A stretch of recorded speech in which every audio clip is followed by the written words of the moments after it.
ਸ਼ਮਾਦਾਨ। Radio Punjab today ਸੁਣਨ ਵਾਲੇ ਤਮਾਮ ਸਰੋਤਿਆਂ ਨੂੰ ਮੇਰੇ ਵੱਲੋਂ ਸਰਦਾਰ ਬਖਤੌਰ ਸਿੰਘ ਢਿੱਲੋਂ ਤੇ ਜਸਵੀਰ ਸਿੰਘ ਭੱਟੀ ਤੇ ਪ੍ਰੋਫੈਸਰ ਅਵਿਨਾਸ਼ ਸਿੰਘ ਵੱਲੋਂ ਪਿਆਰ ਭਰੀ ਸਤਿ ਸ਼੍ਰੀ ਅਕਾਲ। ਖੁਸ਼ਾਮਦੀਦ ਦਾ ਅੱਜ ਦਿਨ ਹੈ ਜੀ ਬੁੱਧਵਾਰ ਤੇ ਤਰੀਕ ਹੈ 18 ਅਗਸਤ। ਸਮਾਂ ਜੀ ਸ਼ਾਮ ਦੇ 6:30 ਦਾ। ਤੁਸੀਂ ਇਸ ਵਕਤ ਪ੍ਰੋਗਰਾਮ ਸ਼ਮਾਦਾਨ ਦੇ ਜ਼ਰੀਏ ਬਠਿੰਡਾ ਸਟੂਡੀਓ ਤੋਂ ਸਾਡੇ ਨਾਲ ਲਾਈਵ ਜੁੜੇ ਹੋਏ ਹੋ। ਪ੍ਰੋਗਰਾਮ ਤੋਂ ਸ਼ੁਰੂ ਕਰਨ ਤੋਂ ਪਹਿਲਾਂ ਦੱਸਦੇ ਅੱਜ ਕੁਛ ਥੋੜ੍ਹੀ ਤਬੀਅਤ ਨਾਸਾਜ਼ ਹੈ ਜੀ, ਅਤੇ ਇਹਦੇ ਲਈ ਮੁਆਫੀ ਚਾਹਾਂਗੇ। ਖੰਘ ਜ਼ੁਕਾਮ ਕਰਕੇ ਥੋੜ੍ਹਾ ਜਿਹਾ ਪ੍ਰੋਗਰਾਮ ਦੀ ਪਿੱਚ ਨਾ ਬਣ ਸਕੀ, ਤਾਂ ਚਲੋ ਪਰਮਾਤਮਾ ਭਲੀ ਕਰੇ। ਸੋ ਟਰੱਕਰ ਵੀਰ ਜਿਹੜੇ ਟਰਾਂਸ ਕਨੇਡਾ ਚੱਲਦੇ ਨੇ ਜੀ, ਉਹ ਇੱਕ ਨੰਬਰ ਨੋਟ ਕਰ ਲਓ, ਬਲਤੇਜ ਸਿੰਘ ਪਨੇਸਰ ਹੋਰਾਂ ਦਾ 204 459 2000 2044592000। ਇਹਨਾਂ ਦੀ ਅਕਾਲ ਟਰੱਕ ਐਂਡ ਟ੍ਰੇਲਰ ਜੋ 82 ਰੇਨਮ ਡਰਾਈਵ ਫਾਰਮਰਸ ਰੋਡ ਵਿਨੀਪੈਗ ਤੇ ਇੱਥੇ ਤੁਹਾਨੂੰ ਖੁੱਲ੍ਹੀ parking, quick truck ਲਿਊ, wash, DOT safety ਤੋਂ ਇਲਾਵਾ ਸੈਮੀ ਅਤੇ ਟ੍ਰੇਲਰ ਦਾ ਸਾਰਾ ਕੰਮ ਕੀਤਾ ਜਾਂਦਾ ਜੀ।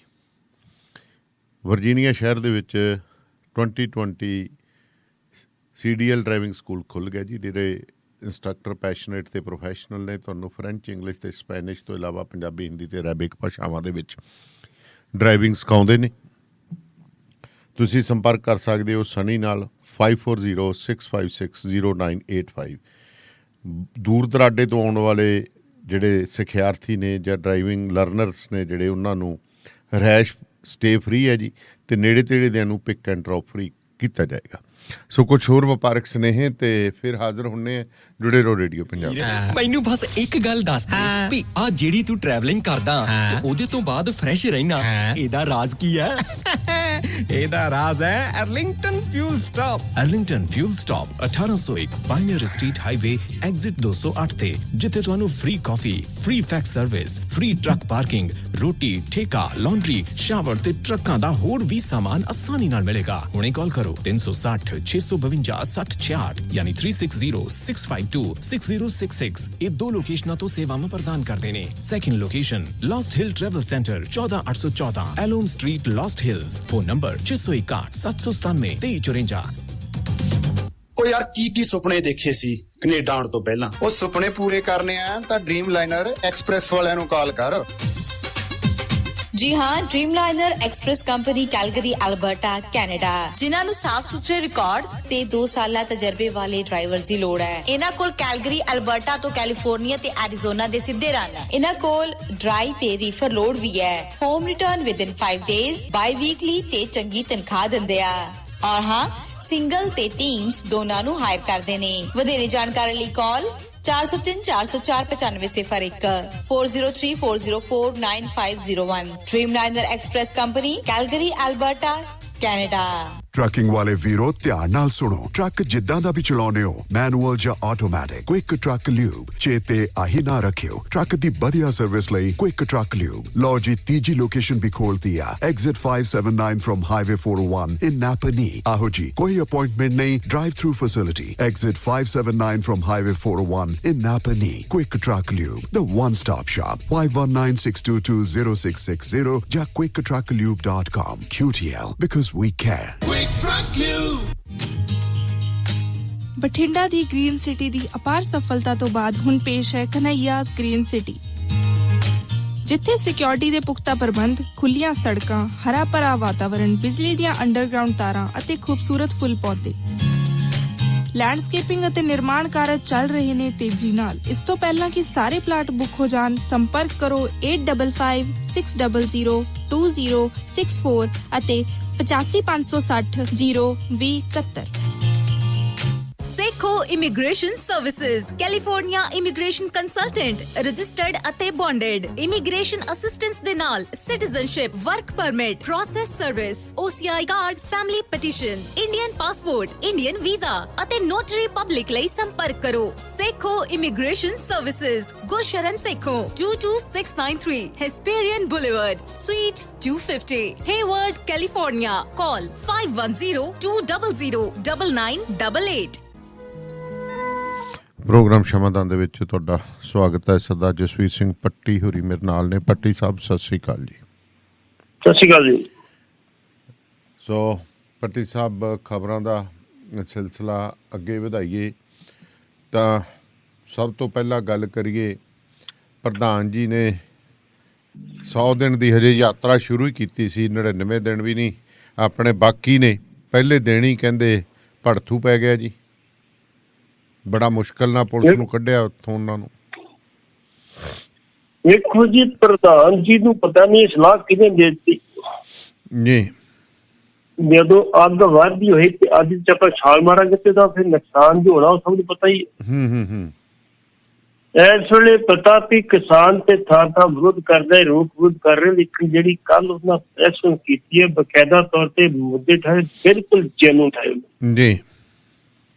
ਅਸੀਂ ਜੇ ਕਾਦੀਆਂ ਨੂੰ ਕਹਿੰਦੇ ਕਾਂਗਰੀਆਂ ਦੇ ਤੇ ਉਹ ਕਿਤੇ ਗਾਹ ਅੱਗੇ ਲੰਘ ਗਏ ਉਹਨਾਂ ਨੂੰ। ਕਿਹੜੇ ਮੰਤਰੀ ਦਾ ਘੁਟਾਲਾ ਸਾਹਮਣੇ ਨੇ? 5 ਮੰਤਰੀ ਨੇ ਘੁਟਾਲੇ ਗਿਣ ਕੇ ਰੱਖਦੇ ਉਹਨਾਂ ਨੇ। ਮੁੱਖ ਮੰਤਰੀ ਦਾ 6500 ਦਾ ਘੁਟਾਲਾ ਰੱਖਦੇ ਗਏ।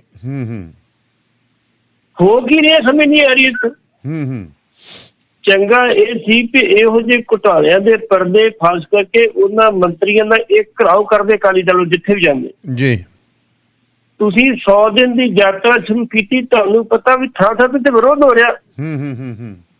ਪਹਿਲੇ ਦਿਨ ਤੁਸੀਂ ਜੀਰੇ ਤੋਂ ਯਾਤਰਾ ਆਪਣੀ ਸ਼ੁਰੂ ਕੀਤੀ ਹੈ ਤੇ ਜੀਰੇ ਦੇ ਵਿੱਚ ਲੋਕਾਂ ਨੇ ਤੇ ਕਿਸਾਨਾਂ ਨੇ ਜਿਸ ਤਰੀਕੇ ਨਾਲ ਮੁਰਦਾਬਾਦ ਦੇ ਨਾਅਰੇ ਲਿਆ, ਕਾਲੀਆਂ ਝੰਡੀਆਂ ਨੇ ਸਵਾਗਤ ਕੀਤਾ ਵਾ, ਕਿਸਾਨਾਂ ਨੇ ਸਵਾਗਤ ਕੀਤਾ ਆਪਣੇ ਨਾਅਰੇਬੰਦੀ ਨਾਲ ਜੀ। ਕੀ ਉਹਦਾ ਰਿਜ਼ਲਟ ਕੀ ਨਿਕਲੂਗਾ? ਤੁਸੀਂ ਆਪਣੀਆਂ ਵੋਟਾਂ ਜੋੜਦੇ ਸਗੋਂ ਤੋੜ ਲੋਗੇ ਉਹਦਾ ਜੀ। 700 ਤੁਸੀਂ ਮੀਟਿੰਗਾਂ ਕਰਨ ਦੀ ਗੱਲ ਕੀਤੀ ਵੀ 700 ਮੀਟਿੰਗਾਂ ਕਰਾਂਗੇ। ਖੈਰ ਚਲੋ ਅਸੀਂ ਕੀ ਕਹਿਣਾ ਹੈ ਤੇ ਉਹਨਾਂ ਦੀ ਆਪਣੀ ਜਿਹੜੀ ਆ ਟੀਮ ਸਲਾਹਕਾਰ ਟੀਮ ਨੇ ਜੋ ਸਲਾਹ ਦਿੱਤੀ ਉਹਨਾਂ ਕਰ ਲਈ ਹੈ, ਲੇਕਿਨ ਜੇ ਇਸੇ ਤਰ੍ਹਾਂ ਕੰਮ ਚੱਲਦਾ ਰਿਹਾ ਤੇ ਇਹਨਾਂ ਦਾ ਸਗੋਂ ਨੁਕਸਾਨ ਹੋਏਗਾ, ਫਾਇਦਾ ਹੋਣ ਦੀ ਬਜਾਏ। ਜੀ। ਲੋਕਾਂ ਚ ਅਜੇ ਤੱਕ ਅਕਾਲੀ ਦਲ ਦੀ ਉਹ ਅਜੇ ਸ਼ਾਖ ਨਹੀਂ ਬਣੀ ਜਿਹੜੀ ਪਹਿਲਾਂ ਸੀਗੀ। ਜਿਹੜੇ ਲੋਕ ਆਉਂਦੇ ਸੀ ਜਿਸਦਾ ਲੋਕੀ ਹੱਥੀਸ਼ਾਵਾਂ ਕਰਦੇ, ਜਿਸਦਾ ਵੀ ਮੇਰੇ ਕੋਲ ਪ੍ਰਸ਼ਾਦਾ ਛਕੇ, ਮੇਰੇ ਕੋਲ ਚਾਹ ਪੀ ਕੇ ਜਾਓ, ਦੋ ਤਰ੍ਹਾਂ ਗੱਲ ਕਰਨੀ ਜੀ। ਅੱਜ ਦੇ ਲੋਕੀ ਕਿਸੇ ਬੁੱਧ ਦੇ ਪਾਸੇ ਕਰ ਲੈਂਦੇ। ਫਿਰ ਖਾਸ ਕਰਕੇ ਮਾਲਵੇ ਦਾ ਉਹ ਖੇਤਰ ਜਿੱਥੇ ਬਹਿਬਲ ਕਲਾਂ ਕਾਂਡ, ਜਿੱਥੇ ਕੋਟਕਪੂਰਾ ਕਾਂਡ, ਜਿੱਥੇ ਬਰਗਾੜੀ ਕਾਂਡ ਵਰਗੀ ਘਟਨਾਵਾਂ ਵਾਪਰੀਆਂ, ਮੌੜ ਬੰਬ ਕਾਂਡ ਵਾਪਰੇ, ਤੁਸੀਂ ਜਾਓਗੇ ਕੀ ਜਵਾਬ ਦਿਓਗੇ? ਜੀ। ਕੀ ਕਹੋਗੇ ਲੋਕਾਂ ਨੂੰ ਤੁਸੀਂ ਉੱਥੇ? ਇਸ ਕਰਕੇ ਪ੍ਰਧਾਨ ਜੀ ਦਾ ਜਿਹੜਾ ਅੱਜ ਵਿਰੋਧ ਹੋਇਆ, ਜਿਸ ਤਰੀਕੇ ਨਾਲ ਪੁਲਿਸ ਨੂੰ ਬੜੀ ਮਸ਼ੱਕਤ ਕਰਨੀ ਪਈ ਉਹਨੂੰ ਕੱਢਣ ਵਾਸਤੇ ਜੀ, ਬੜੇ ਜ਼ੋਰ ਨਾਲ ਪੁਲਿਸ ਨੇ ਰੋਕਿਆ ਲੋਕਾਂ ਨੂੰ, ਭਾਈ ਤੁਸੀਂ ਪਿੱਛੇ ਹੋ ਜਾਓ, ਸਮੇਂ ਨੂੰ ਤੋੜ ਲੈਂਦੇ ਤੇ। ਲੇਕਿਨ ਇਸ ਕਰਕੇ ਪ੍ਰਧਾਨ ਜੀ ਨੂੰ ਆਪਣੇ ਫੈਸਲੇ ਤੇ ਮੁੜ ਵਿਚਾਰ ਕਰਨਾ ਚਾਹੀਦਾ ਵਾ ਜੀ ਕਿ ਉਹਨਾਂ ਦੀ ਇਹ ਫੈਸਲਾ ਠੀਕ ਆ ਜਾਂ ਗਲਤ। ਅਸੀਂ ਨਹੀਂ ਕਹਿੰਦੇ 100 ਦਿਨ, ਤੁਸੀਂ ਕਿ 117 ਦਿਨ ਕਰੋ, ਜਿੰਨੇ ਭਾਵੇਂ ਜੀ 117 ਦੇ 17 ਹਲਕਿਆਂ ਜਾਓ ਤੁਸੀਂ, ਬਿਲਕੁਲ। ਲੇਕਿਨ ਇਹ ਥੋੜਾ ਜਿਹਾ ਵੇਖ ਲਓ ਵੀ ਜਿਹੜੇ ਹਾਲਾਤ ਨੇ ਇਸ ਵੇਲੇ ਅੱਗ ਵਰਦੀ ਆ, ਕਿਸਾਨ ਜਿਹੜੇ ਸੜਕਾਂ ਤੇ ਬੈਠੇ ਆ, ਕੱਲ ਨੂੰ ਸਰਕਾਰ ਨਾਲ ਕੋਈ ਸੜਕ ਰੋਕੀ ਤੇ ਕਾਫਲਾ ਰੁਕ ਜੂਗਾ ਨਾਲ ਉੱਥੇ। ਫਿਰ ਸਿਕਿਉਰਿਟੀ ਦਾ ਕੰਮ ਵੀ ਹੈ ਜੀ। ਫਿਰ ਐਵੇਂ ਕਿਸੇ ਨੇ ਵਿੱਚ ਸ਼ਰਾਰਤੀ ਅਨਸਰ ਕੋਈ ਇਹੋ ਜਿਹਾ ਆ ਗਿਆ, ਬਿਲਕੁਲ ਸ਼ਰਾਰਤੀ ਅਨਸਰ ਹੋ ਜਾਏ ਤੇ ਇਹਦੇ ਵਿੱਚ ਵੀ ਬੜੀ ਅੱਜ ਸੋਸ਼ਲ ਮੀਡੀਆ ਦੇ ਉੱਤੇ ਵੀ ਕਾਫੀ ਚਰਚਾ ਹੋ ਰਹੀ ਹੈ ਤੇ ਸਾਨੂੰ ਵੀ ਤੁਸੀਂ ਸਵਾਲ ਕਰ ਸਕਦੇ ਹੋ 9214100666 9814910666। ਉਹ ਕਹਿੰਦੇ ਕਿ ਜਿਹੜੇ ਸੰਯੁਕਤ ਮੋਰਚੇ ਦੇ ਆਗੂ ਦਬੀ ਜ਼ਬਾਨ ਦੇ ਵਿੱਚ, ਖੁੱਲੀ ਜ਼ਬਾਨ ਦੇ ਵਿੱਚ ਇਹ ਕਹਿ ਰਹੇ ਨੇ ਕਿ ਭਾਈ ਬੀਜੇਪੀ ਦੇ ਆਗੂਆਂ ਦਾ ਵਿਰੋਧ ਕਰੋ, ਅਸੀਂ ਹੋਰ ਕਿਸੇ ਪੋਲੀਟੀਕਲ ਪਾਰਟੀ ਦੇ ਆਗੂਆਂ ਦੇ ਵਿਰੋਧ ਕਰਨ ਦੀ ਗੱਲ ਨਹੀਂ ਕਹੀ। ਪਰ ਹੁਣ ਤਾਂ ਹਾਲਾਤ ਇਹ ਬਣ ਗਏ ਕਿ ਜਿਹਦਾ ਜੀ ਕਰਦਾ ਉਸੇ ਨੂੰ ਘੇਰ ਲੈਂਦੇ। ਮੈਨੂੰ ਲੱਗਦਾ ਕਾਂਗਰਸ ਕੀ ਅਕਾਲੀਆਂ ਨੂੰ ਘਰਾਈ ਜਾਂਦੇ, ਅਕਾਲੀ ਆਪ ਵਾਲਿਆਂ ਨੂੰ ਘਰਾਈ ਜਾਂਦੇ, ਆਪ ਵਾਲੇ ਕਾਂਗਰਸ ਨੂੰ ਘਰਾਈ ਜਾਂਦੇ ਆ, ਬੀਜੇਪੀ ਵਾਲੇ ਅਕਾਲੀ ਦਲ ਨੂੰ ਘਰਾਈ ਜਾਂਦੇ। ਇਹੀ ਕੁਝ ਹੀ ਚੱਲੀ ਜਾਂਦਾ ਮੈਨੂੰ ਲੱਗਦਾ। ਹਾਂ ਬਿਲਕੁਲ, ਤੁਸੀਂ ਜੋ ਕਿਹਾ ਜੀ ਬਿਲਕੁਲ ਠੀਕ ਲੱਗਦਾ। ਇਸੇ ਤਰੀਕੇ ਨਾਲ ਆ ਬਲਬੀਰ ਸਿੰਘ ਰਾਜੇਵਾਲੇ ਨੇ ਸੰਯੁਕਤ ਕਿਸਾਨ ਮੋਰਚੇ ਦੀ ਸਟੇਜ ਤੋਂ ਇੱਕ ਵਾਰੀ ਨਹੀਂ ਕਈ ਵਾਰੀ ਕਿਹਾ ਜੀ ਵੀ ਸਾਡਾ ਸਾਰੀਆਂ ਪਾਰਟੀਆਂ ਦੇ ਆਗੂਆਂ ਨੂੰ ਘੇਰਨ ਦਾ ਕੋਈ ਪ੍ਰੋਗਰਾਮ ਨਹੀਂ, ਸਿਰਫ ਜਿੱਥੇ ਬੀਜੇਪੀ ਦੇ ਆਗੂ ਜਾਂਦੇ ਉਹਨਾਂ ਦਾ ਵਿਰੋਧ ਕਰੋ, ਉਹਨਾਂ ਨੂੰ ਘੇਰੋ ਜੀ, ਤੇ ਉਹ ਵੀ ਸ਼ਾਂਤਮਈ ਤਰੀਕੇ ਨਾਲ, ਕਿਸੇ ਕਿਸਮ ਦੀ ਪ੍ਰੋਵੋਕੇਸ਼ਨ ਨਹੀਂ ਕਰਨੀ, ਕਿਸੇ ਕਿਸਮ ਦੀ ਹੁੱਲੜਬਾਜ਼ੀ ਨਹੀਂ ਕਰਨੀ, ਕਿਸੇ ਦੀ ਗਾਲ-ਮੰਦਾ ਨਹੀਂ ਕਰਨਾ, ਆਪਣੇ ਨਾਅਰੇਬਾਜ਼ੀਆਂ ਅਗਲੇ ਨੂੰ ਘੇਰਨਾ ਤੁਸੀਂ ਜੀ। ਲੇਕਿਨ ਇਹ ਧੁਣ ਪਖਾੜੀ ਬਣੇਗਾ, ਜਿਹੜਾ ਮਰਜ਼ੀ ਉੱਠ ਕੇ 4 ਬੰਦੇ ਖਲੋ ਜਾਂਦੇ ਆ ਝੜੀਏ ਫੜ ਕੇ ਇਹ ਕਿਸਾਨ ਨੇ ਜੀ ਕਰਦੇ ਵਿਰੋਧ ਜੀ। ਲੇਕਿਨ ਉੱਥੇ ਵੱਡੀ ਗਿਣਤੀ 'ਚ ਕਿਸਾਨ ਹੈਗੇ ਸੀ, ਲੋਕ ਵੀ ਹੈਗੇ ਸੀ, ਬੀਬੀਆਂ ਵੀ ਹੈਗੀਆਂ ਸੀ ਜੀ ਜੀਰੇ ਦੇ ਵਿੱਚ। ਬੀਬੀਆਂ ਨੇ ਵੀ ਕਾਫੀ ਰੋਲ ਅਦਾ ਕੀਤਾ। ਇਸ ਕਰਕੇ ਪ੍ਰਧਾਨ ਜੀ ਨੇ ਜਿਹੜਾ ਕੰਮ ਸ਼ੁਰੂ ਕੀਤਾ ਇਸ ਵੇਲੇ, ਉਹਨਾਂ ਦੇ ਐਡਵਾਈਜ਼ਰ ਕੀ ਸੋਚਦੇ ਕੀ ਸਾਨੂੰ ਨਹੀਂ ਪਤਾ ਇਹਦੇ ਬਾਰੇ 'ਚ, ਲੇਕਿਨ ਮੈਨੂੰ ਨਹੀਂ ਲੱਗਦਾ ਕਿ ਇਹਦੇ ਕੋਈ ਚੰਗੇ ਸਿੱਟੇ ਨਿਕਲਣਗੇ। ਜਿੱਦਾਂ ਕੱਲ ਤੁਸੀਂ ਪ੍ਰੈਸ ਕਾਨਫਰੰਸ ਵਿੱਚ ਕਿਹਾ ਵੀ ਦੇਖੋ ਜੀ ਬਕਾਇਦਾ ਤੌਰ ਤੇ ਜਿਹੜਾ ਆਬਕਾਰੀ ਵਿਭਾਗ ਦੇ ਵਿੱਚ 6500 ਕਰੋੜ ਦਾ ਘੁਟਾਲਾ ਹੋਇਆ। ਜੀ ਕਿੱਡੀ ਵੱਡੀ ਗੱਲ ਤੁਸੀਂ ਉਜਾਗਰ ਕੀਤੀ ਹੈ। ਜਦੋਂ ਮਹਿਕਮਾ ਕੈਪਟਨ ਅਮਰਿੰਦਰ ਸਿੰਘ ਕੋਲੇ ਆ, ਤੁਸੀਂ ਦੋਸ਼ ਲਾਇਆ ਧਰਮਸੋਤ ਤੇ ਲਾਇਆ ਵੀ ਐਸਸੀ ਸਕਾਲਰਸ਼ਿਪ ਦਾ ਘੁਟਾਲਾ ਜਿਹੜਾ ਲਾਇਆ ਵਾ। ਸੁਖਜਿੰਦਰ ਸਿੰਘ ਰੰਧਾਵਾ ਤੇ ਬੀਜ ਘੁਟਾਲੇ ਦੀ ਗੱਲ ਕੀਤੀ, ਜਿਹੜਾ ਆਪਣੇ ਆਪ ਨੂੰ ਕਹਿੰਦਾ ਜੀ ਮੇਰੇ ਦਾ ਪਾਕ ਪੁੱਤਰ ਕੋਈ ਨਹੀਂ ਹੈਗਾ। ਬਲਬੀਰ ਸਿੰਘ ਸਿੱਧੂ ਤੇ ਕਰੋਨਾ ਸਮਾਨ ਤੇ ਨਸ਼ਾ ਬਕਾਊ ਜਿਹੜੇ ਆਏ ਸੀ ਸਮਾਨ, ਉਹਦੇ ਤੇ ਘੁਟਾਲਾ ਦੋਸ਼ ਲਾਇਆ ਤੁਸੀਂ। ਭਾਰਤ ਪੁੱਛਣ ਦੇ ਕਣਕ ਦੀ ਘੁਟਾਲਾ ਦੋਸ਼ ਲਾਇਆ, ਜਿਹੜੀ ਕਰੋਨਾ ਵਾਲੀ ਕਣਕ ਵੇਚ ਕੇ ਇਹਨਾਂ ਨੇ ਸੈਕਟਰ ਵਿਦੇਸ਼ ਬੈਠਾ।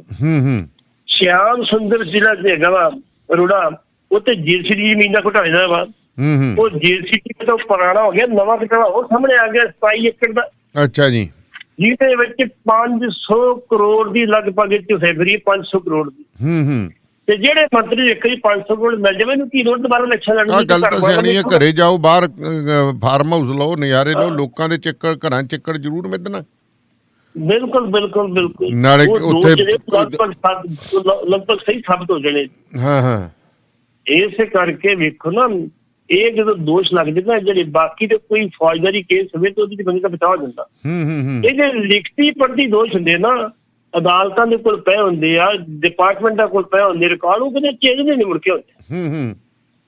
ਹੁਣ ਵੇਖੋ ਸੁਮੇਧ ਸਿੰਘ ਗਿਆ ਨਾ, ਗਿਆ ਅਦਾਲਤ ਦੇ ਵਿੱਚ ਜੀ, ਜਾ ਕੇ ਅਦਾਲਤ 'ਚ ਹੱਥ ਕਹਿੰਦਾ ਜੀ ਵੇਖੋ ਤੁਸੀਂ ਆ ਜਿਹੜੀਆਂ ਨਵੀਆਂ ਧਾਰਾ ਲਾ ਰਹੀ ਆ ਆਪਣੀ ਵਿਜੀਲੈਂਸ, ਇਹਨੂੰ ਰੋਕੋ। ਜੇ ਕੋਈ ਨਵੀਂ ਧਾਰਾ ਲਵਾਉਣੀ ਆ ਤਾਂ ਉਹ ਤੁਹਾਡੀ ਪਰਮਿਸ਼ਨ ਨਹੀਂ ਹੋਣੀ ਚਾਹੀਦੀ। ਜੱਜ ਨੇ ਭਗਾ ਕੇ ਮਾਰੀ ਫਾਈਲ, ਚੁੱਕ ਲਓ ਫਾਈਲ ਦੌੜ ਦੇ ਉੱਥੋਂ ਜੀ। ਕਹਿੰਦਾ ਤੁਹਾਨੂੰ ਜ਼ਮਾਨਤ ਦਿੱਤੀ ਤਾਂ ਥੋੜਾ ਵਾ, ਤੁਹਾਨੂੰ ਐਂਟੀਸਪਿਟਰੀ ਬੇਲ ਜ਼ਬਾਨ ਦਿੱਤੀ, ਇਹਨੇ ਤੁਹਾਡੇ ਵਾਸਤੇ ਫੜੇਗਾ। ਇਹ ਹੁਣ ਵੇਖਣਾ ਵਿਜੀਲੈਂਸ ਨੇ ਕਿਹੜੀ ਧਾਰਾ ਲਾਉਣੀ ਤੇ ਕਿਹੜੀ ਨਹੀਂ ਲਾਉਣੀ। ਇਹ ਉਹਨਾਂ ਦਾ ਕੰਮ, ਇਹ ਸਾਡਾ ਕੰਮ ਨਹੀਂ ਹੈਗਾ ਜੀ। ਤੇ ਜਦੋਂ ਮਾਰਿਆ ਦਮਕਾ ਉਹਨੇ ਜੱਜ ਨੇ, ਤੇ ਮੁੜ ਕੇ ਫਟਾਫਟ ਜਿਹੜੀ ਸੀ ਐਪਲੀਕੇਸ਼ਨ ਵਾਪਸ ਲੈ ਲਈ, ਕਿੰਨੀ ਵਾਪਸ ਲੈਣੀ ਸੀ। ਇਸ ਕਰਕੇ ਜਿਹੜਾ ਰਿਕਾਰਡ ਬੋਲਦਾ ਵਾ, ਰਿਕਾਰਡ ਤੁਸੀਂ ਚੇਂਜ ਨਹੀਂ ਕਰ ਸਕਦੇ।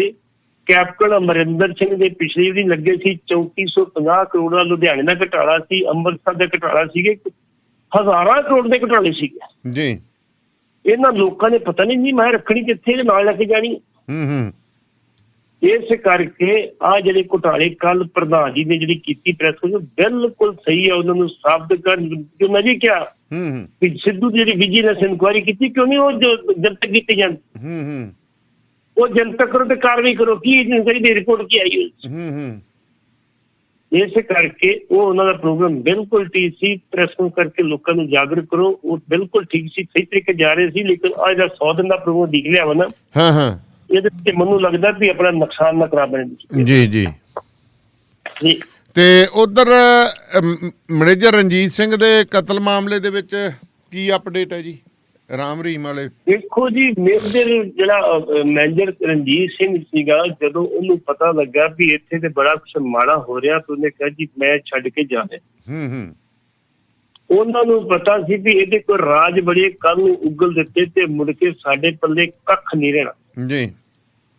ਉੱਥੇ ਉਹਦੇ ਗਲਤ ਕੰਮ ਵਾਸਤੇ ਜਿਹੜੀ 5 ਵਾਰੀ ਕਮੇਟੀ ਬਣੀ ਸੀ, ਉਹਨਾਂ ਫਿਰ ਇਹਦਾ ਕਤਲ ਕਰਵਾ ਦਿੱਤਾ। ਹਾਂਜੀ ਹਾਂਜੀ। ਕਤਲ ਕਰਵਾਉਣ ਤੋਂ ਬਾਅਦ ਫਿਰ ਇੱਕ ਕਤਲ ਤਾਂ ਇਹ ਵੀ ਲੱਗ ਗਿਆ। ਇੱਕ ਤੋਂ ਸਾਧਵੀ ਵਾਲਾ ਕੇਸ ਸੀਗਾ, ਇੱਕ ਛਤਰਪੁਰ ਵਾਲੇ ਕੇਸ ਸੀ, ਇੱਕ ਰਣਜੀਤ ਵਾਲਾ ਕੇਸ। ਰਣਜੀਤ ਵਾਲੇ ਕੇਸ 'ਚ ਬਕਾਇਦਾ ਤੌਰ ਤੇ ਗਵਾਹੀਆਂ ਠੋਕ ਦੇ ਖਿਲਾਫ ਹੋਈ ਜੀ। ਹੁਣ ਅਦਾਲਤ ਨੇ ਅੱਜ ਉਹਦਾ ਫੈਸਲਾ ਰਾਖਵਾ ਰੱਖ ਲਿਆ ਤੇ ਵੇਖੋ ਜੇ 20 ਸਾਲ ਹੋਰ ਸਜ਼ਾ ਕਰ ਦੇਣਗੇ ਕੀ ਫਰਕ ਪੈ ਲੱਗਾ ਉਹਨੂੰ? ਜਿੰਨੀ ਕੁ ਸਜ਼ਾ ਉਹਨੂੰ ਹੋ ਚੁੱਕੀ ਇੰਨੀ ਕੋਈ ਉਮਰ ਨਹੀਂ ਹੋਣੀ ਜੀ। ਇਸ ਕਰਕੇ ਹੋਰ 20 ਸਾਲ ਕਰ ਦੇਗੇ ਤਾਂ ਵੀ ਕੋਈ ਫਰਕ ਨਹੀਂ ਪੈਣ ਲੱਗਾ। ਲੇਕਿਨ ਘੱਟੋ ਘੱਟ ਉਸ ਪਰਿਵਾਰ ਨੂੰ ਥੋੜਾ ਜਿਹਾ ਸ਼ਾਂਤੀ ਜ਼ਰੂਰ ਮਿਲ ਜਾਏਗੀ। ਸ਼ਾਂਤੀ ਤਾਂ ਗੱਲ ਤਾਂ ਦੇਖੋ ਨਾ, ਅੰਦਰਾਂ ਠੰਡੀਆਂ ਹੋ ਜਾਂਦੀਆਂ ਇੰਨੇ ਨਾਲ ਹੀ। ਬਿਲਕੁਲ ਬਿਲਕੁਲ। ਆਮ ਲੋਕਾਂ ਦੇ ਵਿੱਚ ਆਏਗਾ ਵੀ ਕਾਨੂੰਨ ਕੋਈ ਹੈਗਾ ਵਾ। ਬਿਲਕੁਲ ਜੀ। ਫਸਲ ਤਾਂ ਜੀ ਗੱਲ ਇਹ ਆ ਵੀ ਮੰਡੀ 'ਚ ਦੇਖੋ ਕਣਕ ਦੀਆਂ ਕਿੰਨੀਆਂ ਢੇਰੀਆਂ ਹੁੰਦੀਆਂ, ਕਿੰਨੀਆਂ ਟਰਾਲੀਆਂ ਆਉਂਦੀਆਂ। ਹੌਸਲਾ ਤਾਂ ਆਪਦੀ ਟਰਾਲੀ ਲਹੇ ਦਾ ਹੀ ਹੁੰਦਾ ਨਾ। ਬਿਲਕੁਲ ਜੀ ਬਿਲਕੁਲ। ਮੈਂ ਸੋਚਦਾ ਵੀ ਥੋੜੀਆਂ ਅਦਾਲਤਾਂ ਹੋਈਆਂ ਸਰਕਾਰਾਂ ਨੂੰ ਸਿੱਧੀਆਂ। ਦੇਖੋ ਰਮੰਦਾ ਸਾਹਿਬ ਜਿਹੜੇ ਚੀਫ ਜਸਟਿਸ ਆ ਜੀ, ਉਹਨਾਂ ਨੇ ਕੀ ਕਿਹਾ? ਉਹ ਕਹਿੰਦਾ ਜਿਸ ਤਰੀਕੇ ਨਾਲ ਤੁਸੀਂ ਬਿਨਾਂ ਕਿਸੇ ਚਰਚਾ ਦੇ, ਬਿਨਾਂ ਕਿਸੇ ਗੱਲਬਾਤ ਦੇ ਕਾਨੂੰਨ ਆਪਣੇ ਆਪ ਖੜਾਫੜ ਪਾਸ ਕਰੀ ਨਾ, ਸਾਡੇ ਵਾਸਤੇ ਮੁਸੀਬਤ ਕ੍ਰੀਏਟ ਕਰ ਰਹੇ ਆ ਜੀ। ਉਹ ਕਾਨੂੰਨ ਮੁੜ ਕੇ ਅਦਾਲਤਾਂ 'ਚ ਆ ਰਹੇ ਆ, ਮੁੜ ਕੇ ਸਾਨੂੰ ਫੈਸਲੇ ਕਰਨੇ ਪੈਂਦੇ, ਕਈ ਚੀਜ਼ਾਂ ਲੇਟ ਹੋ ਜਾਂਦੇ ਆ। ਇਸ ਕਰਕੇ ਘੱਟੋ ਘੱਟ ਜਿਹੜਾ ਵੀ ਕਾਨੂੰਨ ਬਣਾਉਣਾ ਉਹਨੂੰ ਪ੍ਰੋਪਰ ਪ੍ਰਕਿਰਿਆ ਅਪਣਾਈ ਜਾਵੇ। ਇਹ ਨਹੀਂ ਜੇ ਤੁਹਾਡੇ ਕੋਲ ਬਹੁਮਤ ਹੈ ਜੋ ਮਰਜ਼ੀ ਕਰ ਲਓ ਤੁਸੀਂ। ਉਹਦੀ ਡਿਸਕਸ਼ਨ ਕਰਾਈ ਜਾਵੇ, ਡਿਵੀਜ਼ਨ ਕਰਾਈ ਜਾਵੇ, ਸਟੈਂਡਿੰਗ ਕਮੇਟੀ ਕੋਲ ਭੇਜਿਆ ਜਾਵੇ। ਇਸੇ ਕਰਕੇ ਉਹਨਾਂ ਨੇ ਠੀਕ ਗੱਲ ਕਹੀ ਆ। ਮੈਨੂੰ ਲੱਗਦਾ ਵੀ ਰਮੰਨਾ ਸਾਹਿਬ ਨੂੰ ਇਹ ਲੋੜ ਨਹੀਂ ਕਿ ਮੈਨੂੰ ਰਾਜ ਸਭਾ ਦੀ ਮੈਂਬਰੀ ਦੇ ਦਿਓ ਤੇ ਮੈਨੂੰ ਕਿਸੇ ਕਮੇਟੀ ਦੀ ਚੇਅਰਮੈਨ ਨਹੀਂ ਦੇ ਦਿਓ। ਉਹਨਾਂ ਨੇ ਫੈਸਲਾ ਕਰ ਲਿਆ ਵੀ ਮੈਂ ਰਿਟਾਇਰ ਹੋ ਜਾਣਾ ਜਲਦੀ ਜੀ, ਲੇਕਿਨ ਮੈਂ ਇਹਦੇ ਬਾਅਦ ਆਰਾਮ ਹੀ ਕਰਨਾ, ਕੁਛ ਨਹੀਂ ਕਰਨਾ ਜੀ। ਬਿਲਕੁਲ ਜੀ, ਆਰਾਮ ਕਰਨ, ਜੋ ਮਰਜ਼ੀ ਕਰਨ। ਪਰ ਮੈਂ ਇੱਧਰ ਪਤਾ ਕੀਤਾ, ਕਹਿੰਦੇ ਰਾਮ ਰਹੀਮ ਜਿਹੜੇ ਤੋਂ ਪਹਿਲਾਂ ਹੀ ਜੇਲ੍ਹ 'ਚ ਆ, ਕਹਿੰਦੇ ਬਹੁਤ, ਕਹਿੰਦੇ ਉਹਦੀ ਸਿਹਤ ਸੂਟ ਢਿੱਡ ਢੁੱਡ ਲਮਕ ਗਿਆ, ਪਹਿਲਾਂ ਵਾਲੀ ਫਿਟਨੈਸ ਨਹੀਂ ਰਹੀ ਕਹਿੰਦੇ, ਹੈ ਜੀ। ਤੇ ਦਾੜੀ ਤਾਂ ਜ਼ਰੂਰ ਕਹਿੰਦੇ ਕਾਲੀ ਕਰ ਲੈਂਦਾ ਅੰਦਰ, ਬਾਕੀ ਤਾਂ ਠੀਕ ਠਾਕ ਹੀ ਆ ਕੰਮ। ਜਦੋਂ ਮਾਇਆ ਕੋਲ ਵੇਲੇ ਜੋ ਮਰਜ਼ੀ ਕਰਨ, ਮਾਇਆ ਅਜੇ ਬਥੇਰੀ ਕੋਲ ਆ, ਜੋ ਮਰਜ਼ੀ ਕਰੀ ਜਾਵੇ। ਦੇਖੋ ਆਮ ਬੰਦੇ ਨੂੰ ਬਿਮਾਰ ਹੋਵੇ ਨਾ ਕਿਤੇ, ਭਾਵੇਂ ਉਹ ਸੀਰੀਅਸ ਹੋਵੇ, ਕਹਿੰਦੇ ਕੁਛ ਨਹੀਂ ਹੈ, ਪਿਆਰਨ ਦੇ ਨੂੰ ਕੋਈ ਗੱਲ ਨਹੀਂ। ਹੁਣ ਇਹਨੇ 4 ਪਰੌਂਠੇ ਖਾਧੇ ਆ, ਭਾਵੇਂ 4 ਦਿਨ ਭੁੱਖਾ ਹੋਵੇ, ਉਹ ਗੱਲ ਠੀਕ ਹੈ, ਉਹਦੇ ਢਿੱਡ ਪੀੜ ਵੀ ਹੋਵੇ ਤੇ ਤੁਰ ਪੈਂਦੇ, ਚਲੋ ਜੀ ਇਹਨਾਂ ਨੂੰ ਏਮਸ ਲੈ ਚੱਲੋ, ਇਹਨੂੰ ਰੋਹਤਕ ਪੀਜੀ ਲੈ ਚੱਲੋ। ਜੀ ਜੀ ਜੀ। ਤੇ ਬਾਕੀ ਜੀ ਆਪਾਂ ਹੁਣ ਗੱਲ ਕਰੀਏ ਤਾਂ ਸਿੱਧੂ ਸਾਹਿਬ ਨੇ ਹੁਣ ਕਹਿੰਦੇ ਪੱਤਰਕਾਰ ਵੀ ਸਲਾਹਕਾਰ ਵਜੋਂ ਰੱਖ ਲਏ ਨੇ। ਬਿਲਕੁਲ ਜੀ, ਜਿਹੜੇ 2 ਸਲਾਹਕਾਰ ਰੱਖੇ ਉਹਨਾਂ ਦੇ ਵਿੱਚ ਇੱਕ ਨੂੰ ਤਾਂ ਮੈਂ ਜਾਣਦਾ, ਕਿਉਂਕਿ ਪੰਜਾਬੀ ਟ੍ਰਿਬਿਊਨ ਦੇ ਸਟਾਫ ਰਹਿੰਦੇ ਜਗਤਾਰ ਸਿੰਘ ਸਿੱਧੂ ਜੀ।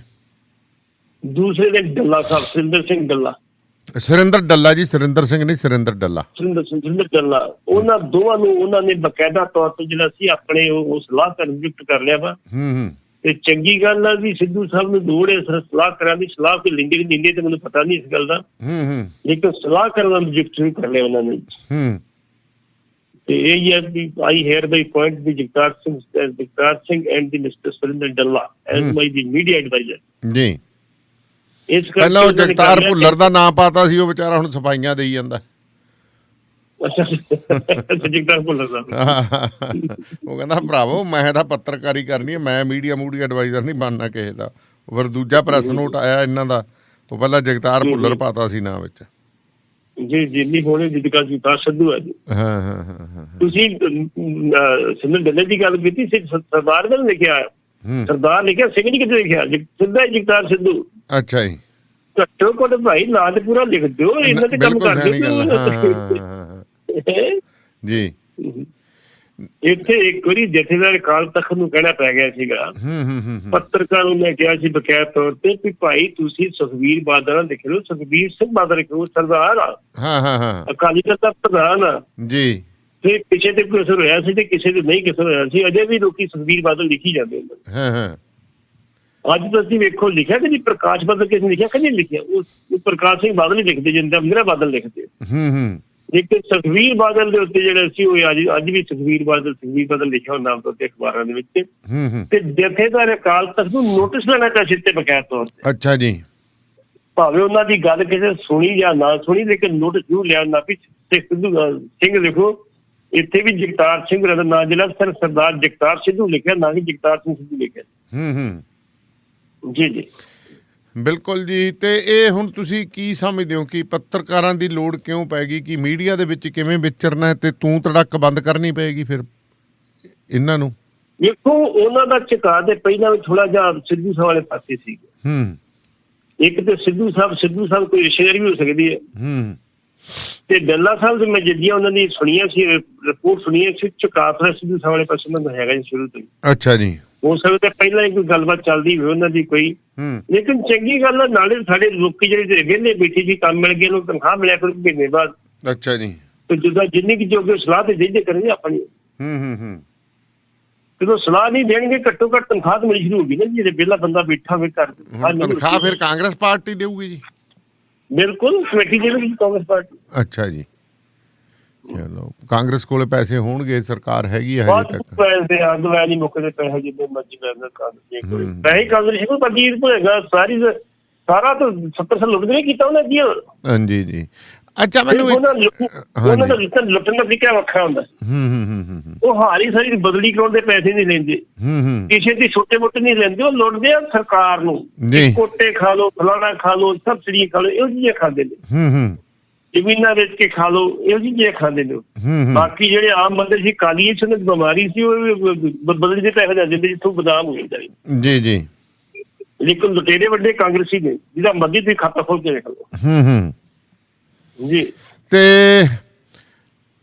ਜਿਹੜੇ ਭਾਜਪਾ ਦੇ ਬੰਦੇ ਬੋਲਦੇ ਸੀਗੇ ਜੀ ਹੱਕ 'ਚ ਕਿਸਾਨਾਂ ਦੇ, ਤੇ ਉਹ ਭਾਜਪਾ ਨੇ ਉਹਨਾਂ ਨੂੰ ਬਾਹਰ ਦਾ ਰਸਤਾ ਦਿਖਾਉਣ ਦੀ ਗੱਲ ਕੀਤੀ, ਹੋਰ ਕੀਤੀ, ਕਹਿੰਦੇ ਉਹ ਤੱਕੜੀ 'ਚ ਬੈਠਣ ਨੂੰ ਤਿਆਰ ਹੋਏ ਬੈਠੇ ਨੇ।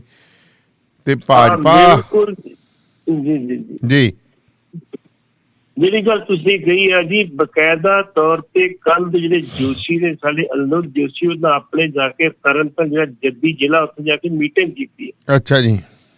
ਉਹਨਾਂ ਲੋਕਾਂ ਨੂੰ ਕਿਹਾ ਵੀ ਆਪਾਂ 20 ਤਰੀਕ ਨੂੰ ਸੁਖਬੀਰ ਸਿੰਘ ਬਾਦਲ ਦੀ ਹਾਜ਼ਰੀ ਵਿੱਚ ਅੰਮ੍ਰਿਤਸਰ ਇੱਕ ਸਮਾਗਮ ਕਰਕੇ ਤੇ ਆਪਾਂ ਅਕਾਲੀ ਦਲ ਜੁਆਇਨ ਕਰਨਾ। ਜੀ ਪਤਾ ਨਹੀਂ ਉਸ ਬੰਦੇ ਦੇ ਭਰਾ ਜਿਹੜਾ ਜੋਸ਼ੀ ਨੇ, ਛੋਟਾ ਭਰਾ, ਉਹਦੇ ਕਿੱਦਾਂ ਹਿੱਕ ਦੇ ਉੱਤੇ ਹੱਥ ਰੱਖ ਲਿਆ ਹੋਊਗਾ, ਭਾਈ ਜੇ ਤੂੰ ਨਾ ਭਾਈਦਾ ਤੇ ਤੈਨੂੰ ਗੱਡੀ ਸਮੇਤ ਸਾਧਣਾ ਅਕਾਲੀਆਂ ਨੂੰ। ਗੋਲਵਾਰ ਕੋਲੇ ਜਦੋਂ ਤੁਸੀਂ ਆਉਂਦੇ, ਤੁਹਾਡੀ ਗੱਡੀ ਭਜਾ ਕੇ ਪਿੱਛੋਂ ਤਾਂ ਗੱਡੀ ਘੇਰ ਲਈ, ਤੁਸੀਂ ਭੱਜ ਕੇ ਬਚੇ ਤੇ ਗੱਡੀ ਛੱਡ ਦਿੱਤੀ। ਉਦੋਂ ਅਨਿਲ ਜੋਸ਼ੀ ਜਾ ਕੇ ਲੜਿਆ ਸੀ, ਜਾ ਕੇ ਦਿੱਲੀ ਵੀ ਤੇ ਚੰਡੀਗੜ੍ਹ ਵੀ, ਕਹਿੰਦਾ ਸੀ ਹੁਣੇ ਤੋੜੋ ਇਹਨਾਂ ਅਕਾਲੀਆਂ ਨੂੰ, ਸਾਡੇ ਹੁਣੇ ਤੋੜੋ ਇਹਨੂੰ, ਸਾਡੀ ਦਿਨ ਨਹੀਂ ਬੜੀ। ਤੇ ਵੱਡੇ ਬਾਦਲ ਸਾਹਿਬ ਨੇ ਬੁਲਾ ਕੇ ਮਾੜਾ ਜਿਹਾ ਆਸ਼ੀਰਵਾਦ ਦੇ ਦਿੱਤਾ ਤੇ ਫਿਰ ਕੰਮ ਸੂਤਰ ਆ ਗਿਆ। ਚਲੋ ਚੁੱਪ ਕਰਕੇ ਉਹਨੂੰ ਗੱਡੀ ਗੁੱਡੀ ਨਵੀਂ ਲੈ ਦਿੱਤੀ, ਜਾਂ ਹੋਰ ਕੋਈ ਮੰਗ ਸੀ ਪੂਰੀ ਕਰਤੀ ਉਹਦੀ। ਤੇ ਹੁਣ ਉਹ ਕਿਵੇਂ, ਉਹ ਪਤਾ ਨਹੀਂ ਕਿਸ ਬੰਦੇ, ਕਿੱਦਾਂ ਉਹ ਬੰਦੇ ਨੇ ਹਾਮੀ ਭਰੀ ਹੋਊਗੀ, ਜਦੋਂ ਅਸੀਂ ਅਕਾਲੀਆਂ ਦੇ ਹੱਕ ਮੀਟਿੰਗ ਵੀ ਕਰ ਲੈਂਦੇ ਤੇ ਜੁਆਇਨ ਵੀ ਕਰ ਲਾਂਗੇ ਅਸੀਂ। ਲੇਕਿਨ ਜਿਹੜੇ ਕੇਡੀ ਭੰਡਾਰੀ ਸੀ, ਉਹਨਾਂ ਬਾਰੇ ਚਰਚਾ ਸੀ ਕਿ ਉਹ ਵੀ ਜਾ ਰਹੇ, ਲੇਕਿਨ ਜਦੋਂ ਪਤਾ ਲੱਗਾ ਭਾਜਪਾ ਦੇ ਆਗੂ ਉਹਨਾਂ ਦੇ ਘਰ ਦੇ ਕੇ ਡੇਰੇ ਲਾ ਲਏ। ਅੱਛਾ ਜੀ। ਤੁਹਾਡੇ ਸੁਖਪਾਲ ਸਿੰਘ ਨੰਨੂ ਬਾਰੇ ਵੀ ਚਰਚਾ ਸੀ ਕਿ ਉਹ ਵੀ ਜਾ ਰਹੇ ਨੇ। ਹਾਂਜੀ। ਇੱਕ ਹੁਸ਼ਿਆਰਪੁਰ ਤੋਂ ਸ਼ਾਹੀ ਆ, ਉਹਨਾਂ ਬਾਰੇ ਵੀ ਪਤਾ ਲੱਗਾ ਵੀ ਜਾ ਰਹੇ ਨੇ। ਮਾਸਟਰ ਮੋਹਨ ਲਾਲੇ ਬਾਰੇ ਚਰਚਾ ਸੀ ਕਿ ਉਹ ਵੀ ਜਾ ਰਹੇ ਨੇ।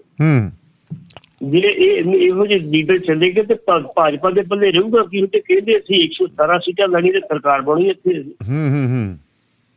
ਇਸੇ ਕਰਕੇ ਜਿਹੜੇ ਜੋਸ਼ੀ ਸਾਹਿਬ ਜਿਹੜੇ ਆ, ਹੁਣ ਜਿਨ੍ਹਾਂ ਦੀ ਇੰਨੀ ਦੁਰਗਤ ਕੀਤੀ ਸੀ ਅਕਾਲੀਆਂ ਨੇ, ਹੁਣ 20 ਤਰੀਕ ਨੂੰ ਉਹ ਹੁਣ ਜਿਹੜੇ ਅਕਾਲੀ ਬਣ ਜਾਣਗੇ ਜੀ। ਹੁਣ ਉਹ ਸ਼੍ਰੀ ਅਨਿਲ ਜੋਸ਼ੀ ਨਹੀਂ ਖੋਇਆ ਕਰਨਗੇ, ਜਥੇਦਾਰ ਅਨਿਲ ਜੋਸ਼ੀ ਖੋਇਆ ਕਰਨਗੇ ਜੀ। ਨਹੀਂ, ਜਥੇਦਾਰ ਤਾਂ ਚਲੋ ਪਹਿਲਾਂ ਵੀ ਆਪਣੇ ਬੜੇ ਸੀਗੇ, ਪਰ ਗੱਲ ਇਹ ਵੀ ਟਿਕਟਾਂ ਕਿੱਥੋਂ ਦੇਣਗੇ ਇਹ ਸੀਟਾਂ ਤਾਂ 117 ਹੈ। ਜਿਹੜੀ ਅੰਮ੍ਰਿਤਸਰ ਨਾਰਥ ਤੋਂ ਉਹ ਸੀਟ ਲੜਨ ਦੀ ਗੱਲ ਕਰਦੇ ਜੀ। ਜਾਣਾ ਸੀ ਨਾ ਆਮ ਆਦਮੀ ਪਾਰਟੀ ਦੇ ਵਿੱਚ, ਲੇਕਿਨ ਆਮ ਆਦਮੀ ਪਾਰਟੀ ਦੇ ਵਿੱਚ ਚਲੇ ਗਏ ਕੁੰਵਰ ਵਿਜੇ ਪ੍ਰਤਾਪ। ਅੱਛਾ ਜੀ। ਤੇ ਕੁੰਵਰ ਵਿਜੇ ਪ੍ਰਤਾਪ ਇਹਨਾਂ ਦਾ ਇੱਕ ਖੜਕੇ ਦਾ ਵੈਰ ਆ। ਕੁੰਵਰ ਵਿਜੇ ਪ੍ਰਤਾਪ ਦੀ ਜਦੋਂ ਅੰਮ੍ਰਿਤਸਰ ਦੇ ਐਸਐਸਪੀ ਜੋ ਨਿਯੁਕਤੀ ਕਰਾਈ ਸੀ ਬਾਦਲ ਸਾਹਿਬ ਨੂੰ ਕਹਿ ਕੇ, ਉਦੋਂ ਬੀਬੀ ਲਕਸ਼ਮੀ ਕਾਂਤ ਚਾਵਲਾ ਤੇ ਨਵਜੋਤ ਸਿੰਘ ਸਿੱਧੂ ਗਏ ਜੀ। ਤੇ ਬਾਦਲ ਸਾਹਿਬ ਨੇ ਕਿਹਾ ਸੀ ਜਿੱਦਾਂ ਤੁਸੀਂ ਇੱਥੇ ਬੰਦੇ ਨੂੰ ਲਵਾਉਣ ਵਾਸਤੇ ਆਵੇ, ਏਦਾਂ ਤੁਸੀਂ ਹਟਾਉਣ ਵਾਸਤੇ ਆਉਣਾ। ਲੇਕਿਨ ਉਹ ਤੇ ਗਏ ਨਹੀਂ ਸੀਗੇ। ਲੇਕਿਨ ਇਹਨੇ ਉਹਨਾਂ ਦੇ ਖਿਲਾਫ ਇੱਕ ਵਾਰੀ ਮੋਰਚਾ ਲਾਇਆ ਸੀ ਬਕਾਇਦਾ ਤੌਰ ਤੇ, ਮੰਤਰੀ ਹੋਣ ਦੇ ਨਾਤੇ, ਮੰਤਰੀ ਸੀ ਗੌਰ ਤੇ ਬਕਾਇਦਾ ਤੌਰ ਧਰਨਾ ਲਾਉਣਾ ਪਿਆ ਸੀ। ਤੇ ਫਿਰ ਕੁੰਵਰ ਵਿਜੇ ਪ੍ਰਤਾਪ ਦੀ ਬਦਲੀ ਕਰ ਦਿੱਤੀ ਗਈ ਸੀ ਇੱਥੋਂ ਜੀ। ਤੇ ਕੁੰਵਰ ਵਿਜੇ ਪ੍ਰਤਾਪ ਪਹਿਲ ਕਦਮੀ ਕਰ ਗਿਆ ਕਿ ਆਪਣੀ ਨੌਕਰੀ ਛੱਡ ਕੇ ਉਹ ਪਹਿਲਾਂ ਆਮ ਆਦਮੀ ਪਾਰਟੀ ਜੁਆਇਨ ਕਰ ਗਿਆ ਜੀ। ਜਿੱਥੋਂ ਜੋਸ਼ੀ ਸਾਹਿਬ ਚੋਣ ਲੜਦੇ ਨੇ ਅੰਮ੍ਰਿਤਸਰ ਦੇ ਨਾਰਥ ਹਲਕੇ ਤੋਂ, ਜਿੱਥੋਂ ਕਹਿੰਦੇ ਜੀ ਮੇਰਾ ਤਾਂ ਘਰ ਹੈ ਇੱਥੇ, ਮੇਰੇ ਤੇ ਲੋਕ ਜਾਈਏ ਮੈਨੂੰ ਤਾਂ ਗੁਰੂ ਸਮਝਦੇ ਆਪਣਾ ਜੀ। ਗੱਲ ਵੀ ਸਹੀ ਹੈ, ਜੋਸ਼ੀ ਨੇ ਉਸ ਇਲਾਕੇ 'ਚ ਕੰਮ ਬਹੁਤ ਕੀਤਾ ਸੀ ਜੀ। 2017 ਦੇ ਵਿੱਚ ਜਦੋਂ ਚੋਣ ਹੋਈ ਸੀ, ਜੋਸ਼ੀ ਨੂੰ ਇਸ ਗੱਲ ਦਾ ਮਾਣ ਸੀ ਮੈਨੂੰ ਇਸ ਹਲਕੇ 'ਚ ਕੋਈ ਹਰਾ ਨਹੀਂ ਸਕਦਾ। ਇੱਕ ਮਾਮੂਲੀ ਬੰਦਾ ਜਿਹਦੀ ਬਹੁਤੀ ਸੇਵ ਹੀ ਨਹੀਂ ਸੀ ਕਿ ਸੁਨੀਲ ਦੱਤੀ, ਜਿਹੜਾ ਸਾਬਕਾ ਮੇਅਰ ਹੈ ਅੰਮ੍ਰਿਤਸਰ ਦਾ, ਉਹਨੇ ਹਰਾ ਕੇ ਰੱਖਤਾ ਜੀ। ਉਹਨੇ ਆਪ ਜੋਸ਼ੀ ਨੂੰ ਕਿਹਾ ਸੀ ਮੈਨੂੰ ਆਪ ਸਮਝ ਨਹੀਂ ਕਿ ਹੋ ਕੀ ਗਿਆ, ਕਿਵੇਂ ਹੋ ਗਿਆ ਮੈਂ ਜਿੱਤ ਗਿਆ ਜੀ। ਲੇਕਿਨ ਜੋਸ਼ੀ ਨੇ ਉਦੋਂ 3 ਵਾਰੀ ਵੋਟਾਂ ਗਲੇ ਜੀ, ਦੁਬਾਰਾ ਵੋਟ ਕੋਲ ਮੈਂ ਹਾਰ ਨਹੀਂ ਸਕਦਾ। ਹੁਣ ਉਸ ਹਲਕੇ ਤੋਂ ਕੁੰਵਰ ਵਿਜੇ ਪ੍ਰਤਾਪ ਹੋਰੀ ਜਿਹੜੇ ਆ ਉਹ ਉਮੀਦਵਾਰ ਬਣ ਗਏ ਆਪਣੇ ਦੇ ਆਮ ਆਦਮੀ ਪਾਰਟੀ ਜੀ। ਉਹਨਾਂ ਮੀਟਿੰਗਾਂ ਵੀ ਸ਼ੁਰੂ ਕਰਤੀਆਂ। ਉਸ ਹਲਕੇ ਦੇ ਵਿੱਚ ਕਰੀਬ ਜਿਹੜੀ ਪ੍ਰਵਾਸੀ ਮਜ਼ਦੂਰ, ਉਹਨਾਂ ਦੀ 15,000 ਵੋਟ ਹੋ ਗਈ, ਜਿਹੜੀ ਕੁੰਵਰ ਵਿਜੇ ਪ੍ਰਤਾਪ ਨੂੰ ਬਿਲਕੁਲ ਇੱਕ ਵੋਟ ਪੈ ਸਕਦੀ ਹੈ। ਹਾਂਜੀ, ਪੈੜੀ ਉਹਨੂੰ ਵੇਖ ਵੀ ਸਕਦੀ। ਅੱਛਾ ਜੀ। ਦੂਜੇ ਪਾਸੇ ਚੱਲਦੇ ਜੋਸ਼ੀ ਸਾਹਿਬ ਦੀ, ਜਿਹੜਾ ਨਾਰਥ ਹਲਕਾ ਵਾ ਬਕਾਇਦਾ ਤੌਰ ਤੇ ਅਕਾਲੀਆਂ ਨੇ ਦੇ ਦਿੱਤਾ ਵਾ ਬਸਪਾ ਨੂੰ ਜੀ। ਹੁਣ ਇਹ ਚਰਚਾ ਚੱਲ ਰਹੀ ਹੈ ਕਿ ਉਹਨਾਂ ਨੂੰ ਕਿਹਾ ਤੁਸੀਂ ਛਾਟੇ ਚੱਲ ਜਾਓ, ਇਹ ਹਲਕਾ ਜਿਹੜਾ ਵਾ ਇਹ ਸਾਨੂੰ ਛੱਡ ਦਿਓ। ਤੇ ਲਗਭਗ ਉਹਨਾਂ ਆਮ ਆਦਮੀ ਪਾਰਟੀ ਵਾਲੇ ਨੇ ਹਾਂ ਕਰਤੀ ਵੀ ਸਾਨੂੰ ਛਾਟਾ ਦੇ ਦਿਓ, ਤੁਸੀਂ ਇਹ ਲੈ ਦਿਓ ਜੀ। ਤੇ ਜੇ ਇੱਥੇ ਜੋਸ਼ੀ ਸਾਹਿਬ ਅਕਾਲੀ ਦਲ ਵਿੱਚ ਚੋਣ ਲੜਦੇ ਆ ਕਿ ਉਹਨਾਂ ਨੂੰ ਅਕਾਲੀਆਂ ਨੂੰ ਇਹੋ ਜਿਹੇ ਬੰਦੇ ਸ਼ਹਿਰ ਚਾਹੀਦੇ ਜੀ। ਜਦੋਂ ਅਸ਼ਵਨੀ ਸ਼ੇਖ ਦੀ ਗੱਲ ਚੱਲੀ ਸੀ ਤੇ ਮਾਫੀ ਬੜਕਾ ਕਰ ਲਈ, ਇਹਨਾਂ ਦੇ ਜਲੇਬ ਕੱਢੇ, ਲੱਡੂ ਬਣਾਏ, ਬੜਾ ਕੁਛ ਬਣਾਇਆ। ਚੰਡੀਗੜ੍ਹ ਤੇ ਕੈਪਟਨ ਅਮਰਿੰਦਰ ਸਿੰਘ ਨੇ ਪਹਿਲਾਂ ਸੰਭਾਲਿਆ ਤੇ ਉਹਨੂੰ ਉਧਰ ਦੀ ਬਜਾਏ ਆਪਣਾ ਬਣਾ ਲਿਆ ਜੀ। ਉਹਨਾਂ ਦੇ ਲੱਡੂ ਵਿਚਾਰੇ ਬਣੇ ਬੜੇ ਉੱਥੇ ਰਹਿ ਗਏ। ਇਸ ਕਰਕੇ ਸ਼ਹਿਰਾਂ ਦੇ ਵਿੱਚ ਅਕਾਲੀ ਦਲ ਨੂੰ ਇਹੋ ਜਿਹੇ ਜਿਹੜੇ ਵਰਕਰ, ਇਹੋ ਜਿਹੇ ਬੰਦੇ ਚਾਹੀਦੇ ਆ ਜੀ। ਇਸੇ ਕਰਕੇ ਜੋਸ਼ੀ ਸਾਹਿਬ ਜਿਹੜੇ ਆ ਉਹ ਹਲਕੇ ਦੇ ਚੋਣ ਲੜਦੇ ਆ ਤੇ ਫਿਰ ਪੁਰਾਣੀਆਂ ਗੱਲਾਂ ਯਾਦ ਆਉਣਗੀਆਂ। ਦੋਵੇਂ ਇੱਕ ਦੂਜੇ ਤੇ ਦੂਸ਼ਣਬਾਜ਼ੀ ਕਰਨਗੇ ਜੀ। ਉਹ ਪੁਲਿਸ ਅਫਸਰ ਆ, ਇਹ ਸਿਆਸਤਦਾਨ, ਦੋਵਾਂ ਦੀ ਟੱਕਰ ਜ਼ਬਰਦਸਤ ਹੋਏਗੀ ਉੱਥੇ। ਲੇਕਿਨ ਇਹ ਵੀ ਤੁਹਾਨੂੰ ਦੱਸਦੇ ਆ, ਭਾਵੇਂ ਉੱਥੇ ਬੀਜੇਪੀ ਆਪਣਾ ਉਮੀਦਵਾਰ ਖੜਾ ਕਰੇਗੀ, ਲੇਕਿਨ ਜੋਸ਼ੀ ਨੂੰ ਹਰਾਉਣ ਵਾਸਤੇ ਬੀਜੇਪੀ ਵਾਲੇ ਅੰਦਰ ਖਾਤੇ ਵੋਟਾਂ ਕੁੰਵਰ ਵਿਜੇ ਪ੍ਰਤਾਪ ਨੂੰ ਪਾਉ। ਅੱਛਾ ਜੀ। ਇੱਥੋਂ ਤੱਕ ਗੱਲ ਹੋਏਗੀ। ਵੇਖ ਬਣਦਾ ਕੀ ਹੈ ਜੀ। ਜੀ ਜੀ। ਤੇ ਬਿਲकुल आगे आगे देखिए होता है क्या है जी। ਤੇ ਹੁਣ ਹਰਿਆਣਾ ਦੇ ਸਾਬਕਾ ਉਪ ਮੁੱਖ ਮੰਤਰੀ ਓਮ ਪ੍ਰਕਾਸ਼ ਚਟਾਲਾ ਨੇ ਕਹਿੰਦੇ 10ਵੀਂ 'ਚ ਅੰਗਰੇਜ਼ੀ ਵਿਸ਼ੇ ਦੀ ਪ੍ਰੀਖਿਆ ਦਿੱਤੀ ਹੈ ਜੀ। ਹਾਂ ਬਿਲਕੁਲ ਜੀ, ਉਹ ਨੈਸ਼ਨਲ ਲੀਡਰ ਬਣਨਾ ਚਾਹੁੰਦੇ ਅੱਜ ਕੱਲ੍ਹ। ਸ਼ਾਇਦ ਕਹਿੰਦੇ ਦਾਨ ਲੱਗ ਜੇ ਮੇਰਾ ਤੇ ਉਹਨਾਂ ਨੇ ਜਿਹੜੀ ਅੰਗਰੇਜ਼ੀ ਭਾਸ਼ਾ ਦੀ 10ਵੀਂ ਦੀ ਪਾਸ ਕੀਤੀ ਹੋਣੀ ਤੇ ਉਹਦਾ ਸਬਜੈਕਟ ਸੀ ਅੰਗਰੇਜ਼ੀ ਦਾ, ਉਹਦੀ ਅੱਜ ਪ੍ਰੀਖਿਆ ਦਿੱਤੀ ਹੈ ਜੀ।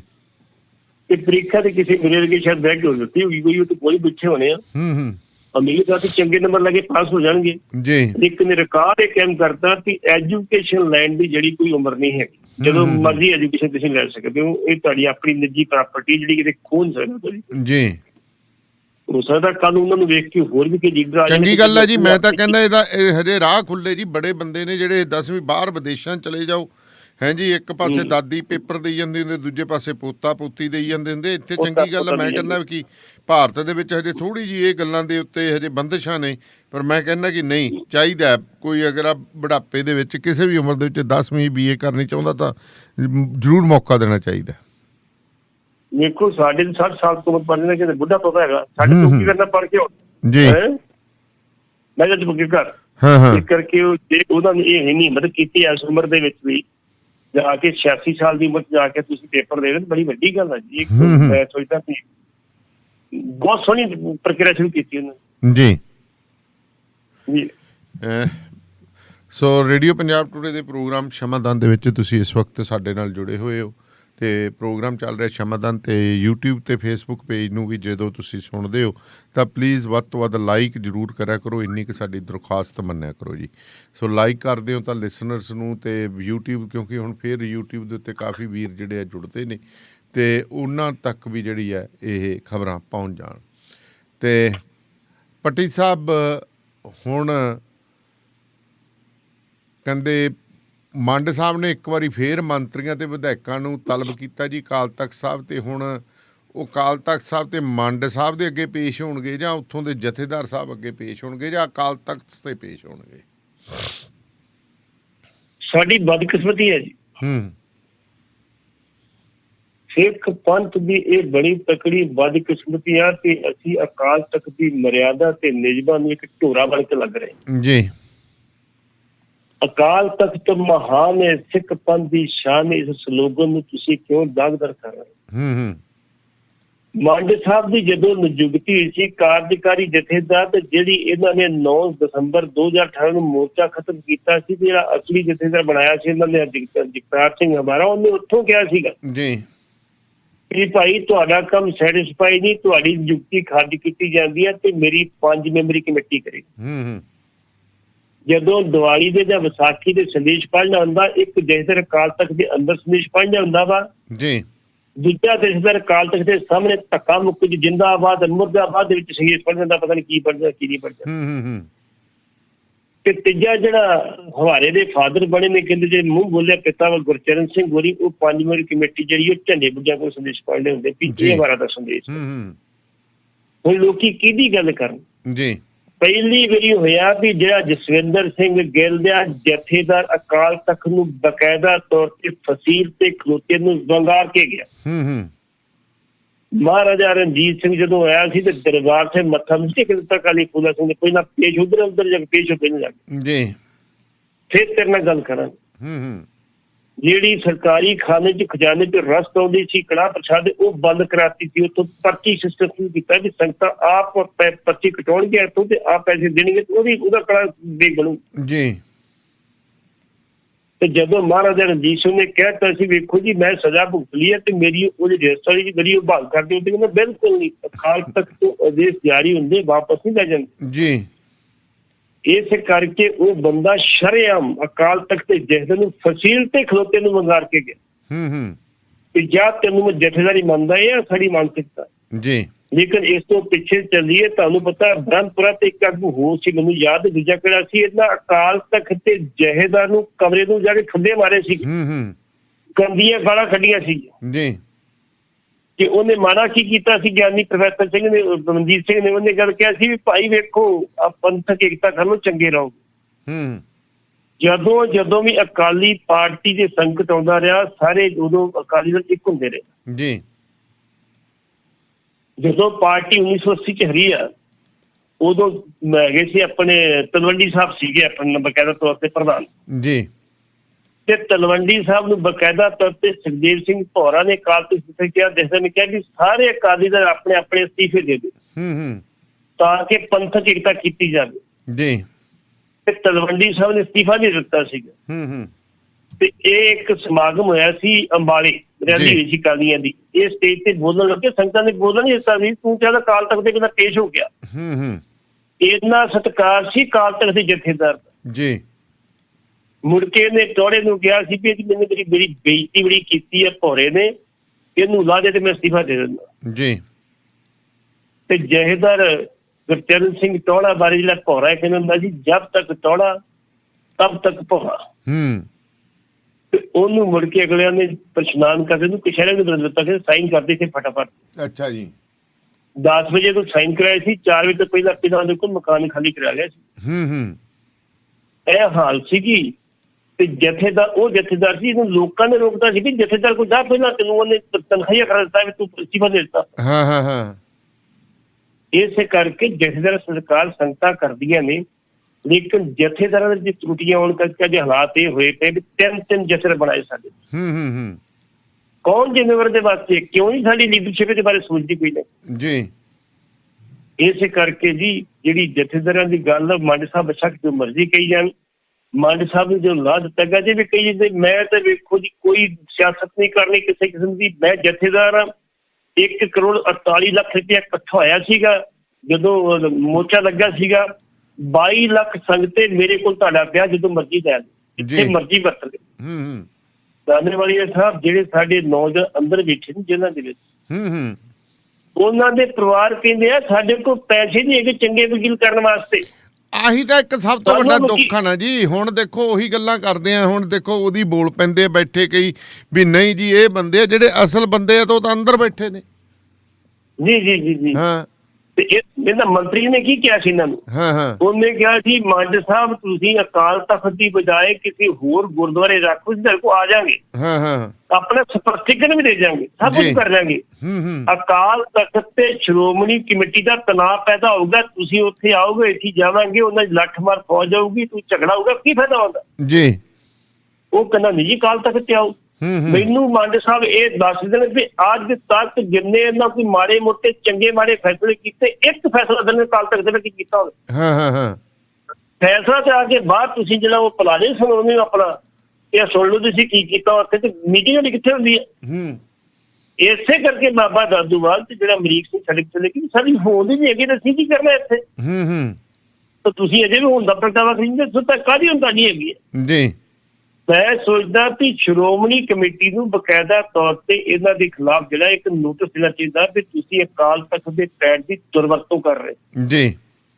ਜੇ ਉਹ ਨਹੀਂ ਦੇ ਰਹੇ ਤੇ ਇਹਦਾ ਮਤਲਬ ਉਹ ਵੀ ਕਿਤੇ ਨਾ ਕਿਤੇ ਨਾਲ ਰਲੇ ਰਹਿੰਦੇ ਵੀ ਚਲੋ ਏਦਾਂ ਬਿੜਾ ਕੇ ਪੰਗਾ ਕਰਦੇ ਚੰਗੀ ਤਰ੍ਹਾਂ ਇਹਨੂੰ ਮਰਿਆਦਾ।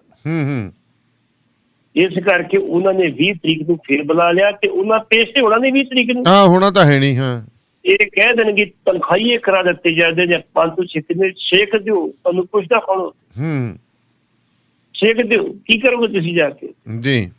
ਇਸੇ ਕਰਕੇ ਮੰਡ ਸਾਹਿਬ ਤੁਸੀਂ ਥੋੜਾ ਜਿਹਾ ਸਿਆਣਪ ਤੋਂ ਕੰਮ ਲਓ। ਜੇ ਉਹਨਾਂ ਨੂੰ ਕਹਿਤਾ ਤੇ ਕਿਸੇ ਹੋਰ ਗੁਰਦੁਆਰੇ ਰੱਖ ਲਓ, ਅਸੀਂ ਆ ਜਾਾਂਗੇ, ਰੱਖ ਲਓ, ਕੋਈ ਗੱਲ ਨਹੀਂ। ਤੁਸੀਂ ਆ ਜੰਨੇ ਹੋਣੀ ਸਮਾਗਮ ਤੁਸੀਂ ਅਕਾਲ ਤਖਤ ਤੇ ਕੀਤਾ ਨਹੀਂ, ਜਾ ਕੇ ਹਾਜੀ ਮਸਤਾਨ ਗੁਰਦੁਆਰੇ ਕੀਤਾ ਨਾ, ਉੱਥੇ ਸੱਦ ਲਓ, ਕੋਈ ਗੱਲ ਨਹੀਂ, ਆ ਜਾਣਗੇ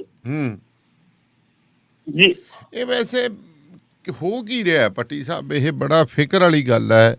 ਪੰਥ 605 ਚ ਹੈ, ਸੋਸ਼ਲ ਮੀਡੀਆ ਦੇ ਉੱਤੇ ਕਈ ਬੰਦੇ ਜਿਉਂ ਲੱਗਦੇ ਆ ਤੇਲ ਪਾਉਣ ਦੇ ਉੱਤੇ।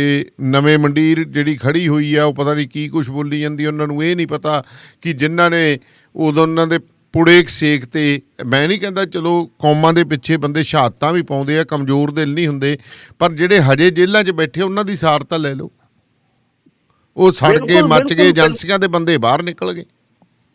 ਬਿਲਕੁਲ ਜੀ, ਬਿਲਕੁਲ, ਕੋਈ ਸ਼ੱਕ ਵਾਲੀ ਗੱਲ ਨਹੀਂ ਹੈਗੀ, ਬਿਲਕੁਲ ਤੁਸੀਂ ਠੀਕ ਕਹਿ ਰਹੇ ਹੋ। ਹਾਂ, ਸਾਥ ਤੇ ਕੀ ਨਾ ਰਹੇ, ਜਿਹੜੇ 2 ਕਿਲੇ ਗੰਢੇ ਦੇ ਗਏ ਅੰਦਰੋਂ ਨੂੰ, ਉੱਥੇ ਬਾਕੀ ਕੀ ਰਹਿ ਗਿਆ? ਉਹ ਲੋਕ ਤੋਂ ਕੁਰਬਾਨੀਆਂ ਕਰਨਗੇ ਤੁਹਾਡੇ ਵਾਸਤੇ ਮੁੜ ਕੇ। ਹਾਂ, ਜਿਹੜੀ ਉਹਨਾਂ ਕਰਤੀ ਸੋਚਦੇ ਹੋਣਗੇ। ਸਾਡੇ ਭੁਪਿੰਦਰ ਸਿੰਘ ਇੱਥੇ ਹੈਗੇ, ਉਹਨੇ ਆਪ ਬਕਾਇਆ ਤੌਰ ਤੇ ਕਿਤੇ ਬਿਆਨ ਭੇਜਿਆ ਸੀ ਆਪਣਾ ਜੀ, ਉਹਨੇ ਵੀਡੀਓ ਪਾਈ ਸੀ ਆਪਣੀ।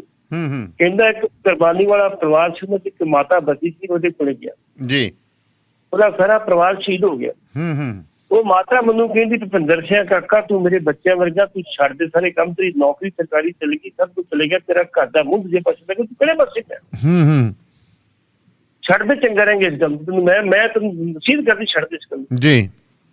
ਵੀ ਜਦੋਂ ਕਿਸੇ ਨੇ ਮੁੜ ਕੇ ਪੁੱਛਣਾ ਨਹੀਂ ਤੂੰ ਹੈ ਕਿੱਥੇ, ਹਾਲ ਨਹੀਂ ਕਰੀ, ਤੁਸੀਂ ਪੋਸਟਾਂ ਪਾ ਕੇ ਕਹਿੰਦੇ ਬੱਲੇ ਬੱਲੇ ਬੜਾ ਕੁਝ ਕਰਦਾ, ਬੜਾ ਕੁਝ ਕਰਦਾ, ਜਦੋਂ ਅਗਲਾ ਫਸ ਜਾਂਦਾ ਮੁੜ ਕੇ ਲੱਭਦੇ ਕੋਈ ਨਹੀਂ ਹੁੰਦਾ।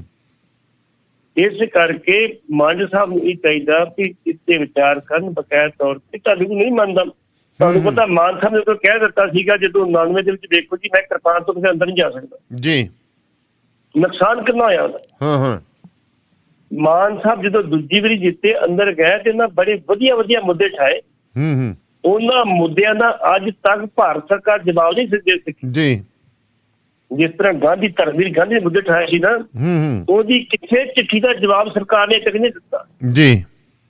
ਇਸ ਕਰਕੇ ਮਾਨ ਸਾਹਿਬ ਨੇ ਉਠਾਏ ਸੀਗੇ, ਉਦੋਂ ਤੁਸੀਂ 5 ਸਾਲ ਬਰਬਾਦ ਕਰਕੇ ਕਿਰਪਾਨ ਲੈ ਕੇ ਬੈਠੇ ਰਹੇ। ਮੁੜ ਕੇ ਕਹਿ ਦਿੱਤਾ ਭਾਈ ਰਣਜੀਤ ਸਿੰਘ ਕੋਲ ਕਿਰਪਾਨ ਰੱਖਦੀ, ਲਓ ਜੀ ਕਿਰਪਾਨ ਹੈ, ਤੁਹਾਨੂੰ ਦੀ ਹੁਕਮ ਕਿਰਪਾਨ ਛੱਡਦੀ ਹੈ। ਜਦੋਂ ਛੱਡਣ ਦਾ ਮੁੱਕਾ ਛੱਡ ਦਿੰਦੇ ਉਦੋਂ ਜੀ। ਅੱਜ ਹਾਲਾਤ ਉਹ ਨਹੀਂ ਕਿ ਜਿਹੜੇ ਤੁਸੀਂ ਮਹਿਸੂਸ ਕਰਦੇ ਹੋ, ਅੱਜ ਹਾਲਾਤ ਕੁਝ ਹੋਰ ਨੇ। ਸਾਨੂੰ ਹਾਲਾਤਾਂ ਨਾਲ ਥੋੜਾ ਬੜਾ ਢਲਣਾ ਪਊਗਾ। ਅਕਾਲ ਤਖਤ ਦੀ ਉਸ ਵੇਲੇ ਜਿਸ ਟਾਈਮ ਤੇ ਸਾਰੀ ਕੀਤੀ, ਉਸ ਨੂੰ ਲੋੜ ਸੀ, ਬੜੀ ਸਖਤ ਲੋੜ, ਅੱਜ ਵੀ ਲੋੜ ਤਾਂ ਅੱਜ ਵੀ ਹੈ ਚੰਗੇ ਕੰਮਾਂ ਵਾਸਤੇ। ਕਿਸੇ ਨੂੰ ਛੇਕਣ ਵਾਸਤੇ, ਕਿਸੇ ਨੂੰ ਕੱਢਣ ਵਾਸਤੇ, ਕਿਸੇ ਨੂੰ ਕੁੱਟਣ ਵਾਸਤੇ, ਮਾਰਨ ਵਾਸਤੇ ਨਹੀਂ ਹੈਗਾ ਅਕਾਲ। ਉਹ ਤੇ ਇੱਕ ਬਖਸ਼ਣ ਤਰਕ ਹੈ, ਜਿਹੜਾ ਬਖਸ਼ਦਾ ਨੂੰ, ਜਿਹੜਾ ਮਰਜ਼ੀ ਆ ਜਾਏ ਉੱਥੇ ਬਖਸ਼ਿਆ ਜਾਂਦਾ ਜੀ। ਅੱਛਾ, ਇੱਕ ਬੜੀ ਤਾਜ਼ਾ ਤਰੀਨ ਬੜੀ ਖਤਰਨਾਕ ਖਬਰ ਅਮਰੀਕਾ ਤੋਂ ਆ ਰਹੀ ਹੈ ਜੀ। ਕਹਿੰਦੇ ਜਿੱਥੇ ਕਰੋਨਾ ਦਾ ਪ੍ਰਕੋਪ ਫੇਰ ਵੱਧ ਗਿਆ ਜੀ। ਜੀ ਕਹਿੰਦੇ ਇੱਕੋ ਦਿਨ ਦੇ ਵਿੱਚ ਫਲੋਰੀਡਾ 'ਚ ਪਿਛਲੇ ਹਫ਼ਤੇ 26,000 ਨਵੇਂ ਮਾਮਲੇ ਆਏ ਹੈ ਤੇ ਕਹਿੰਦੇ ਮੌਤਾਂ ਜਿਹੜੀਆਂ ਨੇ ਉਹ ਲਗਾਤਾਰ ਬੜੀਆਂ ਵੱਧ ਰਹੀਆਂ ਨੇ। ਸੋ ਵਾਇਰਸ ਦੇ ਡੈਲਟਾ ਰੂਪ ਦਾ ਪ੍ਰਸਾਰ ਤੇਜ਼ੀ ਨਾਲ ਹੋ ਰਿਹਾ। ਸੋ ਰੱਬ ਮਿਹਰ ਕਰੇ ਜੀ, ਪਤਾ ਨਹੀਂ ਕੀ ਹੋਣਾ ਕੀ ਨਹੀਂ ਹੋਣਾ ਅੱਗੇ ਜਾ ਕੇ। ਇੱਥੇ ਵੀ ਹਾਲਾਤ ਬੜੇ ਨੇ। ਗੱਲ ਵਾਲੀ ਸਾਹਿਬ, ਇਹ ਕੰਮ ਅਜੇ 2-4 ਸਾਲ ਇਦਾਂ ਚੱਲਣਾ ਵਾ। 2-4 ਸਾਲ ਬਾਅਦ ਕੀ ਹੋਣਾ, ਜਿਵੇਂ ਅਸੀਂ ਕੈਂਸਰ ਦੇ, ਜਿਵੇਂ ਏਡਸ ਦੇ ਤੱਪ ਤੱਕ ਦੇ ਆਦੀ ਜੀ ਹੋ ਗਏ ਨਾ, ਆਦੀ ਜੀ ਹੋ ਗਏ, ਮੁੜ ਕੇ ਇਹਦੇ ਵੀ ਆਦੀ ਹੋ ਜਾਣਾ। ਕੋਈ ਗੱਲ ਨਹੀਂ, ਵੇਖੀ ਜੋ ਹੁੰਦਾ। ਲੇਕਿਨ ਇੰਡੀਆ ਦੇ ਵਿੱਚ ਕੀ ਹੈ, ਇੰਡੀਆ ਦੇ ਵਿੱਚ ਔਸ਼ਧੀਆਂ ਨੇ ਬਹੁਤ ਜ਼ਿਆਦੀਆਂ, ਜਿਹੜੀਆਂ ਅਦਰਕ ਲੈ ਲਓ, ਥੋਮ ਲੈ ਲਓ, ਗੰਢਾ ਲੈ ਲਓ, ਇਹ ਚੀਜ਼ਾਂ ਔਸ਼ਧੀਆਂ ਨੇ। ਇਹ ਚੀਜ਼ਾਂ ਤੁਸੀਂ ਪੜ੍ਹ ਕੇ ਵੇਖੋ ਕਿ ਤੁਹਾਨੂੰ ਇਹ ਕਈ ਬਿਮਾਰੀਆਂ ਦਾ ਇਲਾਜ ਆ। ਦੇਖਣ ਚੀਜ਼ਾਂ ਨਹੀਂ ਹੈਗੀਆਂ, ਉਹ ਤੁਰੇ ਜਾਂਦੇ ਜਿਹੜੇ ਜੀ ਮਾੜਾ ਮੋਟਾ ਫਰੂਟ ਖਾ ਖੂ ਕੇ ਤੁਰਦੇ ਕਰੀ ਜਾਂਦੇ ਜੀ। ਇਸ ਕਰਕੇ ਇੱਥੇ ਅਜੇ ਤੱਕ ਜਿੰਨੀ ਸਾਡੀ ਪਾਪੂਲੇਸ਼ਨ ਸੀ ਨਾ, ਜੇ ਕਿਤੇ ਅਮਰੀਕਾ ਦੀ ਗੱਲ ਹੁੰਦੀ ਤੇ ਇੱਥੇ ਘੱਟੋ ਘੱਟ ਕਰੋੜਾਂ ਬੰਦੇ ਮਰਦੇ। ਲੇਕਿਨ ਬਚੇ ਸਿਰਫ ਇਸੇ ਕਰਕੇ ਸੀਗੇ ਵੀ ਇਹ ਔਸ਼ਧੀਆਂ ਜਿਹੜੀਆਂ ਅਸੀਂ ਚੀਜ਼ਾਂ ਖਾਂਦੇ ਪੀਂਦੇ ਰਹਿੰਦੇ ਆ, ਉਹਦੇ ਕਰਕੇ ਕਰੋਨਾ ਬਹੁਤਾ ਨਹੀਂ ਮਰ ਸਕਿਆ। ਫੇਰ ਵੀ ਸਰਕਾਰ ਕਹਿੰਦੀ ਆ 3,44,000 ਬੰਦੇ ਮਰੇ ਆ, ਲੇਕਿਨ ਜਿਹੜੀਆਂ ਗੈਰ ਸਰਕਾਰੀ ਰਿਪੋਰਟਾਂ ਉਹ 48 ਲੱਖ ਕਹਿੰਦੇ। ਹੁਣ ਇਹ ਸੱਚਾਈ ਕੀ ਹੈ ਜੀ, ਪਤਾ ਸਰਕਾਰ ਕਿਉਂ ਲੁਕਾ ਕੇ ਰੱਖਦੀ, ਦੱਸ ਦਿਓ ਕੀ ਹੈ ਕੀ ਨਹੀਂ, ਕਿਉਂ ਲੁਕਾਉਂਦੇ ਤੁਸੀਂ, ਕਿਉਂ ਜੀ? ਹੁਣ ਪਿੰਡਾਂ ਦੇ ਵਿੱਚ ਕੀ ਹੋਇਆ, ਪਿੰਡਾਂ ਦੇ ਕਹਿੰਦੇ ਮਾੜਾ ਜਿਹਾ ਬੁਖਾਰ ਚੜਿਆ ਸੀ ਯਾਰ, ਬੁਖਾਰ ਚੜਿਆ ਬੰਦਾ ਮਰ ਗਿਆ, ਕੋਈ ਗੱਲ ਨਹੀਂ ਮਰ ਗਿਆ। ਬੇਸਿਕਲੀ ਹੋ ਸਕਦਾ ਕਰੋਨਾ ਦਾ ਮਰੀਜ਼ ਹੋਵੇ, ਇਹ ਟੈਸਟ ਨਹੀਂ ਕਰਾਇਆ ਹੁੰਦਾ। ਇਸ ਕਰਕੇ ਜਿਹੜਾ ਵਾ ਤੁਹਾਨੂੰ ਪਤਾ ਹੈ ਜਿਹੜੇ ਵੇਰੀਐਂਟ ਹੈਗਾ ਡੈਲਟਾ ਵੇਰੀਐਂਟ ਇਹ ਵੀ ਖਤਰਨਾਕ ਚੀਜ਼ ਹੈ ਜੀ ਅਮਰੀਕਾ ਦੇ ਵਿੱਚ ਉਹਨਾਂ ਨੇ ਸਭ ਕੁਝ ਛੱਡਤਾ ਸੀ ਜਦੋਂ ਜੀ ਤੁਸੀਂ ਮਾਸਕ ਨਹੀਂ ਪਾਉਣਾ ਕੁਝ ਨਹੀਂ ਪਾਉਣਾ ਤੁਸੀਂ ਜੋ ਮਰਜ਼ੀ ਕਰੋ ਜਿੱਦਾਂ ਮਰਜ਼ੀ ਜੋ ਕਰਨੀ ਤੇ ਫਿਰ ਜਿਹੜੀਆਂ ਜਦੋਂ ਤੁਸੀਂ ਸਾਰੀਆਂ ਸਾਵਧਾਨੀਆਂ ਛੱਡ ਦੇਂਗੇ ਤੇ ਫਿਰ ਉਹਨੇ ਤਾਂ ਆਪਣਾ ਪ੍ਰਕੋਪ ਵਿਖਾਉਣਾ ਜੀ ਜੀ। ਤੇ ਆ ਬਠਿੰਡੇ ਦੇ ਸਾਡੇ ਇਲਾਕੇ ਦੇ ਵਿੱਚ ਦੇਖੋ ਕੀ ਕੰਮ ਹੋਈ ਜਾਂਦਾ ਜੀ। ਕਹਿੰਦੇ ਪਿੰਡ ਸਾਰਾ ਟੂਣੇ ਟਾਮਣ ਤੇ ਹੋ ਗਿਆ। ਇੱਕ ਅੰਮ੍ਰਿਤਧਾਰੀ ਪਰਿਵਾਰ ਨੇ ਜਦੋਂ ਉਹਦਾ ਵਿਰੋਧ ਕੀਤਾ ਤੇ ਕਹਿੰਦੇ ਉਹਦਾ ਭਾਂਡਾ ਟਾਲਤਾ। ਬਿਲਕੁਲ ਜੀ ਵੇਖੋ ਇਹ ਮਿਰਜ਼ੇ ਵਾਲਾ ਪਿੰਡ ਤਲਵੰਡੀ ਤੋਂ ਅਗਲੇ ਪਾਸੇ ਤਲਵੰਡੀ ਤੋਂ ਅਗਲੇ ਪਾਸੇ ਕੋਨੇ ਵਾਲੀ ਕੋਈ ਗੱਲ ਨੂੰ ਨਾਲ ਲੈ ਕੇ ਛੱਡ ਤੇ ਉਹ ਮਿਰਜ਼ੇ ਵਾਲਾ ਪਿੰਡ ਆ ਤੇ ਮਿਰਜ਼ੇ ਵਾਲੇ ਪਿੰਡ ਦੇ ਵਿੱਚ ਇੱਕ ਪਰਿਵਾਰ ਜਿਹੜਾ ਅੰਮ੍ਰਿਤਧਾਰੀ ਜੀ ਉਹ ਇਹਨਾਂ ਚੀਜ਼ਾਂ ਨੂੰ ਨਹੀਂ ਮੰਨਦੇ ਟੂਣਿਆਂ ਟਾਣਿਆਂ ਨੂੰ। ਪਿੰਡ ਦੇ ਵਿੱਚ ਮੂੰਹ ਖੁਰ ਦੀ ਬਿਮਾਰੀ ਆ ਗਈ ਡੰਗਰਾਂ ਦੀ ਉਹਨਾਂ ਇਲਾਜ ਵੀ ਕਰਾਇਆ ਲੇਕਿਨ ਪ੍ਰੋਪਰਲੀ ਅਜੇ ਤੁਹਾਨੂੰ ਟਾਈਮ ਲੱਗਦਾ ਮੂੰਹ ਖੁਰ ਦੀ ਬਿਮਾਰੀ ਤੇ ਦਵਾਈ ਦੋ ਟਾਈਮ ਲੱਗਦਾ ਜਾਂਦਾ। ਇਹਨਾਂ ਕਿਸੇ ਸਾਧ ਨੂੰ ਕਿਹਾ ਸਾਧ ਕਹਿੰਦਾ ਮੈਂ ਟੂਣਾ ਕਰ ਦਿੰਦਾ ਤੇ ਤੁਹਾਡੇ ਸਾਰੇ ਰੋਗ ਦੂਰ ਹੋ ਜਾਣਗੇ। ਉਹਨਾਂ ਟੂਣਾ ਕਰਤਾ ਉਹਨਾਂ ਕਦੀ ਰਾਤ ਨੂੰ ਤੁਸੀਂ ਬਾਹਰ ਨਹੀਂ ਨਿਕਲਣਾ ਰਾਤ ਨੂੰ 11 ਵਜੇ ਤੋਂ ਬਾਅਦ ਲਾਈਟ ਨਹੀਂ ਜਗਣੀ ਜਿੰਨੀਆਂ ਉਹਨਾਂ ਸਾਵਧਾਨੀਆਂ ਕਹੀਏ ਕਹਿੰਦੇ ਅਸੀਂ ਤੇ ਮੰਨਦੇ ਨਹੀਂ ਇਹਨਾਂ ਚੀਜ਼ਾਂ ਨੂੰ। ਅਸੀਂ ਬਾਹਰ ਵੀ ਨਿਕਲਾਂਗੇ ਲਾਈਟ ਵੀ ਜਗਾਵਾਂਗੇ ਡੰਗਰ ਵੀ ਬਾਹਰ ਸਭ ਕੁਝ ਕਰਾਂਗੇ ਅਸੀਂ। ਜਦੋਂ ਉਹਦਾ ਵਿਰੋਧ ਕੀਤਾ ਤੇ ਪਿੰਡ ਵਾਲੇ ਥੋੜੇ ਬੰਦੇ ਇਕੱਠੇ ਹੋਏ ਜਾਂ ਬਹੁਤੇ ਹੋਏ ਉਹਨਾਂ ਨੇ ਬਕਾਇਦਾ ਤੌਰ ਤੇ ਕਹਿਤਾ ਇਹਨਾਂ ਦਾ ਸਮਾਜਿਕ ਬਾਈਕਾਟ ਕੀਤਾ ਜਾਵੇ ਕਿ ਸਾਡੇ ਪਿੰਡ 'ਚ ਬਿਮਾਰੀ ਆਈ ਉਹਨੂੰ ਦੂਰ ਕਰਨ ਵਾਸਤੇ ਟੂਣਾ ਕਰਾਇਆ ਤੇ ਟੂਣੇ ਦਾ ਅਸਰ ਤਦ ਨਹੀਂ ਹੋ ਰਿਹਾ ਵੀ ਇਹ ਲੋਕ ਕਲੰਕਰ ਤੇ ਬੈਠੇ। ਉਹ ਅਖਬਾਰਾਂ ਦੀ ਸੁਰਖੀਆਂ ਬਣ ਗਈਆਂ ਜੀ ਉਹ ਸਾਰੇ ਭੱਜ ਰਹੇ ਨੇ। ਪਿੰਡ ਦੇ ਸਰਪੰਚ ਨੇ ਕਹਿਤਾ ਇਹ ਕੋਈ ਪੰਚਾਇਤੀ ਫੈਸਲਾ ਨਹੀਂਗਾ ਜਿਹਨੇ ਕੀਤਾ ਉਹਨੂੰ ਪੁੱਛੋ। ਅਸੀਂ ਬਿਲਕੁਲ ਨਹੀਂ ਸਹਿਮਤ ਵੀ ਟੂਣੇ ਟਮਾਣੇ ਕੀ ਹੁੰਦੇ। ਅਸੀਂ ਕਹਿੰਦੇ ਜਿਹੜਾ ਇਲਾਜ ਆ ਡਾਕਟਰੀ ਦਾ ਡੰਗਰ ਨਾਲ ਕਰਾਇਆ ਜਾਵੇ ਡੰਗਰ ਠੀਕ ਹੋ ਜਾਣਗੇ ਜੀ। ਤੇ ਸਭ ਤੋਂ ਵੱਡੀ ਗੱਲ ਉਹਨਾਂ ਨੇ ਜਥੇਦਾਰ ਅਕਾਲ ਤਖਤ ਨੂੰ ਪੱਤਰ ਲਿਖਤਾ ਵੀ ਸਾਡੇ ਪਿੰਡ 'ਚ ਕਹਾਣੀ ਵਰਤ ਗਈ ਤੇ ਜਥੇਦਾਰ ਨੇ ਇੱਥੇ ਆਪਣਾ ਮੂੰਹ ਨਹੀਂ ਖੋਲਿਆ। ਖੋਲਣਾ ਕੀ ਹੈ ਨਾਲੇ ਨਾਲ ਬੈਠੇ ਨੇ ਜਮਾਂ ਬਿਲਕੁਲ ਨਾਲ ਬੈਠੇ ਨੇ। ਤੁਹਾਡੇ ਕੋਲ 2-2 ਤਖਤਾਂ ਦਾ ਚਾਰਜ ਹੈ ਘੱਟੋ ਘੱਟ ਉਹਦੀ ਕੋਈ ਸਪਸ਼ਟੀਕਰਨ ਲੈ ਲਓ ਕੋਈ ਨਿਖੇਧੀ ਕਰ ਦਿਓ ਜਾ ਕੇ ਲੋਕਾਂ ਨੂੰ ਸਮਝਾ ਦਿਓ ਭਾਈ ਇਹ ਗਲਤ ਕਰ ਰਹੇ ਹੋ ਤੁਸੀਂ।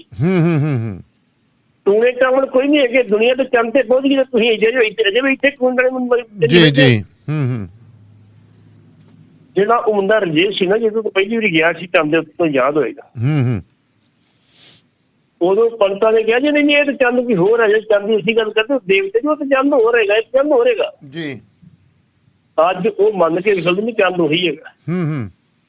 ਇਸੇ ਕਰਕੇ ਇੱਥੋਂ ਤੱਕ ਪਹੁੰਚਣ ਦੇ ਬਾਵਜੂਦ ਵੀ ਪੜ੍ਹੇ ਲਿਖੇ ਹੋ ਜਾਣ ਦੇ ਬਾਵਜੂਦ ਤੁਸੀਂ ਵੇਖੋ ਕਿ ਕਹਿੰਦੇ ਸਲੇਡਾ ਆ ਗਿਆ ਜੀ ਫਲਾਣੇ ਨੂੰ ਭੂਤ ਮਰ ਗਿਆ ਜੀ ਅੱਗੇ ਭੂਤ ਚਿਮੜਦਾ ਗਿਆ ਲੋਕੀ ਜਾਗਰੂਕ ਹੋ ਗਏ ਨੇ।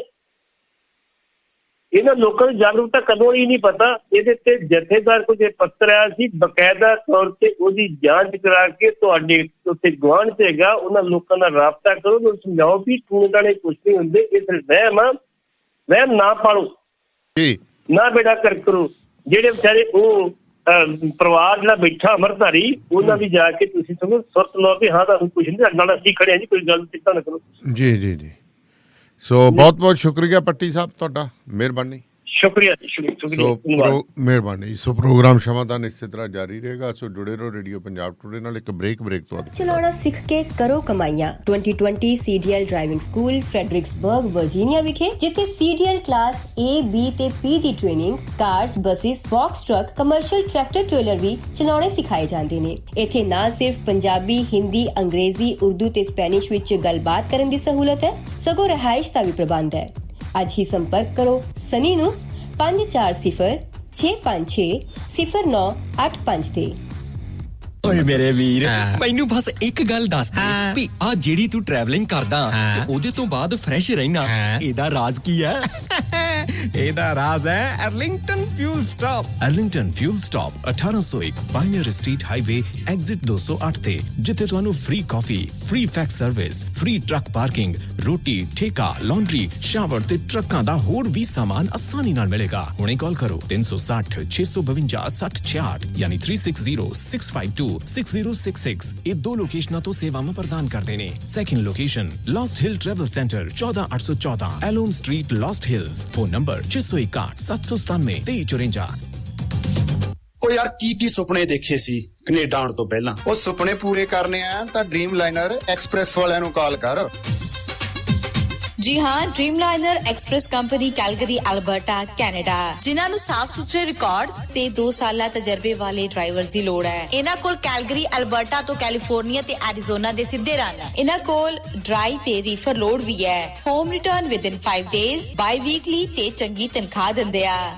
ਔਰ ਹਾਂ, ਸਿੰਗਲ ਤੇ ਟੀਮਸ ਦੋਨਾਂ ਨੂੰ ਹਾਇਰ ਕਰਦੇ ਨੇ। ਵਧੇਰੇ ਜਾਣਕਾਰੀ ਲਈ ਕਾਲ 403 404 9501 403 404 9501। ਡ੍ਰੀਮਲਾਈਨਰ express company Calgary Alberta Canada. Trucking ਵਾਲੇ ਵੀਰੋ ਧਿਆਨ ਨਾਲ ਸੁਣੋ। ਟਰੱਕ ਜਿੱਦਾਂ ਦਾ ਵੀ ਚਲਾਉਂਦੇ ਹੋ, ਮੈਨੂਅਲ ਜਾਂ ਆਟੋਮੈਟਿਕ, ਕੁਇਕ ਟਰੱਕ ਲਿਊਬ ਚੇਤੇ ਆਹੀ ਨਾ ਰੱਖਿਓ। ਟਰੱਕ ਦੀ ਵਧੀਆ ਸਰਵਿਸ ਲਈ ਕੁਇਕ ਟਰੱਕ ਲਿਊਬ। ਲਓ ਜੀ, ਤੀਜੀ ਲੋਕੇਸ਼ਨ ਵੀ ਖੋਲਤੀ ਆ, ਐਗਜ਼ਿਟ 579 ਫਰਮ ਹਾਈਵੇ 401 ਇਨ ਨਾਪਨੀ। ਆਹੋ ਜੀ, ਕੋਈ ਅਪਾਇੰਟਮੈਂਟ ਨਹੀਂ, drive through facility. Exit 579 firm highway 401 in ਨਾਪਨੀ। Quick truck lube, the one stop shop। 5196220660 ਜਾਂ quicktrucklube.com। QTL, because we care।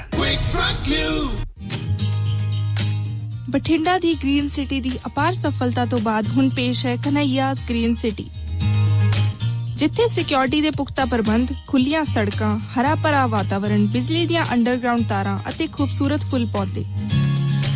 Landscaping ਅਤੇ ਨਿਰਮਾਣ ਕਾਰਜ ਚੱਲ ਰਹੇ ਨੇ ਤੇਜ਼ੀ ਨਾਲ। ਇਸ ਤੋਂ ਪਹਿਲਾਂ ਕਿ ਸਾਰੇ ਪਲਾਟ ਬੁੱਕ ਹੋ ਜਾਣ, ਸੰਪਰਕ ਕਰੋ 8556002064 ਅਤੇ 8556 02071। ਦੇਖੋ immigration services, California immigration consultant, registered ਅਤੇ ਬੌਂਡਡ ਇਮੀਗ੍ਰੇਸ਼ਨ ਅਸਿਸਟੈਂਸ ਦੇ ਨਾਲ citizenship, work permit, process service, OCI card, family petition, Indian passport, Indian visa ਅਤੇ ਨੋਟਰੀ ਪਬਲਿਕ ਲਈ ਸੰਪਰਕ ਕਰੋ। Sekhon immigration services, Gursharan Sekhon, 22693 Hesperian Boulevard, suite 250, Hayward, California. Call 510-200-9988। So program Shamadan ਦੇ ਵਿੱਚ ਤੁਹਾਡਾ ਸਵਾਗਤ ਹੈ। ਇਸ ਵਕਤ ਤੁਸੀਂ ਰੇਡੀਓ ਪੰਜਾਬ ਟੁਡੇ ਦੇ ਬਠਿੰਡਾ ਸਟੂਡੀਓ ਦੇ ਨਾਲ ਜੁੜੇ ਹੋਏ ਹੋ। ਜੇਕਰ ਤੁਹਾਨੂੰ ਕਿਸੇ ਪ੍ਰਕਾਰ ਦੀ ਵੀ ਇਮੀਗ੍ਰੇਸ਼ਨ ਨਾਲ ਸੰਬੰਧਿਤ ਕੋਈ ਪ੍ਰੋਬਲਮ ਹੈ, ਤੁਸੀਂ ਮਦਦ ਲੈਣਾ ਚਾਹੁੰਦੇ ਹੋ, ਤੁਸੀਂ ਕਿਸੇ ਨਾ ਕਿਸੇ ਤਰ੍ਹਾਂ ਨਾਲ ਅਮਰੀਕਾ ਪਹੁੰਚ ਗਏ ਹੋ ਅਤੇ ਉੱਥੇ ਕੋਰਟ ਫਾਈਲਿੰਗ ਕਰਨੀ ਹੈ ਜਾਂ ਹੋਰ ਕੁਛ ਕਰਨਾ, citizenship, work permit, family petitions, ਕਹਿਣ ਤੋਂ ਭਾਵ ਵੀ ਇਮੀਗ੍ਰੇਸ਼ਨ ਸੰਬੰਧੀ ਕੋਈ ਵੀ ਤੁਹਾਨੂੰ ਮਦਦ ਚਾਹੀਦੀ ਹੈ ਤਾਂ ਗੁਰਸ਼ਰਨ ਸਿੱਖ ਹੋਰਾਂ ਨਾਲ 5102009988 'ਤੇ ਕਾਲ ਕਰ ਸਕਦੇ ਹੋ। ਅਤੇ ਹੁਣ ਆਪਾਂ ਚੱਲਦੇ ਹਾਂ ਜੀ, ਢਿੱਲੋਂ ਸਾਹਿਬ ਮੇਰੇ ਨਾਲ ਜੁੜ ਗਏ ਨੇ। ਢਿੱਲੋਂ ਸਾਹਿਬ ਸਤਿ ਸ਼੍ਰੀ ਅਕਾਲ ਜੀ। ਸਤਿ ਸ੍ਰੀ ਅਕਾਲ ਜੀ। ਢਿੱਲੋਂ ਸਾਹਿਬ, ਸਭ ਤੋਂ ਪਹਿਲਾਂ ਤਾਂ ਗੱਲ ਕਰੀਏ ਤਾਂ ਅੱਜ ਕਿਸਾਨਾਂ ਵੱਲੋਂ ਜਿੱਥੇ ਬੀਬਾ ਹਰਸਿਮਰਤ ਕੌਰ ਬਾਦਲ ਦਾ ਵਿਰੋਧ ਕੀਤਾ ਗਿਆ, ਨਾਲ ਦੀ ਨਾਲ ਸੁਖਬੀਰ ਸਿੰਘ ਬਾਦਲ ਦਾ ਵੀ ਕੀਤਾ ਗਿਆ, ਪਰ ਉਸ ਤੋਂ ਪਹਿਲਾਂ ਗੱਲ ਕਰਦੇ ਹਾਂ ਸੁਖਬੀਰ ਸਿੰਘ ਬਾਦਲ ਦਾ ਇੱਕ ਬਿਆਨ ਵੀ ਕਾਂਗਰਸ ਦਾ ਪਰਦਾ ਫਾਸ਼ ਕਰਾਂਗੇ, ਕਾਂਗਰਸ ਨੂੰ ਨੰਗਾ ਕਰਕੇ ਪੰਜਾਬ ਦੇ ਪਿੰਡਾਂ 'ਚ ਖੜਾ ਕਰ ਦਿਆਂਗੇ। ਦੇਖੋ ਦਾਨੇਵਾਲ ਸਾਹਿਬ, ਗੱਲ ਇਹ ਹੈ ਕਿ ਜੇ ਆਪਾਂ 2.5-3 ਮਹੀਨੇ ਪਹਿਲਾਂ ਦੇਖੀਏ ਤਾਂ ਉਦੋਂ ਇਉਂ ਲੱਗਦਾ ਸੀ ਕਿ ਕਾਂਗਰਸ ਪਾਰਟੀ ਨੂੰ ਦੁਨੀਆ ਦੀ ਕੋਈ ਤਾਕਤ ਰੋਕ ਨਹੀਂ ਸਕਦੀ ਦੁਬਾਰਾ ਸਰਕਾਰ ਬਣਾਉਣ ਤੋਂ ਜੀ। ਲੇਕਿਨ ਜਿਵੇਂ ਕਹਿੰਦੇ ਹੁੰਦੇ, ਘਰ ਦਾ ਕਾਟੋ ਕਲੇਸ਼ ਬਣੀ ਬਣਾਈ ਜਿਹੜੀ ਹੈਗੀ ਹੈ ਖੇਡ ਨੂੰ ਖਰਾਬ ਕਰ ਦਿੰਦਾ ਹੈ। ਔਰ ਉਹੀ ਗੱਲ ਜਿਹੜੀ ਹੈ ਕਾਂਗਰਸ ਪਾਰਟੀ ਦੇ ਨਾਲ ਹੋਈ ਹੈ ਜੀ। ਜੇ ਆਪਾਂ ਪਿੱਛੇ ਦੇਖੀਏ ਤਾਂ ਕਾਂਗਰਸ ਪਾਰਟੀ ਦੇ ਥੋੜਾ ਜਿਹਾ ਜੇ ਆਪਾਂ ਨੂੰ ਰਾਜ ਭਾਗ ਤੇ ਨਜ਼ਰ ਮਾਰੀਏ, 2017 ਚ ਕਾਂਗਰਸ ਪਾਰਟੀ ਦੀ ਸਰਕਾਰ ਬਣਦੀ ਹੈ ਪੰਜਾਬ ਦੇ ਜੀ। ਪਹਿਲੀ ਸਿੱਟੇ ਆਉਂਦੀਆਂ 75 ਸੀਟਾਂ, ਫਿਰ ਉਹਨਾਂ ਦੇ ਨਾਲ ਮਿਲ ਮਿਲਾ ਕੇ 77-80 ਦੇ ਕਰੀਬ ਲੋਕਾਂ ਦੀਆਂ ਸੀਟਾਂ ਬਣ ਜਾਂਦੀਆਂ ਜੀ। ਉਹ ਤੋਂ ਬਾਅਦ ਆਉਂਦੀਆਂ ਪਾਰਲੀਮੈਂਟ ਦੀਆਂ ਚੋਣਾਂ। ਪਾਰਲੀਮੈਂਟ ਦੀਆਂ ਚੋਣਾਂ ਚ ਟੋਟਲ ਕਾਂਗਰਸ ਪਾਰਟੀ ਦੇ ਕੋਲੇ ਉਨੀਆਂ ਸੀਟਾਂ ਵੀ ਨਹੀਂ ਆਉਂਦੀਆਂ ਜਿਹਦੇ ਨਾਲ ਉਹ ਵਿਰੋਧੀ ਧਿਰ ਦਾ ਰੁਤਬਾ ਹਾਸਲ ਕਰ ਸਕੇ ਜੀ। ਲੇਕਿਨ ਪੰਜਾਬ ਦੀਆਂ 13 ਦੇ ਵਿੱਚੋਂ 8 ਸੀਟਾਂ ਕਾਂਗਰਸ ਪਾਰਟੀ ਦੇ ਹੱਥ ਆਈਆਂ ਸੀ ਤੇ ਇੱਕ ਬਹੁਤ ਵੱਡੀ ਪ੍ਰਾਪਤੀ ਹੈ ਕਾਂਗਰਸ। ਉਹ ਤੋਂ ਬਾਅਦ ਆਪਾਂ ਦੇਖੀਏ ਪੰਚਾਇਤੀ ਚੋਣਾਂ ਆਈਆਂ, ਜ਼ਿਲ੍ਹਾ ਪ੍ਰੀਸ਼ਦਾਂ ਦੀਆਂ ਚੋਣਾਂ ਆਈਆਂ, ਬਲਾਕ ਸੰਮਤੀਆਂ ਦੀਆਂ ਚੋਣਾਂ ਆਈਆਂ, ਲੋਕਲ ਬਾਡੀ ਦੀਆਂ ਨਗਰ ਪੰਚਾਇਤਾਂ, ਨਗਰ ਕੌਂਸਲਾਂ, ਨਗਰ ਨਿਗਮਾਂ ਦੀਆਂ ਚੋਣਾਂ ਆਈਆਂ ਜੀ। ਕਾਂਗਰਸ ਪਾਰਟੀ ਪੂੰਝਾ ਫੇਰ ਜਿੱਤ ਪ੍ਰਾਪਤ ਕਰਦੀ ਗਈ ਹੈ। ਕਿਸਾਨਾਂ ਨੇ ਆਪਣਾ ਅੰਦੋਲਨ ਛੇੜਿਆ ਕਾਲੇ ਕਾਨੂੰਨਾਂ ਦੇ ਖਿਲਾਫ। ਸਭ ਤੋਂ ਪਹਿਲੀ ਸਰਕਾਰ ਜਿਹੜੀ ਹੈਗੀ ਉਹ ਪੰਜਾਬ ਦੀ ਹੈ ਜਿਹੜੀ ਉਹਨਾਂ ਕਾਲੇ ਕਾਨੂੰਨਾਂ ਦੇ ਖਿਲਾਫ ਬਰਾਬਰ ਬਦਲਵੇਂ ਕਾਨੂੰਨ ਬਣਾਉਂਦੀ ਹੈ ਜੀ, ਔਰ ਉਹਨਾਂ ਕਾਨੂੰਨਾਂ ਨੂੰ ਰੱਦ ਕਰਦੀ ਹੈ। ਇਹਦੇ ਚੱਲਦੇ ਲੱਗਦਾ ਸੀ ਕਿ ਕੌਣ ਮੁਕਾਬਲਾ ਕਰੂਗਾ ਕਾਂਗਰਸ ਪਾਰਟੀ ਦੇ, ਤਾਂ ਕੋਲ ਬਹੁਤ ਕੁਝ ਹੈ ਤੇ ਇਹਨਾਂ ਦੇ ਮੁਕਾਬਲੇ ਹੈ ਹੀ ਕੋਈ। ਜੀ ਜਿੱਥੋਂ ਤੱਕ ਅਕਾਲੀ ਦਲ ਦਾ ਸਵਾਲ ਹੈ ਤਾਂ ਅਕਾਲੀ ਦਲ ਨੂੰ ਆਪਾਂ ਦੇਖੀਏ, ਉਹਦਾ ਬੇਅਦਬੀ ਅਜੇ ਤੱਕ ਖੜਾ ਨਹੀਂ ਛੱਡ ਰਹੀ। ਆਮ ਆਦਮੀ ਪਾਰਟੀ ਦੇ 20 ਬੰਦੇ ਸੀ ਤੇ 20 ਬੰਦਿਆਂ ਚੋਂ ਜਿਵੇਂ ਇੱਕ ਕਹਾਵਤ ਹੈ ਨਾ, 21 ਪੂਰਬੀ ਤੇ 31 ਚੁੱਲੇ, ਜੀ ਜੀ, ਉਹ 20 ਬੰਦੇ ਵੀ 3-4 ਥਾਵਾਂ ਤੇ ਵੰਡੇ ਗਏ। ਉਹਨਾਂ ਚੋਂ ਕੁਝ ਕਾਂਗਰਸ ਪਾਰਟੀ ਚ ਆ ਗਏ, ਕੁਝ ਪਾਸੇ ਜੇ ਹੋ ਕੇ ਬਹਿ ਗਏ, ਕੁਝ ਉਹਨਾਂ ਨੇ ਬਿਲਕੁਲ ਸਾਇਲੈਂਟ ਕਰਵਾਤਾ ਹੈ। ਇਹ ਹਾਲਤ ਬਣੀ ਗਈ ਹੈ ਜੀ। ਅਕਾਲੀ ਦਲ ਜਿਹੜਾ ਹੈਗਾ ਹੁਣ, ਕਿਉਂਕਿ ਜਦੋਂ ਕਾਂਗਰਸ ਪਾਰਟੀ ਦਾ ਕਾਟੋ ਕਲੇਸ਼ ਇੰਨਾ ਜ਼ਿਆਦਾ ਪੈ ਗਿਆ ਹੈ ਕਿ ਉਹਨਾਂ ਨੂੰ ਬਾਹਰਲੇ ਦੁਸ਼ਮਣਾਂ ਦੀ ਲੋੜ ਹੀ ਨਹੀਂ। ਬਿਲਕੁਲ ਬਿਲਕੁਲ, ਇੱਕ ਦੂਜੇ ਦੇ ਉੱਤੇ ਅਟੈਕ ਆਪ ਹੀ ਕਰੀ ਜਾਂਦੇ, ਔਰ ਉਹ ਅਟੈਕ ਕਰਕੇ ਹਾਲਾਂਕਿ ਉਹਨਾਂ ਦੀ ਅਪਰੋਚ ਤਾਂ ਇਹ ਬਣਦੀ ਸੀਗੀ ਕਿ ਆਪ ਹੀ ਆਪੋਜੀਸ਼ਨ, ਆਪ ਹੀ ਰੂਲਿੰਗ ਪਾਰਟੀ, ਔਰ ਇਹਨਾਂ ਦੋਨਾਂ ਪਾਰਟੀਆਂ ਨੂੰ, ਆਮ ਆਦਮੀ ਪਾਰਟੀ ਨੂੰ ਤੇ ਅਕਾਲੀ ਦਲ ਨੂੰ ਆਪਾਂ ਮੈਦਾਨ ਚੋਂ ਕੱਢਦੇ ਜੀ। ਲੇਕਿਨ ਆਮ ਆਦਮੀ ਪਾਰਟੀ ਤਾਂ ਹਾਲੇ ਤੱਕ ਆਪਣਾ ਮੁੱਖ ਮੰਤਰੀ ਦਾ ਚਿਹਰਾ ਨਹੀਂ ਦੇ ਸਕੀ। ਹਾਲਾਂਕਿ ਇਹ ਗੱਲ ਜਿਸ ਦਿਨ ਆਪਣੇ ਕੰਵਰ ਵਿਜੇ ਪ੍ਰਤਾਪ ਸਿੰਘ ਨੂੰ ਜੁਆਇਨ ਕਰਵਾਇਆ ਜੀ ਅੰਮ੍ਰਿਤਸਰ, ਉਸ ਦਿਨ ਐਲਾਨ ਕਰ ਦਿੱਤਾ ਸੀ ਆਪਣੇ ਮੁੱਖ ਮੰਤਰੀ ਦਿੱਲੀ ਦੇ ਅਰਵਿੰਦ ਕੇਜਰੀਵਾਲ ਹੋਰਾਂ ਨੇ ਜੀ ਕਿ ਪੰਜਾਬ ਨੂੰ ਅਸੀਂ ਇੱਕ ਸਿੱਖ ਸਰਦਾਰ ਮੁੱਖ ਮੰਤਰੀ ਦਾ ਚਿਹਰਾ ਦੇਵਾਂਗੇ, ਜਿਹਦੀ ਲੋਕ ਬਹੁਤ ਇੱਜ਼ਤ ਕਰਦੇ ਹੋਣਗੇ, ਬੜਾ ਸਤਿਕਾਰ ਕਰਦੇ ਹੋਣਗੇ। ਕਈ ਲੋਕਾਂ ਦੇ ਨਾਂ ਆਏ, ਪਹਿਲਾਂ ਨਵਜੋਤ ਸਿੰਘ ਸਿੱਧੂ ਦਾ ਨਾਮ ਆਉਂਦਾ ਸੀ, ਉਹ ਕੰਮ ਖਤਮ ਹੋ ਗਿਆ, ਕਾਂਗਰਸ ਦੇ ਪ੍ਰਧਾਨ ਬਣ ਗਏ। ਫਿਰ ਬਲਵੀਰ ਸਿੰਘ ਰਾਜੇਵਾਲ ਦਾ ਆ ਗਿਆ, ਉਹਨੇ ਖੰਡਨ ਕਰਤਾ। ਫਿਰ ਸੰਤ ਬਲਵੀਰ ਸਿੰਘ ਸੀਚੇਵਾਲ ਦਾ ਆ ਗਿਆ, ਉਹਨੇ ਖੰਡਨ ਕਰਤਾ। ਤੇ ਅੱਜ ਕੱਲ ਇੱਕ ਨਾਂ ਹੋਰ ਚੱਲ ਰਿਹਾ ਹੈ, SPS ਓਬਰਾਏ ਦਾ, ਹਾਂਜੀ, ਕਿ ਜੀ ਉਹਨੂੰ ਮੁੱਖ ਮੰਤਰੀ ਬਣਾ ਦੇਣਾ। ਲੇਕਿਨ ਜਿੱਥੋਂ ਤੱਕ ਓਬਰਾਏ ਦਾ ਸੁਭਾਅ ਹੈ, ਜਿਵੇਂ ਓਬਰਾਏ ਸਾਹਿਬ ਨੇ ਆਪਣਾ ਇੱਕ ਮਤਲਬ ਵਕਾਰ ਬਣਾਇਆ ਹੋਇਆ, ਮੇਰਾ ਨਹੀਂ ਖਿਆਲ ਵੀ ਉਹ ਦਲਦਲ ਦੇ ਵਿੱਚ ਵੜਨਗੇ। ਉਹਨਾਂ ਨੂੰ ਉਸ ਦਲਦਲ ਦੇ ਵਿੱਚ ਵੜਨ ਦੀ ਕੋਈ ਲੋੜ ਨਹੀਂ, ਕਿਉਂਕਿ ਬੰਦਾ ਮੁੱਖ ਮੰਤਰੀ ਜਾਂ ਸਿਆਸਤ ਕਾਹਦੀ ਖਾਤਰ ਆਉਂਦਾ, ਇਸ ਵਾਸਤੇ ਆਉਂਦਾ ਵੀ ਉਹਨੂੰ ਰੁਤਬਾ ਚਾਹੀਦਾ, ਉਹਨੂੰ ਪਹਿਲਾਂ ਤਾਂ ਹੁੰਦਾ ਕਿ ਪੈਸਾ ਕਮਾਈਏ। ਓਬਰਾਏ ਸਾਹਿਬ ਕੋਲੇ ਪੈਸੇ ਦੀ ਕੋਈ ਕਮੀ ਨਹੀਂ, ਉਹ ਤਾਂ ਬੜੇ ਹਜ਼ਾਰਾਂ ਨਹੀਂ ਲੱਖਾਂ ਕਰੋੜਾਂ ਰੁਪਏ ਜਿਹੜੇ ਉਹ ਦਾਨ ਪੁੰਨ ਕਰੀ ਜਾਂਦੇ, ਸਮਾਜ ਭਲਾਈ ਦੇ ਕੰਮਾਂ ਚ ਲਾਈ ਜਾਂਦੇ ਆ। ਦੂਜਾ ਹੁੰਦਾ ਕਿ ਆਪਣੀ ਮਹਿਮਾ ਹੋਵੇ, ਰੁਤਬਾ ਹਾਸਲ ਹੋਵੇ ਜੀ। ਇਸ ਬੰਦੇ ਨੂੰ ਵੋਟਾਂ 'ਚ ਖੜੇ ਤੋਂ ਬਗੈਰ ਮੁੱਖ ਮੰਤਰੀ ਨਾਲੋਂ ਵੱਧ ਰੁਤਬਾ, ਪ੍ਰਧਾਨ ਮੰਤਰੀ ਤੋਂ ਵੱਧ ਰੁਤਬਾ ਹੈ। ਇਸ ਬੰਦੇ ਦਾ ਰੁਤਬਾ ਐਡਾ ਕਿ ਉਹ ਜਿਨ੍ਹਾਂ ਲੋਕਾਂ ਨੂੰ ਫਾਂਸੀ ਤੇ ਲਟਕਾਉਣਾ ਹੁੰਦਾ ਹੈ, ਮੁੱਖ ਮੰਤਰੀ ਛੇਤੀ ਕੀਤੇ 1-2 ਬੰਦਿਆਂ ਦੀ ਫਾਂਸੀ ਮੁਆਫ ਕਰਵਾ ਸਕਦਾ ਹੈ, ਗਵਰਨਰ ਦੇ ਜਰੀਏ ਜਾਂ ਰਾਸ਼ਟਰਪਤੀ ਦੇ ਜਰੀਏ। ਕੇਂਦਰ ਸਰਕਾਰ ਵੀ 1-2 ਦੀ ਕਰਵਾ ਸਕਦੀ ਹੈ। ਲੇਕਿਨ ਜੇ ਆਪਾਂ ਓਬਰਾਏ ਸਾਹਿਬ ਨੂੰ ਦੇਖੀਏ, ਕੋਲੋਂ ਬਲੱਡ ਮਨੀ ਤਾਰ ਕੇ ਉਹਨਾਂ ਨੇ ਕਿੰਨੇ ਲੋਕਾਂ ਨੂੰ ਫਾਂਸੀ ਦੇ ਫੰਦੇ ਤੋਂ ਛੁਡਵਾਇਆ ਜੀ। ਇਸ ਵਾਸਤੇ ਉਹ ਪੰਗਾ ਕਿਉਂ ਲੈਣਗੇ? ਤਾਂ ਹੁਣ ਇਹਨਾਂ ਦਿਨਾਂ ਦੇ ਵਿੱਚ ਰਹਿ ਗਿਆ ਇਕੱਲਾ ਅਕਾਲੀ ਦਲ। ਅਕਾਲੀ ਦਲ ਨੂੰ ਇਹ ਹੋਊਗੀ ਕਿ ਸੁੰਨੀ ਭੈਣੀ ਹੈ ਤੇ ਹੁਣ ਇਹਦੇ ਚੋਂ ਮੋਥਰਾ ਜਿਵੇਂ ਮਰਜ਼ੀ ਆਪਾਂ ਚਲੀ ਜਾਓ। ਉਹ ਸੁੰਨੀ ਭੈਣੀ ਦੇ ਵਿੱਚ ਕੱਲ ਸਰਦਾਰ ਸੁਖਬੀਰ ਸਿੰਘ ਬਾਦਲ ਨੇ ਇੱਕ ਪ੍ਰੈਸ ਕਾਨਫਰੰਸ ਕੀਤੀ ਜੀ। ਉਸ ਤੋਂ ਪਹਿਲਾਂ ਤੁਹਾਡੇ ਯਾਦ ਹੋਣਾ, ਉਹਨਾਂ ਨੇ ਇੱਕ 13 ਨੂੰ 31 ਪ੍ਰੋਗਰਾਮ ਪੇਸ਼ ਕੀਤਾ ਸੀ ਜੀ, ਔਰ ਹੁਣ ਉਹਨਾਂ ਨੇ ਕਿਹਾ ਕਿ ਜੀ ਅਸੀਂ ਕਾਂਗਰਸ ਪਾਰਟੀ ਨੂੰ ਬਿਲਕੁਲ ਜਿਹੜਾ ਹੈਗਾ ਬੇਨਕਾਬ ਕਰ ਦਿਆਂਗੇ, ਕਾਂਗਰਸ ਪਾਰਟੀ ਨੂੰ ਅਸੀਂ ਇਹਦਾ ਸਾਰਾ ਪਰਦਾ ਫਾਸ਼ ਕਰ ਦਿਆਂਗੇ। ਤੇ ਨਾਲ ਹੀ ਉਹਨਾਂ ਨੇ ਯੋਜਨਾ ਬਣਾਈ ਹੈ ਕਿ ਅਕਾਲੀ ਦਲ ਦੀ 100 ਰੋਜ਼ਾ ਜਿਹੜੀ ਹੈਗੀ ਹੈ ਪੰਜਾਬ ਯਾਤਰਾ, ਉਹ ਅੱਜ ਤੋਂ ਸ਼ੁਰੂ ਹੋ ਰਹੀ ਹੈ। ਤੇ ਅੱਜ ਇਹਨਾਂ ਨੇ ਸ਼ੁਰੂ ਕਰ ਦਿੱਤੀ ਹੈ ਜੀਰਾ ਹਲਕੇ ਤੋਂ ਜੀ, ਜਿੱਥੇ ਕਿਸੇ ਜ਼ਮਾਨੇ ਦੇ ਵਿੱਚ ਬੜੇ ਵੱਡੇ ਲੀਡਰ ਅਕਾਲੀ ਦਲ ਦੇ ਹਰੀ ਸਿੰਘ ਜੀਰਾ ਹੁੰਦੇ ਸੀ, ਉਹ ਇਸ ਦੁਨੀਆ 'ਚ ਹੁਣ ਨਹੀਂ ਰਹੇ, ਉਹਨਾਂ ਦਾ ਬੇਟਾ ਹੈ। ਉਹਦੀ ਬਜਾਏ ਇਹਨਾਂ ਨੇ ਜਨਮੇਜਾ ਸਿੰਘ ਸੇਖੋਂ ਨੂੰ ਉੱਥੇ ਆਪਣਾ ਕੈਂਡੀਡੇਟ ਬਣਾਉਣ ਦਾ ਫੈਸਲਾ ਕੀਤਾ ਹੈ ਜੀ। ਜਨਮੇਜਾ ਸਿੰਘ ਸੇਖੋਂ ਤੁਹਾਨੂੰ ਪਤਾ ਵੀ ਉਹ ਫਿਰੋਜ਼ਪੁਰ ਦੇ ਜ਼ਿਲ੍ਹੇ ਨਾਲ ਸੰਬੰਧਿਤ ਹੈ ਤੇ ਉਹਨਾਂ ਨੂੰ ਫਿਰੋਜ਼ਪੁਰ ਤੋਂ ਲਿਆ ਕੇ ਇੱਕ ਵਾਰੀ ਮੌੜ ਤੇ ਲਿਆਂਦਾ ਸੀ। ਮੌੜ ਦੇ ਉੱਤੇ ਉਹ ਜਿੱਤ ਗਏ ਸੀ, ਪਿਛਲੀ ਵਾਰੀ ਉਹ ਚੋਣ ਹਾਰ ਗਏ ਜੀ, ਔਰ ਹੁਣ ਉਹਨਾਂ ਨੂੰ ਜੀਰੇ ਦੇ ਉੱਤੇ ਉਤਾਰਿਆ। ਜੀਰੇ ਦੇ ਉੱਤੇ ਤੁਹਾਨੂੰ ਪਤਾ ਵੀ ਵਿਰੋਧ ਵੀ ਚੱਲ ਰਿਹਾ ਹੈ, ਕਿਉਂਕਿ ਹਰੀ ਸਿੰਘ ਜੀਰਾ ਦਾ ਬੇਟਾ ਉਹ ਵੀ ਬਹੁਤ ਕਲੇਸ਼ ਪਾਈ ਬੈਠਾ। ਹਾਂ, ਲੰਗਰ ਲੰਗੋਟੇ ਕਸ ਲਏ ਜੀ। ਉਹ ਕਹਿੰਦਾ ਵੀ ਮੈਂ ਆਪ ਬਣਾ ਨਾ ਬਣਾ ਤੇ ਮੈਂ ਜਨਮੇਜਾ ਸਿੰਘ ਸੇਖੋਂ ਨੂੰ ਨਹੀਂ ਬਣ ਦੇਣਾ।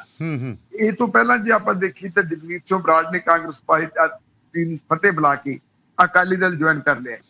ਅਗਲੇ ਦਿਨਾਂ ਦੇ ਵਿੱਚ ਜਿਹੜੇ ਹੈਗੇ ਆ 20 ਤਾਰੀਖ ਨੂੰ ਕਰਨਾ ਹੈ ਤੁਹਾਡਾ ਅਨਿਲ ਜੋਸ਼ੀ ਹੋਰਾਂ ਨੇ ਤੇ ਉਹਨਾਂ ਦੇ ਕੁਝ ਹੋਰ ਲੋਕਾਂ ਨੇ ਜੀ। ਜੋ ਇਸ ਵੇਲੇ ਪਰਸੈਪਸ਼ਨ ਇਹ ਬਣਾਈ ਜਾ ਰਹੀ ਹੈ ਸੁਖਬੀਰ ਸਿੰਘ ਬਾਦਲ ਵੱਲੋਂ ਕਿ ਸਭ ਕੁਝ ਹੀ ਕਰ ਦਿਆਂਗੇ ਆਪਾਂ, ਔਰ ਉਹਨਾਂ ਨੇ ਕਿਹਾ ਕਿ ਕਾਂਗਰਸ ਪਾਰਟੀ ਦੇ ਜਿਹੜੇ ਭ੍ਰਿਸ਼ਟਾਚਾਰ ਆ 100 ਦਿਨਾਂ 'ਚ 100 ਹਲਕਿਆਂ ਦੀ ਯਾਤਰਾ ਕਰਕੇ ਉਹਨਾਂ ਨੂੰ ਅਸੀਂ ਨੰਗਾ ਕਰਾਂਗੇ। ਕਈ ਲੀਡਰਾਂ ਦਾ ਨਾਮ ਵੀ ਲਿਆ ਉਹਨਾਂ ਨੇ, ਕਾਂਗਰਸ ਪਾਰਟੀ ਦੇ ਫਲਾਣੇ ਬੰਦੇ ਕਰਪਟ ਹੈਗੇ, ਉਹਨਾਂ ਦੇ ਖਿਲਾਫ ਵੀ ਕਾਰਵਾਈ ਕੀਤੀ ਜਾਵੇ।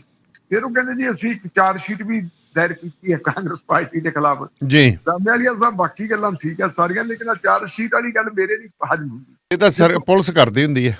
ਜੇ ਤੁਹਾਡੇ ਹਜ਼ਮ ਹੁੰਦੀ ਹੈ ਤਾਂ ਤੁਸੀਂ ਦੇਖ ਲਓ। ਚਲੋ ਚਾਰਜ ਸ਼ੀਟ ਪੋਲੀਟੀਕਲ ਪਾਰਟੀਆਂ ਵੀ ਕਰ ਦਿੰਦੀਆਂ ਜੀ, ਲੇਕਿਨ ਸਭ ਤੋਂ ਵੱਡੀ ਚਾਰਜ ਸ਼ੀਟ ਦਾ ਸਾਹਮਣਾ ਤਾਂ ਸਰਦਾਰ ਸੁਖਬੀਰ ਸਿੰਘ ਬਾਦਲ ਨੂੰ ਕਰਨਾ ਪੈ ਰਿਹਾ।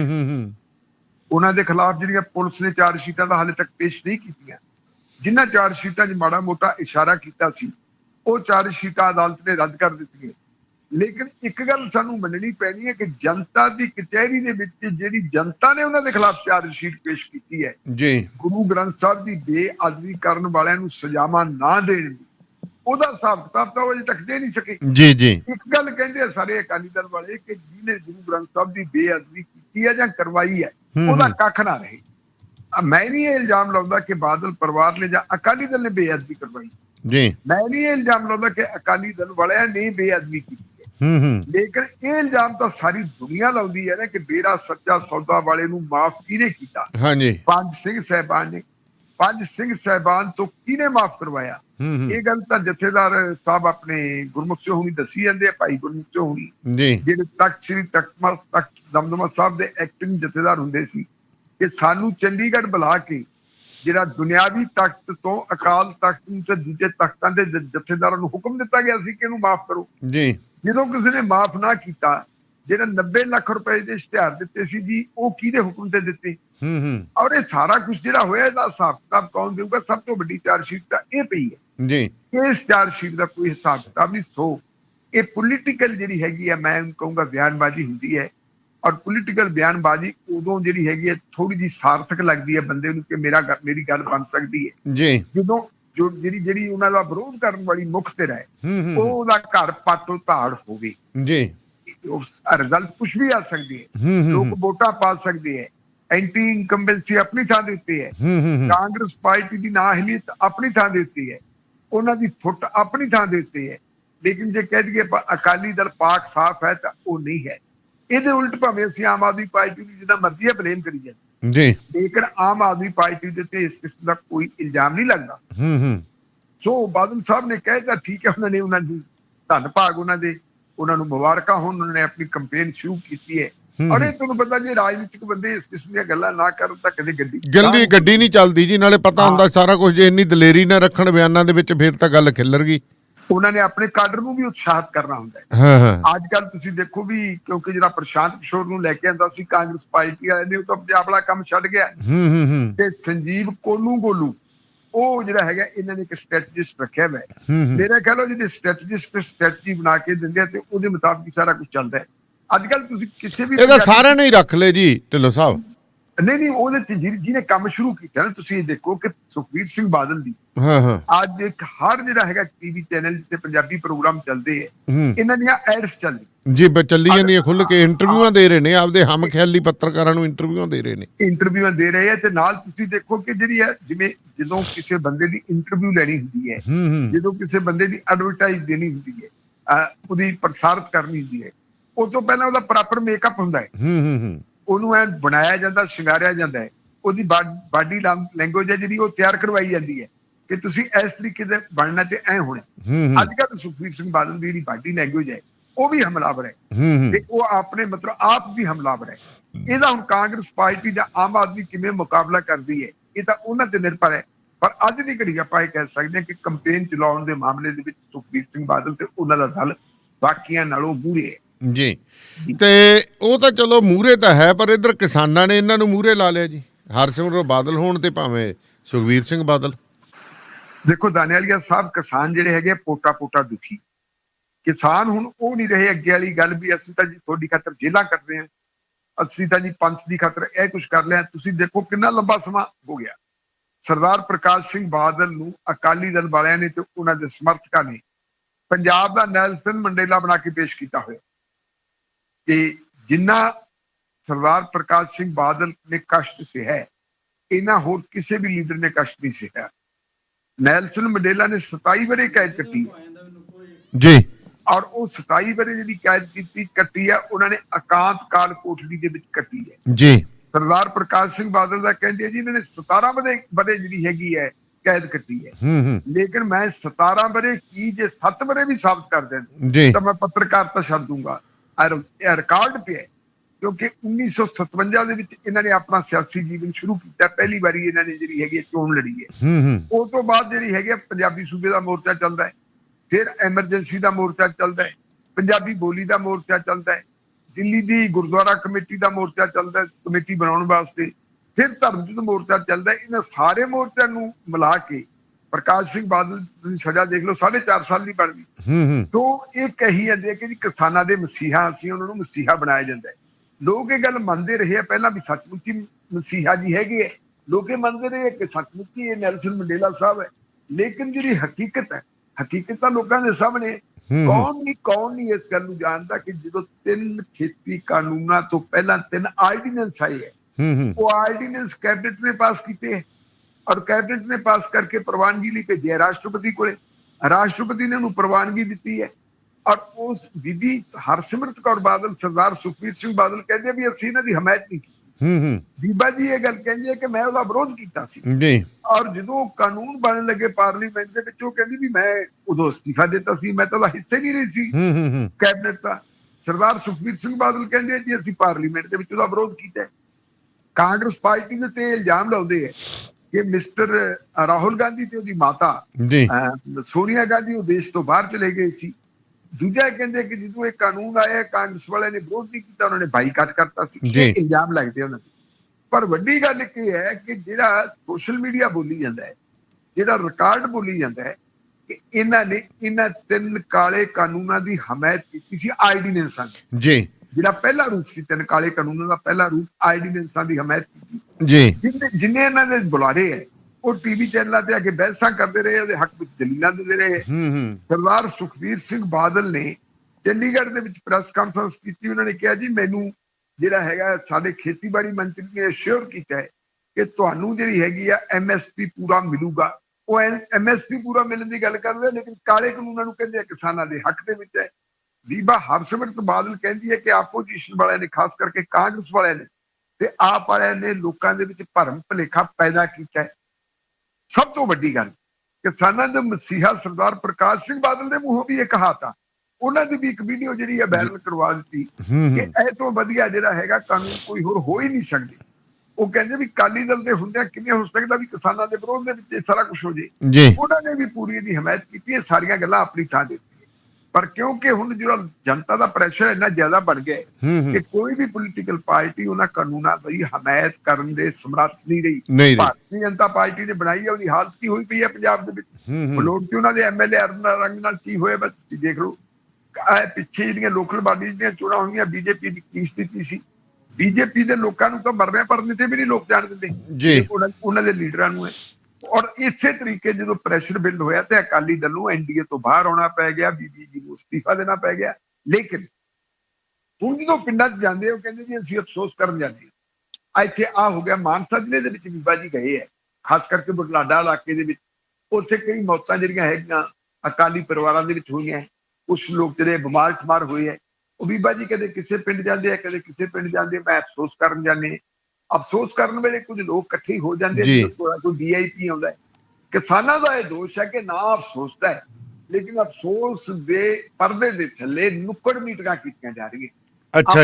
ਆਪਣੇ ਨੇੜਿਆਂ ਨੂੰ ਬੁਲਾ ਕੇ ਉਹਨਾਂ ਵਿੱਚ ਇੱਕ ਰਾਜਨੀਤਿਕ ਪ੍ਰਚਾਰ ਕੀਤਾ ਜਾ ਰਿਹਾ, ਆਪਣੀ ਰਾਜਸੀ ਮੁਹਿੰਮ ਚਲਾਈ ਜਾ ਰਹੀ ਹੈ 2022 ਦੇ ਚੋਣਾਂ ਨੂੰ ਮੁੱਖ ਰੱਖ ਕੇ। ਉਹ ਕਹਿੰਦੇ ਵੀ ਸਾਡਾ ਇਹ ਫੈਸਲਾ ਹੈ ਕਿ ਜਿੰਨੀ ਦੇਰ ਤੱਕ ਇਹ ਅੰਦੋਲਨ ਮੁਕੰਮਲ ਨਹੀਂ ਹੁੰਦਾ, ਇਹ ਕਿਸੇ ਤਨ ਪੱਤਰ ਨਹੀਂ ਲੱਗਦਾ, ਕੋਈ ਵੀ ਪੋਲੀਟੀਕਲ ਪਾਰਟੀ ਆਵੇ ਜੀ ਸਦਕੇ ਆਵੇ, ਲੇਕਿਨ ਉਹ ਆਪਣਾ ਕੋਈ ਇਹੋ ਜਿਹਾ ਪ੍ਰੋਗਰਾਮ ਨਾ ਕਰੇ ਜਿਹੜੇ ਪ੍ਰੋਗਰਾਮ ਦੀ ਰੂਪ ਰੇਖਾ ਰਾਜਨੀਤਿਕ ਹੋਵੇ। ਇਸ ਲਈ ਉਹ ਵਿਰੋਧ ਕਰਦੇ ਹੈ।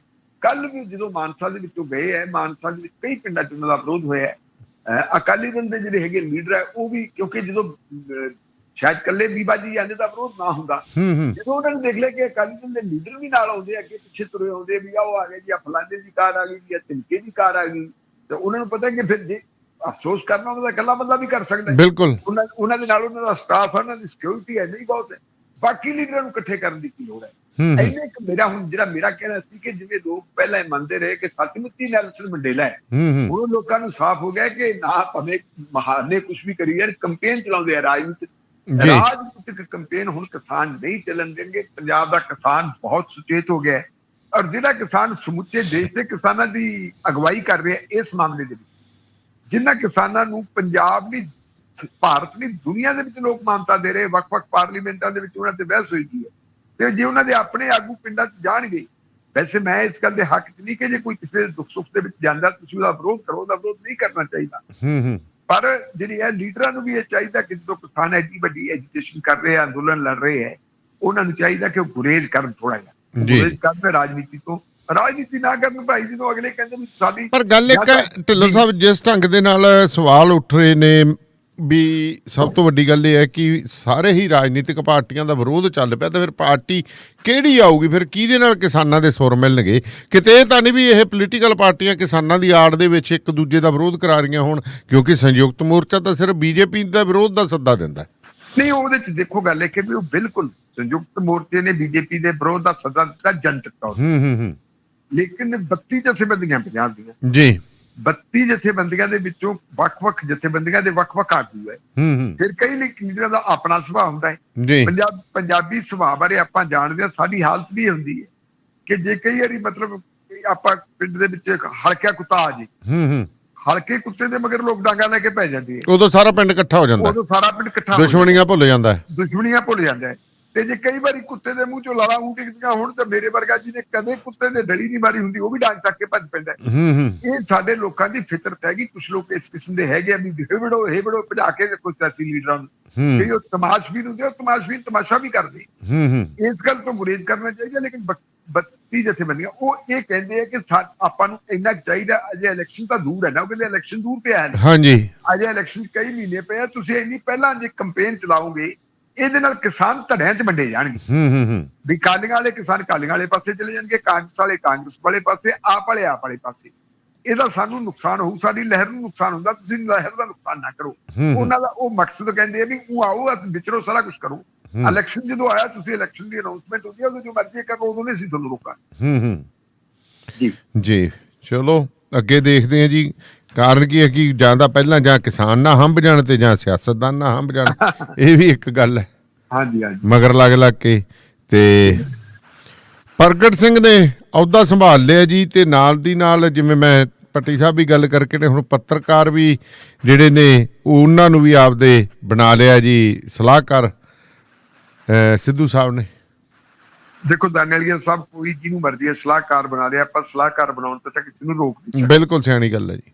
ਕਾਂਗਰਸ ਪਾਰਟੀ ਦੇ ਸੰਵਿਧਾਨ ਦੇ ਵਿੱਚ ਹਾਲਾਂਕਿ ਕੋਈ ਐਸਾ ਪ੍ਰਬੰਧ ਹੈ ਨਹੀਂ, ਲੇਕਿਨ ਅੱਜ ਕਾਂਗਰਸ ਪਾਰਟੀ ਦੇ ਵੱਡੇ ਲੀਡਰ ਦਾ, ਪੰਜਾਬ ਦਾ ਜਿਹੜਾ ਇੰਚਾਰਜ ਹੈ ਹਰੀਸ਼ ਰਾਵਤ ਜੀ, ਉਹਨਾਂ ਦਾ ਇੱਕ ਬਿਆਨ ਅੰਗਰੇਜ਼ੀ ਅਖਬਾਰਾਂ 'ਚ ਛਪਿਆ ਕੁਝ ਦਿਨ। ਉਹ ਕਹਿੰਦੇ ਵੀ ਜਿਹੜਾ ਸਟੇਟ ਪ੍ਰੈਜ਼ੀਡੈਂਟ ਹੈ, ਉਹਦਾ ਪ੍ਰੈਰੋਗੇਟਿਵ ਹੈ ਜੀ, ਜਿਹਨੂੰ ਮਰਜ਼ੀ ਉਹ ਬਣਾ ਲੇ। ਸਵਾਲ ਉਹਨਾਂ ਨੂੰ ਕੀਤਾ ਸੀ ਕਿ ਮਾਲਵਿੰਦਰ ਸਿੰਘ ਮਾਲੀ ਵਰਗੇ ਕੁਝ ਬੰਦੇ ਉਹ ਹੈ ਜਿਨ੍ਹਾਂ ਬੰਦਿਆਂ ਦੀ ਜਿਹੜੀ ਹੈਗੀ ਹੈ ਪੋਲੀਟਿਕਸ, ਉਹ ਕਾਂਗਰਸ ਦੀ ਪੋਲੀਟਿਕਸ ਦੇ ਨਾਲ ਮੇਲ ਨਹੀਂ ਖਾਂਦੀ। ਉਹਨਾਂ ਨੂੰ ਕਿਉਂ ਬਣਾਇਆ? ਉਹ ਕਹਿੰਦੇ ਪ੍ਰੈਰੋਗੇਟਿਵ ਹੈ, ਉਹ ਜੋ ਮਰਜ਼ੀ ਕਰ ਨਾ ਕਰ। ਇਸੇ ਤਰੀਕੇ ਪਹਿਲਾਂ ਉਹਨਾਂ ਨੇ 4 ਸਲਾਹਕਾਰ ਬਣਾਏ ਸੀ। 4 ਸਲਾਹਕਾਰਾਂ ਦੇ ਵਿੱਚੋਂ ਇੱਕ ਮੁਹੰਮਦ ਮੁਸਤਫਾ ਨੇ ਰਿਫਿਊਜ਼ ਕਰਤਾ ਸੀ, ਰਹਿ ਗਏ 3। ਹਾਂਜੀ, ਅੱਜ ਉਹਨਾਂ ਨੇ ਕਹਿੰਦੇ ਜੀ 2 ਬਣਾ ਲਏ ਆਪਣੇ ਮੀਡੀਆ ਐਡਵਾਈਜ਼ਰ। ਉਹਨਾਂ ਦੇ ਵਿੱਚੋਂ ਇੱਕ ਸੁਰਿੰਦਰ ਡੱਲਾ ਹੈ, ਉਹ ਆਪਣੇ ਡਿਜੀਟਲ ਮੀਡੀਆ ਨਾਲ ਸੰਬੰਧਿਤ ਹੈ। ਇੱਕ ਹੈਗੇ ਮਿਸਟਰ ਜਗਤਾਰ ਸਿੰਘ ਸਿੱਧੂ ਜੀ। ਜਗਤਾਰ ਸਿੰਘ ਸਿੱਧੂ ਜਿਹੜੇ ਹੈਗੇ ਬੇਸਿਕਲੀ ਉਹ ਪੰਜਾਬੀ ਟ੍ਰਿਬਿਊਨ ਦੇ ਵਿੱਚ ਕੰਮ ਕਰਦੇ ਰਹੇ ਹੈ। ਉਹ ਟ੍ਰਿਬਿਊਨ ਯੂਨੀਅਨ ਦੇ ਵੀ ਪ੍ਰਧਾਨ ਰਹੇ ਹੈ।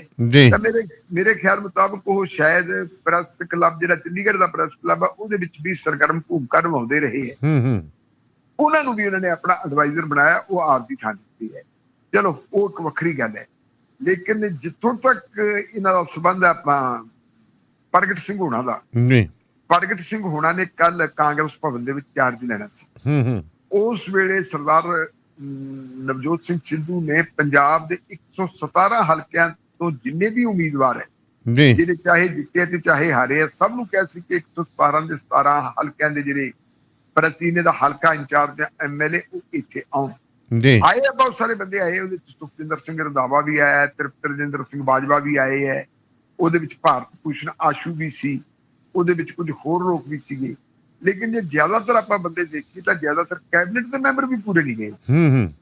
ਉੱਥੇ ਜਿਹੜੇ ਹੈਗੇ ਆ, ਜਿਹੜੇ ਹਾਰੇ ਹੋਏ MLA ਆ, ਉਹ ਵੀ ਨਹੀਂ ਆਏ, ਤੇ ਜਿੱਤੇ ਹੋਏ MLA ਦਾ ਵੀ ਇੱਕ ਹਿੱਸਾ ਨਹੀਂ ਆਇਆ ਜੀ। ਤੁਸੀਂ ਯਾਦ ਕਰੋ ਹੁਣ ਉਹ ਸਮਾਂ ਜਦੋਂ ਸਰਦਾਰ ਨਵਜੋਤ ਸਿੰਘ ਸਿੱਧੂ ਹੋਰਾਂ ਨੇ ਟੇਕ ਓਵਰ ਕਰਨ ਤੋਂ ਪਹਿਲਾਂ ਜਦੋਂ ਉਹ ਗਏ ਸੀਗੇ ਤੁਹਾਡੇ ਮੱਥਾ ਟੇਕਣ ਵਾਸਤੇ ਦਰਬਾਰ ਸਾਹਿਬ ਦੇ ਵਿੱਚ, ਉਦੋਂ ਸੱਦਾ ਦਿੱਤਾ ਸੀ ਤੇ ਉਦੋਂ ਪੰਜਾਬ ਦੇ ਬਹੁਤ ਸਾਰੇ ਲੀਡਰ ਹੈ ਜਿਹੜੇ ਉੱਥੇ ਚਲੇ ਗਏ, ਉੱਤੋਂ ਥੱਲੇ ਦੀ ਹੋ ਡਿੱਗੇ ਸੀ। ਤੇ ਉਦੋਂ ਇਹ ਕਹਿਣ ਲੱਗੇ ਸੀ ਜੀ ਕੈਪਟਨ ਅਮਰਿੰਦਰ ਸਿੰਘ ਤਾਂ ਗਿਆ, 65 ਬੰਦੇ ਹੋ ਗਏ ਜੀ। 65 ਬੰਦੇ ਤਾਂ ਜੋ ਮਰਜ਼ੀ ਹੈ ਮੁੱਖ ਮੰਤਰੀ ਨੂੰ ਲਾ ਦੇਣ।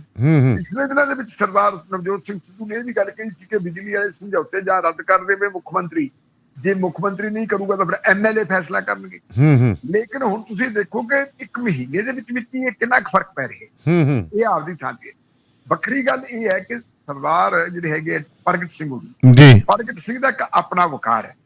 ਪ੍ਰਗਟ ਸਿੰਘ ਦਾ ਜੇ ਆਪਾਂ ਪ੍ਰਗਟ ਸਿੰਘ ਦਾ ਵਕਾਰ ਦੇਖੀਏ, ਪ੍ਰਗਟ ਸਿੰਘ ਦੀ ਬੋਲਬਾਣੀ ਦੇਖੀਏ, ਪ੍ਰਗਟ ਸਿੰਘ ਹੋਰਾਂ ਦਾ ਲੋਕਾਂ ਦੇ ਨਾਲ ਵਿਵਹਾਰ ਦੇਖੀਏ, ਤਾਂ ਮੈਨੂੰ ਉਹਨਾਂ ਦੇ ਵਿੱਚ ਇੱਕ ਮੁੱਖ ਮੰਤਰੀ ਵਾਲੇ ਗੁਣ ਜਾਪਦੇ ਆ ਕਿ ਉਹ ਬੰਦਾ ਉਹ ਮੁੱਖ ਮੰਤਰੀ ਬਣਦੀਆਂ ਸ਼ਰਤਾਂ ਪੂਰੀਆਂ ਕਰਦਾ ਹੈ ਜਿਹੋ ਜਿਹਾ ਕੋਈ ਮੁੱਖ ਮੰਤਰੀ ਹੋਣਾ ਚਾਹੀਦਾ। ਉਹ ਹਾਕੀ ਦਾ ਕੈਪਟਨ ਰਿਹਾ ਹੈ, ਟੀਮ ਵਰਕ ਨੂੰ ਆਉਂਦਾ ਹੈ, ਪੁਲਿਸ ਦਾ ਐਸਪੀ ਪੱਧਰ ਦਾ ਅਫਸਰ ਰਿਹਾ ਹੈ, ਹੈਲਥ ਆਪਣਾ ਤੁਹਾਡਾ ਖੇਡਾਂ ਦੇ ਮਹਿਕਮੇ ਦਾ ਡਾਇਰੈਕਟਰ ਰਿਹਾ ਹੈ। ਕਿੰਨੇ ਉਹਨਾਂ ਨੇ ਟੂਰਨਾਮੈਂਟ ਜਥੇਬੰਦ ਕਰਵਾਏ ਹੋਏ ਹੈ, ਕਿੰਨੇ ਉਹਨਾਂ ਨੇ ਸਭ ਆਪਣੇ ਜਿਹੜੇ ਹੈਗੇ ਤੁਹਾਡੇ ਵੱਡੇ ਵੱਡੇ ਮੈਚ ਕਰਵਾਏ ਹੈ। ਕਬੱਡੀ ਮੈਚ ਆਪਣੇ ਬਠਿੰਡੇ ਦਾ ਕਿੰਨੀ ਵਾਰੀ ਆਇਆ ਆਪਾਂ ਇਹ ਉਹਨਾਂ ਦਾ ਕ੍ਰੈਡਿਟ ਜਾਂਦਾ। ਔਰ ਇਹ ਵੀ ਉਹਨਾਂ ਦਾ ਕ੍ਰੈਡਿਟ ਹੈ ਕਿ ਉਹ ਵਿਰੋਧੀ ਪਾਰਟੀਆਂ ਦੇ ਨਾਲ ਵੀ ਬਣਾ ਕੇ ਰੱਖਦੇ ਆ। ਮੈਂ ਤੁਹਾਨੂੰ ਯਾਦ ਕਰਾਉਣਾ ਇੱਕ ਗੱਲ, ਦਾਨੇਵਾਲੀਆ ਸਾਹਿਬ ਜੀ, ਤੁਹਾਡੇ ਵੀ ਮਿੱਤਰ ਹੈਗੇ ਮਿਸਟਰ ਸੰਦੀਪ ਸਿੰਘ ਸੰਧੂ, ਮੁੱਖ ਮੰਤਰੀ ਦੇ ਪੋਲੀਟੀਕਲ ਜਿਹੜੇ ਹੈਗੇ ਸਲਾਹਕਾਰ ਵੀ ਹੈ।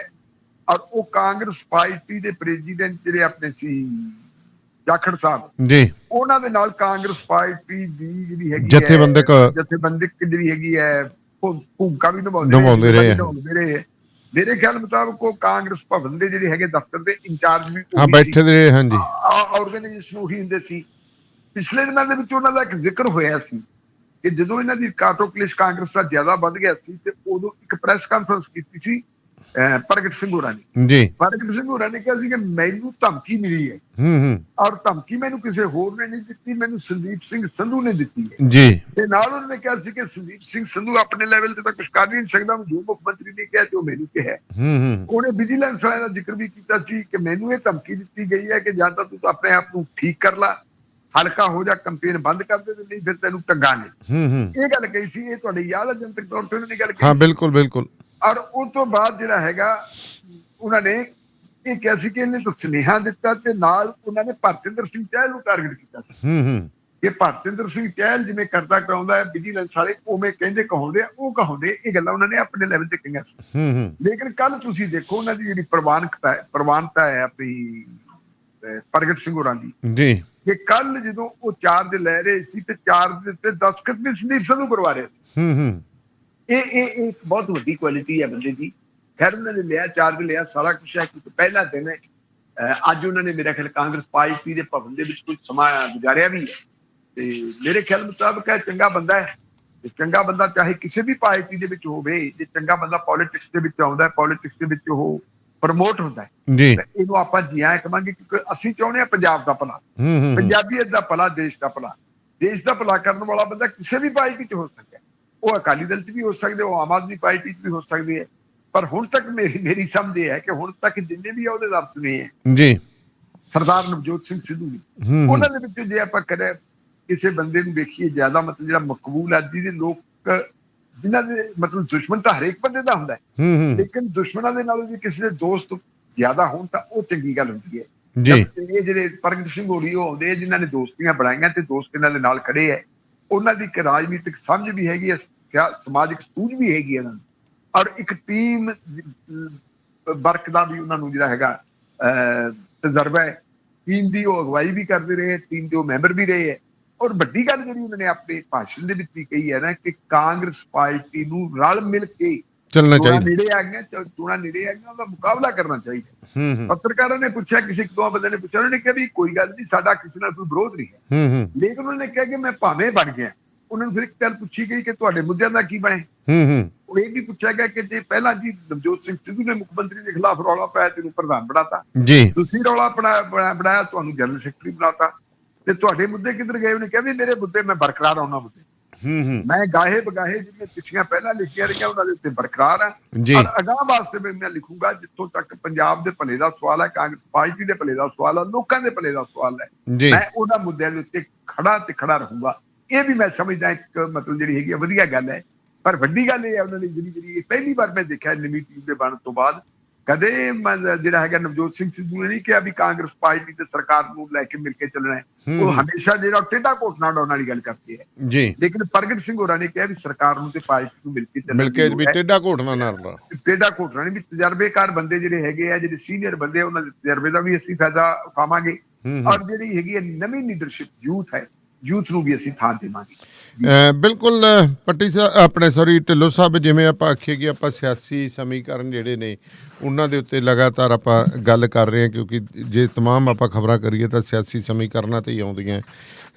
ਪਰ ਫਿਰ ਵੀ ਕਾਂਗਰਸ ਦੀ ਗੱਲ ਕਰੀਏ ਤਾਂ ਕਾਂਗਰਸ ਦੇ ਜਿਹੜੇ ਜਹਾਜ਼ ਦੇ ਵਿੱਚੋਂ ਬਹੁਤ ਲੋਕ ਹਜੇ ਵੀ ਛਾਲਾਂ ਮਾਰ ਰਹੇ ਨੇ। ਇਹ ਕੀ ਘਟਨਾ, ਇਹ ਕੀ ਕਾਰਨ ਹੈ? ਬੀਬੀ ਭੱਠਲ ਦੇ ਗਰੁੱਪ ਦੇ ਬੰਦੇ ਜਿਹੜੇ ਨੇ, ਕੁਲਵੰਤ ਸਿੰਘ ਸਿੱਧੂ ਆਤਮ ਨਗਰ ਤੋਂ ਲੁਧਿਆਣੇ ਤੋਂ ਕਾਫੀ ਪੁਰਾਣਾ ਚਿਹਰਾ ਸੀ, ਹੋਰ ਸੀ, ਹਾਂਜੀ, ਲਗਾਤਾਰ ਕਾਂਗਰਸ ਨੂੰ ਵੀ ਛੱਡ ਕੇ ਜਾ ਰਹੇ ਨੇ। ਤੁਹਾਡੇ ਨਾਲ ਇੱਥੇ ਵੇਖ ਲਈਏ ਜਿਸ ਤਾਂ ਗੁਰਮੀਤ ਸਿੰਘ ਖੁੱਡੀਆਂ ਨੇ ਵੀ ਕਾਂਗਰਸ ਛੱਡਤੀ, ਉਹਨਾਂ ਨੂੰ ਸੰਭਾਲਣ ਦੀ ਕੋਸ਼ਿਸ਼ ਨਹੀਂ ਕੀਤੀ। ਦੇਖੋ ਗੱਲ ਇਹੀ ਹੈ ਨਾ ਵੀ ਜਦੋਂ ਤੁਹਾਡਾ ਘਰ ਪਾਟਿਆ ਹੁੰਦਾ ਹੈ, ਪਾਟੇ ਘਰ ਤੇ ਕੌਣ ਆਉਂਦਾ ਹੁੰਦਾ ਹੈ ਜੀ? ਪਾਟੇ ਘਰ ਨੂੰ ਤਾਂ ਲੋਕ ਫਾੜਨ ਦਾ ਹੋਰ ਯਤਨ ਕਰਦੇ ਹੈ। ਲੇਕਿਨ ਵੱਡੀ ਗੱਲ ਇਹ ਹੈ ਕਿ ਜਿਹੜੇ ਬੰਦੇ ਛੱਡ ਰਹੇ, ਛੱਡ ਕੇ ਜਾ ਕਿੱਧਰ ਰਹੇ? ਗੁਰਮੀਤ ਸਿੰਘ ਖੁੱਡੀਆਂ ਕਾਂਗਰਸ ਨੂੰ ਛੱਡ ਕੇ ਗਿਆ ਕਿੱਥੇ? ਆਮ ਆਦਮੀ ਪਾਰਟੀ 'ਚ। ਗੱਲ ਤਾਂ ਇਹੀ ਹੈ। ਉਹਨਾਂ ਨੇ ਆ ਕੇ ਜਿਹੜੀ ਹੈਗੀ ਹੈ, ਜਿਹੜੀ ਅਕਾਲੀ ਦਲ ਦੀ ਪੋਲਿਟਿਕਸ ਨਹੀਂ ਉਹਨਾਂ ਨੇ ਅਡਾਪਟ ਕੀਤੀ। ਇਸੇ ਤਰੀਕੇ ਆਪਾਂ ਦੇਖੀਏ ਸਰਦਾਰ ਜਗਰੂਪ ਸਿੰਘ ਗਿੱਲ, ਉਹਨਾਂ ਨੇ ਅਕਾਲੀ ਦਲ ਦੀ ਪੋਲਿਟਿਕਸ ਨਹੀਂ ਅਡਾਪਟ ਕੀਤੀ, ਹਾਲਾਂਕਿ ਪਹੁੰਚ ਅਕਾਲੀ ਦਲ ਨੇ ਕੀਤੀ ਹੈ, ਉਹਨਾਂ ਦਾ ਦਾਅਵਾ ਹੈ ਜੀ। ਇਸੇ ਤਰੀਕੇ ਦੇ ਅਸੀਂ ਦੇਖੀਏ ਤਾਂ ਜਿਵੇਂ ਹੁਣ ਕੁਲਵੰਤ ਸਿੰਘ ਹੈ, ਜਿਹੜੇ ਕੁਲਵੰਤ ਸਿੰਘ ਸਿੱਧੂ ਲੁਧਿਆਣੇ ਵਾਲੇ ਜੀ, ਉਹਨਾਂ ਦੇ ਬਾਰੇ ਵੀ ਮੈਨੂੰ ਪਤਾ ਲੱਗਿਆ ਇੱਥੇ ਕਿ ਉਹਨਾਂ ਨੇ ਛੱਡ ਦਿੱਤੀ ਹੈ ਕਾਂਗਰਸ ਪਾਰਟੀ, ਲੇਕਿਨ ਉਹ ਕਾਂਗਰਸ ਪਾਰਟੀ ਛੱਡ ਕੇ ਜਾ ਕਿੱਧਰ ਨੂੰ ਰਹੇ? ਆਮ ਆਦਮੀ ਪਾਰਟੀ ਵੱਲ ਨੂੰ। ਆਮ ਆਦਮੀ ਪਾਰਟੀ ਵੱਲ ਨੂੰ ਜਾ ਰਹੇ। ਔਰ ਇਹ ਜਿਹੜਾ ਇਹ ਲੱਛਣ ਹੈ, ਇਹ ਲੱਛਣ ਇਹ ਦੱਸਦੇ ਆ, ਜਿਹੜੀਆਂ ਸੰਕੇਤ ਇਹ ਦੱਸਦੇ ਆ ਕਿ ਭਾਵੇਂ ਸਰਦਾਰ ਸੁਖਬੀਰ ਸਿੰਘ ਬਾਦਲ ਕਹਿੰਦੇ ਵੀ 100 ਦਿਨਾਂ ਦੇ ਵਿੱਚ ਅਸੀਂ ਹੇਠਲੀ ਉੱਤੇ ਕਰ ਦਿਆਂਗੇ, ਪਰ ਇਹ ਵੀ ਦੇਖਣਾ ਪੈਣਾ ਕਿ ਜਿਹੜੇ ਲੋਕ ਛੱਡ ਕੇ ਜਾ ਰਹੇ ਉਹ ਕਿੱਧਰ ਨੂੰ ਜਾ ਰਹੇ। ਉਹਨਾਂ ਕੋਲੇ ਹੁਣ ਤੱਕ ਇੱਕੋ ਬੰਦਾ ਆਇਆ ਹੈ, ਜਗਬੀਰ ਸਿੰਘ ਜੀ, ਜਾਂ ਫਿਰ ਬੀਜੇਪੀ ਵਾਲੇ ਆ ਰਹੇ ਨੇ ਜਿਨ੍ਹਾਂ ਦੀਆਂ ਗੱਲਾਂ। ਬੀਜੇਪੀ ਵਾਲੇ ਤਾਂ ਘਰ ਦੇ ਬੰਦੇ ਆ ਜੀ, ਘਰ ਦੀ ਮੁਰਗੀ ਥਾਲ ਬਰੋਬਰ। ਬੀਜੇਪੀ ਵਾਲੇ ਤਾਂ ਉਹਦਾ ਕੋਈ ਬੜਾ ਫਰਕ ਹੀ ਨਹੀਂ, ਉਹ ਪਿਛਲੀ ਵਾਰੀ ਵੀ ਨਾਲ ਹੀ ਸੀ। ਲੇਕਿਨ ਜੇ ਬੀਜੇਪੀ ਵਾਲੇ ਆਏ ਆ ਤੇ ਬੀਜੇਪੀ ਵਾਲੇ ਤਾਂ ਉਹ ਬੰਦੇ ਆ ਜਿਨ੍ਹਾਂ ਨੇ ਤੁਹਾਡੀ ਯਾਦ ਹੋਣਾ, ਹੁਣ ਜਿਵੇਂ ਆ ਰਿਹਾ ਤੁਹਾਡਾ ਜੋਸ਼ੀ, ਅਨਿਲ ਜੋਸ਼ੀ ਆ ਰਿਹਾ। ਅਨਿਲ ਜੋਸ਼ੀ ਦੀਆਂ ਤੁਸੀਂ ਆਪਣਾ ਕੱਢੋਗੇ 2015 ਦੀਆਂ ਸਟੇਟਮੈਂਟਸ ਕੀ ਕਹਿੰਦੇ ਸੀ? ਜਦੋਂ ਤਰਨਤਾਰਨ ਦੇ ਵਿੱਚ ਚੋਣਾਂ ਹੋਈਆਂ, ਇਹਨਾਂ ਦੇ ਭਰਾ ਦਾ ਕੁੱਟ-ਕਟਾਪਾ ਹੋਇਆ, ਉੱਥੇ ਹਮਲਾ ਹੋਇਆ, ਉਦੋਂ ਅਨਿਲ ਜੋਸ਼ੀ ਨੇ ਕੀ ਕਿਹਾ ਸੀ ਕਿ ਇਹ ਜਿਹੜੀ ਸਰਕਾਰ ਦੇ ਵਿੱਚ ਖੁਦ ਮੰਤਰੀ ਸੀ, ਉਹਨੇ ਕਿਹਾ ਸੀ ਇਹ ਸਰਕਾਰ ਜਿਹੜੀ ਪੰਥਕ ਸਰਕਾਰ ਨਹੀਂ, ਇਹ ਔਰੰਗਜ਼ੇਬ ਦੀ ਸਰਕਾਰ ਹੈ। ਜਿਹੜਾ ਬੰਦਾ ਉਸ ਸਰਕਾਰ ਨੂੰ ਔਰੰਗਜ਼ੇਬ ਦੀ ਸਰਕਾਰ ਕਹਿੰਦਾ ਸੀ, ਹੁਣ ਉਹ ਅਕਾਲੀ ਦਲ ਚ ਆ ਰਿਹਾ। ਕਿਸੇ ਪੱਤਰਕਾਰ ਨੇ ਤੁਹਾਡੇ ਵਰਗੇ ਸੱਜਣ ਨੇ ਪੁੱਛ ਵੀ ਲਿਆ ਸੀ ਵੀ ਕਿਵੇਂ ਹੁਣ ਔਰੰਗਜ਼ੇਬ ਕੋਲੇ ਕਿਉਂ ਜਾ ਰਹੇ ਹੋ? ਉਹ ਕਹਿੰਦੇ ਵਕਤ ਦੀਆਂ ਗੱਲਾਂ ਹੁੰਦੀਆਂ, ਸਿਆਸੀ ਮਾਹੌਲ ਹੁੰਦਾ, ਉਦੋਂ ਕੀ ਕਰੀਏ। ਇੱਕ ਹੋਰ ਚੈਨਲ ਤੇ ਕਹੇ ਹੁਣ ਕਰਾਂ ਕੀ, ਕੋਈ ਰਾਹ ਹੀ ਨਹੀਂ ਰਿਹਾ। ਆਮ ਆਦਮੀ ਪਾਰਟੀ ਦੀ ਮਤਲਬ ਉਦੋਂ ਗੱਲ ਨਹੀਂ ਬਣੀ, ਕਾਂਗਰਸ ਪਾਰਟੀ 'ਚ ਜਾ ਨਹੀਂ ਸਕਦੇ, ਬੀਜੇਪੀ ਨੇ 6 ਸਾਲਾਂ ਵਾਸਤੇ ਕੱਢਤਾ ਤੇ ਜਾਣਾ ਕਿੱਥੇ? ਸਿਆਸਤ ਤਾਂ ਕਰਨੀ ਹੈ, ਸਿਆਸਤ ਤਾਂ ਕਰਨੀ ਹੈ। ਹੁਣ ਆਪਣੇ ਜ਼ਿਲ੍ਹੇ ਦੇ ਵਿੱਚ ਵੀ ਕੁਝ ਸਿਆਸਤਦਾਨ ਗਏ, ਹੁਣ ਤੁਸੀਂ ਦੇਖ ਲਓ ਉਹਨਾਂ ਦਾ ਵਕਾਰ ਕਿੰਨਾ ਕੁ ਆਪਦੀ ਪਾਰਟੀ 'ਚ ਉਹਦੇ 'ਚ ਜ਼ਰੂਰ ਸੀ, ਲੇਕਿਨ ਪਬਲਿਕ ਦੇ ਵਿੱਚ ਕੀ ਹੈ? ਪਬਲਿਕ ਵਾਲੀ ਇਮੇਜ ਤਾਂ ਦੇਖਣਾ ਹੀ ਹੈ, ਤੇ ਦੇਖਣਾ ਪੈਣਾ ਆਪਾਂ ਨੂੰ। ਤੇ ਜਿਹੜਾ ਜੋ ਬਾਈਡਨ ਸਾਹਿਬ ਦਾ ਬਿਆਨ ਹੈ ਜੀ, ਕਹਿੰਦੇ ਨੇ ਜੋ ਫੈਸਲਾ ਕੀਤਾ ਹੈ ਅਸੀਂ ਉੱਥੋਂ ਫੌਜਾਂ ਵਾਪਸ ਬੁਲਾਉਣ ਦਾ, ਉਹ ਕਹਿੰਦੇ ਬਿਲਕੁਲ ਸਹੀ ਹੈ। ਤੇ ਬਿਲਕੁਲ ਜੀ, ਜੋ ਬਾਈਡਨ ਸਾਹਿਬ ਦੇ ਕੋਲੇ ਹੋਰ ਕੋਈ ਹੁਣ ਰਾਹ ਹੀ ਨਹੀਂ ਹੈ ਜੀ, ਉਹਨਾਂ ਨੂੰ ਇਹ ਗੱਲ ਕਹਿਣੀ ਹੀ ਪੈਣੀ। ਕਾਰਨ ਵੱਡਾ ਇਹ ਹੈ ਕਿ ਜਿਹੜੇ ਉਹਨਾਂ ਦੇ ਪੂਰਵਜ ਸੀ, ਉਹਨਾਂ ਤੋਂ ਪਹਿਲੇ ਰਾਸ਼ਟਰਪਤੀ ਸੀ ਜਿਨ੍ਹਾਂ ਦੇ ਨਾਲ ਉਹਨਾਂ ਦਾ ਮੁਕਾਬਲਾ ਵੀ ਹੋਇਆ, ਡੋਨਾਲਡ ਟਰੰਪ ਜੀ, ਉਹਨਾਂ ਨੇ ਕਿਹਾ ਕਿ ਜਿਹੜਾ ਇਹ ਫੈਸਲਾ ਇਹ ਅਮਰੀਕਾ ਦੇ ਇਤਿਹਾਸ ਦੇ ਵਿੱਚ ਸਭ ਤੋਂ ਸ਼ਰਮਨਾਕ ਫੈਸਲਾ ਹੈ ਕਿ ਅਸੀਂ ਉੱਥੋਂ ਜਿਹੜੇ ਹੈਗੇ ਆ ਆਪਣੇ ਬੰਦੇ ਜਿਹੜੇ ਹੈ ਆਪਣੀਆਂ ਫੌਜਾਂ ਕੱਢ ਲੀਆਂ ਪਰ ਉਹਨਾਂ ਨੂੰ ਆਪਣੇ ਜਿਹੜੇ ਬੇਆਸਰੇ ਛੱਡਤਾ ਅਫਗਾਨੀਆਂ। ਉਹਦੇ ਚ ਫਿਰ ਜਿਹੜੀ ਜੋ ਬਾਈਡਨ ਸਾਹਿਬ ਨੇ ਗੱਲ ਕਹੀ ਹੈ, ਉਹ ਕਹਿੰਦੇ ਵੀ ਮੇਰੇ ਆਉਣ ਤੋਂ ਪਹਿਲਾਂ ਜੀ ਇਸੇ ਸਰਕਾਰ ਨੇ ਜਿਹੜੀ ਤੁਹਾਡੀ ਟਰੰਪ ਪ੍ਰਸ਼ਾਸਨ ਨੇ ਹੀ ਤਾਲਮੇਲ ਕੀਤਾ ਸੀਗਾ ਇਹਨਾਂ ਨਾਲ, ਤਾਲਬਾਨਾਂ ਦੇ ਨਾਲ। ਇਹਨਾਂ ਨੇ ਗੱਲਾਂ ਬਾਤਾਂ ਕੀਤੀਆਂ, ਇਹਨਾਂ ਨੇ ਸਮਝੌਤਾ ਕੀਤਾ, ਜਿਹੜੀ ਡੀਲ ਕੀਤੀ ਇਹਨਾਂ ਨੇ ਡੀਲ ਕੀਤੀ ਕਿ ਜੀ ਅਸੀਂ ਇਹਨੂੰ ਛੱਡ ਦਿਆਂਗੇ ਜੀ। ਲੇਕਿਨ ਕਹਿੰਦੇ ਬਦਕਿਸਮਤੀ ਹੈ ਕਿ ਛੱਡਣ ਵਾਲਾ ਹੀ ਕੋਈ ਸਮਾਂ ਸੀਮਾ ਤੈਅ ਨਹੀਂ ਕੀਤੀ ਕਿ ਕਦੋਂ ਛੱਡ ਦਿਆਂਗੇ। ਇਲੈਕਸ਼ਨ ਹੋ ਗਈ, ਅਸੀਂ ਆ ਗਏ। ਉਹ ਕਹਿੰਦੇ ਵੀ ਤੁਸੀਂ ਉਸ ਵੇਲੇ ਤੋਂ ਲੈ ਲਓ, ਪਿਛਲੇ 19-20 ਸਾਲਾਂ ਤੋਂ ਅਸੀਂ ਲੜਾਈ ਲੜਦੇ, 19-20 ਸਾਲਾਂ ਤੋਂ ਅਸੀਂ ਖਰਬਾਂ ਡਾਲਰ ਇੱਥੇ ਸੁੱਟ ਦਿੱਤੇ ਜੀ। ਪੈਸਾ ਇਹਨਾਂ ਸੁੱਟ ਦਿੱਤਾ। ਅਸੀਂ ਜਿਹੜੀ ਹੈਗੀ ਹੈ ਦੁਨੀਆ ਦੀ ਬਿਹਤਰੀਨ ਫੌਜ ਹੈ ਸਾਡੀ ਅਮਰੀਕਾ ਦੀ ਫੌਜ। ਅਮਰੀਕਾ ਦੀ ਫੌਜ ਨੇ ਹਰ ਤਰ੍ਹਾਂ ਦੀ ਜਿਹੜੀ ਹੈਗੀ ਆਧੁਨਿਕ ਤਕਨੀਕ ਉੱਥੋਂ ਦੀ ਫੌਜ ਨੂੰ ਦੇ ਦਿੱਤੀ ਹੈ। ਉਹ ਕਹਿੰਦੇ ਨਾਟੋ ਦੇ ਬਾਕੀ ਦੇਸ਼ਾਂ ਨੂੰ ਵੀ ਅਸੀਂ ਉਨੀ ਟ੍ਰੇਨਿੰਗ ਦੇ ਉੱਤੇ ਅਸੀਂ ਇੱਥੇ ਮਗਜ ਖਪਾਈ ਕੀਤੀ ਜੀ। 20 ਸਾਲਾਂ ਦੇ ਵਿੱਚ ਅਸੀਂ ਇੱਕ ਫੌਜ ਖੜੀ ਕਰਤੀ। ਉਹ ਕਹਿੰਦੇ ਹੁਣ ਅਸੀਂ ਕਰੀਏ ਕਿ ਅਸੀਂ ਤਾਂ ਨਿਕਲਣਾ ਹੀ ਨਿਕਲਣਾ ਸੀ ਕਿਸੇ ਜਦੋਂ ਅਸੀਂ ਨਿਕਲੇ ਆ ਉੱਥੋਂ ਦਾ ਕਹਿੰਦੇ ਪ੍ਰੈਜ਼ੀਡੈਂਟ ਆ ਰਾਸ਼ਟਰਪਤੀ ਹੈ ਉਹ ਵੀ ਮੈਦਾਨ ਛੱਡ ਕੇ ਭੱਜ ਗਿਆ। ਫੌਜਾਂ ਨੇ ਵੀ ਲੜਨ ਤੋਂ ਬਗੈਰ ਹੀ ਮੈਦਾਨ ਛੱਡਤਾ। ਸਭ ਨੇ ਹਥਿਆਰ ਸਿੱਟੇ। ਸਾਡਾ ਕੀ ਕਸੂਰ ਆ, ਅਸੀਂ ਤਾਂ ਆਪਣੇ ਬੰਦੇ ਕੱਢਣੇ ਸੀ। ਉਹਨਾਂ ਨੇ ਆਪਣੇ ਆਪ ਨੂੰ ਜਸਟੀਫਾਈ ਕਰਨ ਦਾ ਯਤਨ ਕੀਤਾ ਹੈ। ਲੇਕਿਨ ਮੇਰਾ ਇਹ ਮੰਨਣਾ ਹੈ ਕਿ ਅਮਰੀਕਾ ਇੱਕ ਅਜਿਹਾ ਦੇਸ਼ ਹੈ, ਅਮਰੀਕਾ ਹਮੇਸ਼ਾ ਆਪਣੇ ਹੈਗੇ ਸੰਗੀ ਸਾਥੀ ਉਹਨਾਂ ਦੇ ਨਾਲ ਪਹਿਲਾਂ ਤਾਂ ਉਹਨਾਂ ਦੇ ਹੱਕ 'ਚ ਜਾਂਦਾ, ਫਿਰ ਉਹਨੂੰ ਛੱਡ ਕੇ ਚੱਲ ਜਾਂਦਾ। ਤੁਸੀਂ ਇਹ ਦੇਖੋ ਕਿ 1955 ਦੇ ਵਿੱਚ ਵੀਅਤਨਾਮ ਦਾ ਸੰਕਟ ਸ਼ੁਰੂ ਹੋਇਆ ਜੀ, ਆਹੀ ਸਥਿਤੀ ਸੀ। 1955 ਤੋਂ ਲੈ ਕੇ 1975 ਤੱਕ ਇਹ ਗੱਡੀ ਚੱਲਦੀ ਰਹੀ। 1975 ਦੇ ਵਿੱਚ ਅਮਰੀਕਾ ਉੱਥੋਂ ਵੀ ਬੜਾ ਬੇਆਬਰੂ ਹੋ ਕੇ ਨਿਕਲਿਆ ਸੀ। ਉਹ ਕਰਦਾ ਤਾਂ ਸੀਗਾ ਮਤਲਬ ਜਿਹੜੇ ਕਮਿਊਨਿਸਟ ਵੀਅਤਨਾਮ ਆ ਉਹਦਾ ਵਿਰੋਧ, ਤੇ ਦੂਜਾ ਸੱਜੇ ਪੱਖੀ ਜਿਹੜਾ ਹੈਗਾ ਵੀਅਤਨਾਮ ਉਹਦੀ ਉਹ ਮਦਦ ਕਰਦਾ ਸੀ। ਨਤੀਜਾ ਇਹ ਹੋਇਆ ਕਿ ਨਾਲੇ ਤਾਂ ਬੇਆਬਰੂ ਹੋ ਕੇ ਨਿਕਲੇ, ਨਾਲੇ ਉਹਨਾਂ ਦੇ ਨਿਕਲਣ ਤੋਂ ਬਾਅਦ ਵੀਅਤਨਾਮ ਜਿਹੜਾ ਇਕਮੁੱਠ ਦੇਸ਼ ਬਣ ਗਿਆ। ਇਹੀ ਚੀਜ਼ ਜੇ ਅਸੀਂ ਦੇਖੀਏ ਕਿਊਬਾ ਦੇ ਵਿੱਚ ਵੀ ਹੋਈ ਸੀ। ਕਿਊਬਾ ਦੇ ਵਿੱਚ ਇਹਨਾਂ ਨੇ ਜਿਹੜੀ ਹੈਗੀ ਹੈ ਇੱਕ ਸਮੁੰਦਰੀ ਰਸਤੇ ਦੇ ਰਾਹੀਂ ਕੁਝ ਕਿਊਬਾ ਦੇ ਲੋਕਾਂ ਨੂੰ ਟ੍ਰੇਨਿੰਗ ਦਿੱਤੀ, ਆਪਣੇ ਏਜੰਟਾਂ ਨੂੰ ਟ੍ਰੇਨਿੰਗ ਦਿੱਤੀ, ਉਹਨਾਂ ਨੂੰ ਬੜੇ ਜਿਹੜੇ ਹੈਗੇ ਆਧੁਨਿਕ ਹਥਿਆਰ ਦਿੱਤੇ। ਉਹਨਾਂ ਨੂੰ ਕਿਹਾ ਕਿ ਤੁਸੀਂ ਸਮੁੰਦਰੀ ਰਸਤੇ ਰਾਹੀਂ ਜਾ ਕੇ ਹਮਲਾ ਕਰੋ ਤੇ ਅਸੀਂ ਤੁਹਾਡੀ ਮਦਦ ਕਰਾਂਗੇ, ਅਸੀਂ ਹਵਾਈ ਹਮਲਾ ਕਰਾਂਗੇ ਜੀ। 5 ਜਹਾਜ਼ ਇਹਨਾਂ ਨੇ ਆਪਣੇ ਭੇਜੇ ਹਵਾਈ ਹਮਲਾ ਕਰਨ ਵਾਸਤੇ। 5 ਦੇ ਵਿੱਚ 3 ਜਹਾਜ਼ ਉਹਨਾਂ ਨੇ ਫੁੰਡ ਲਏ।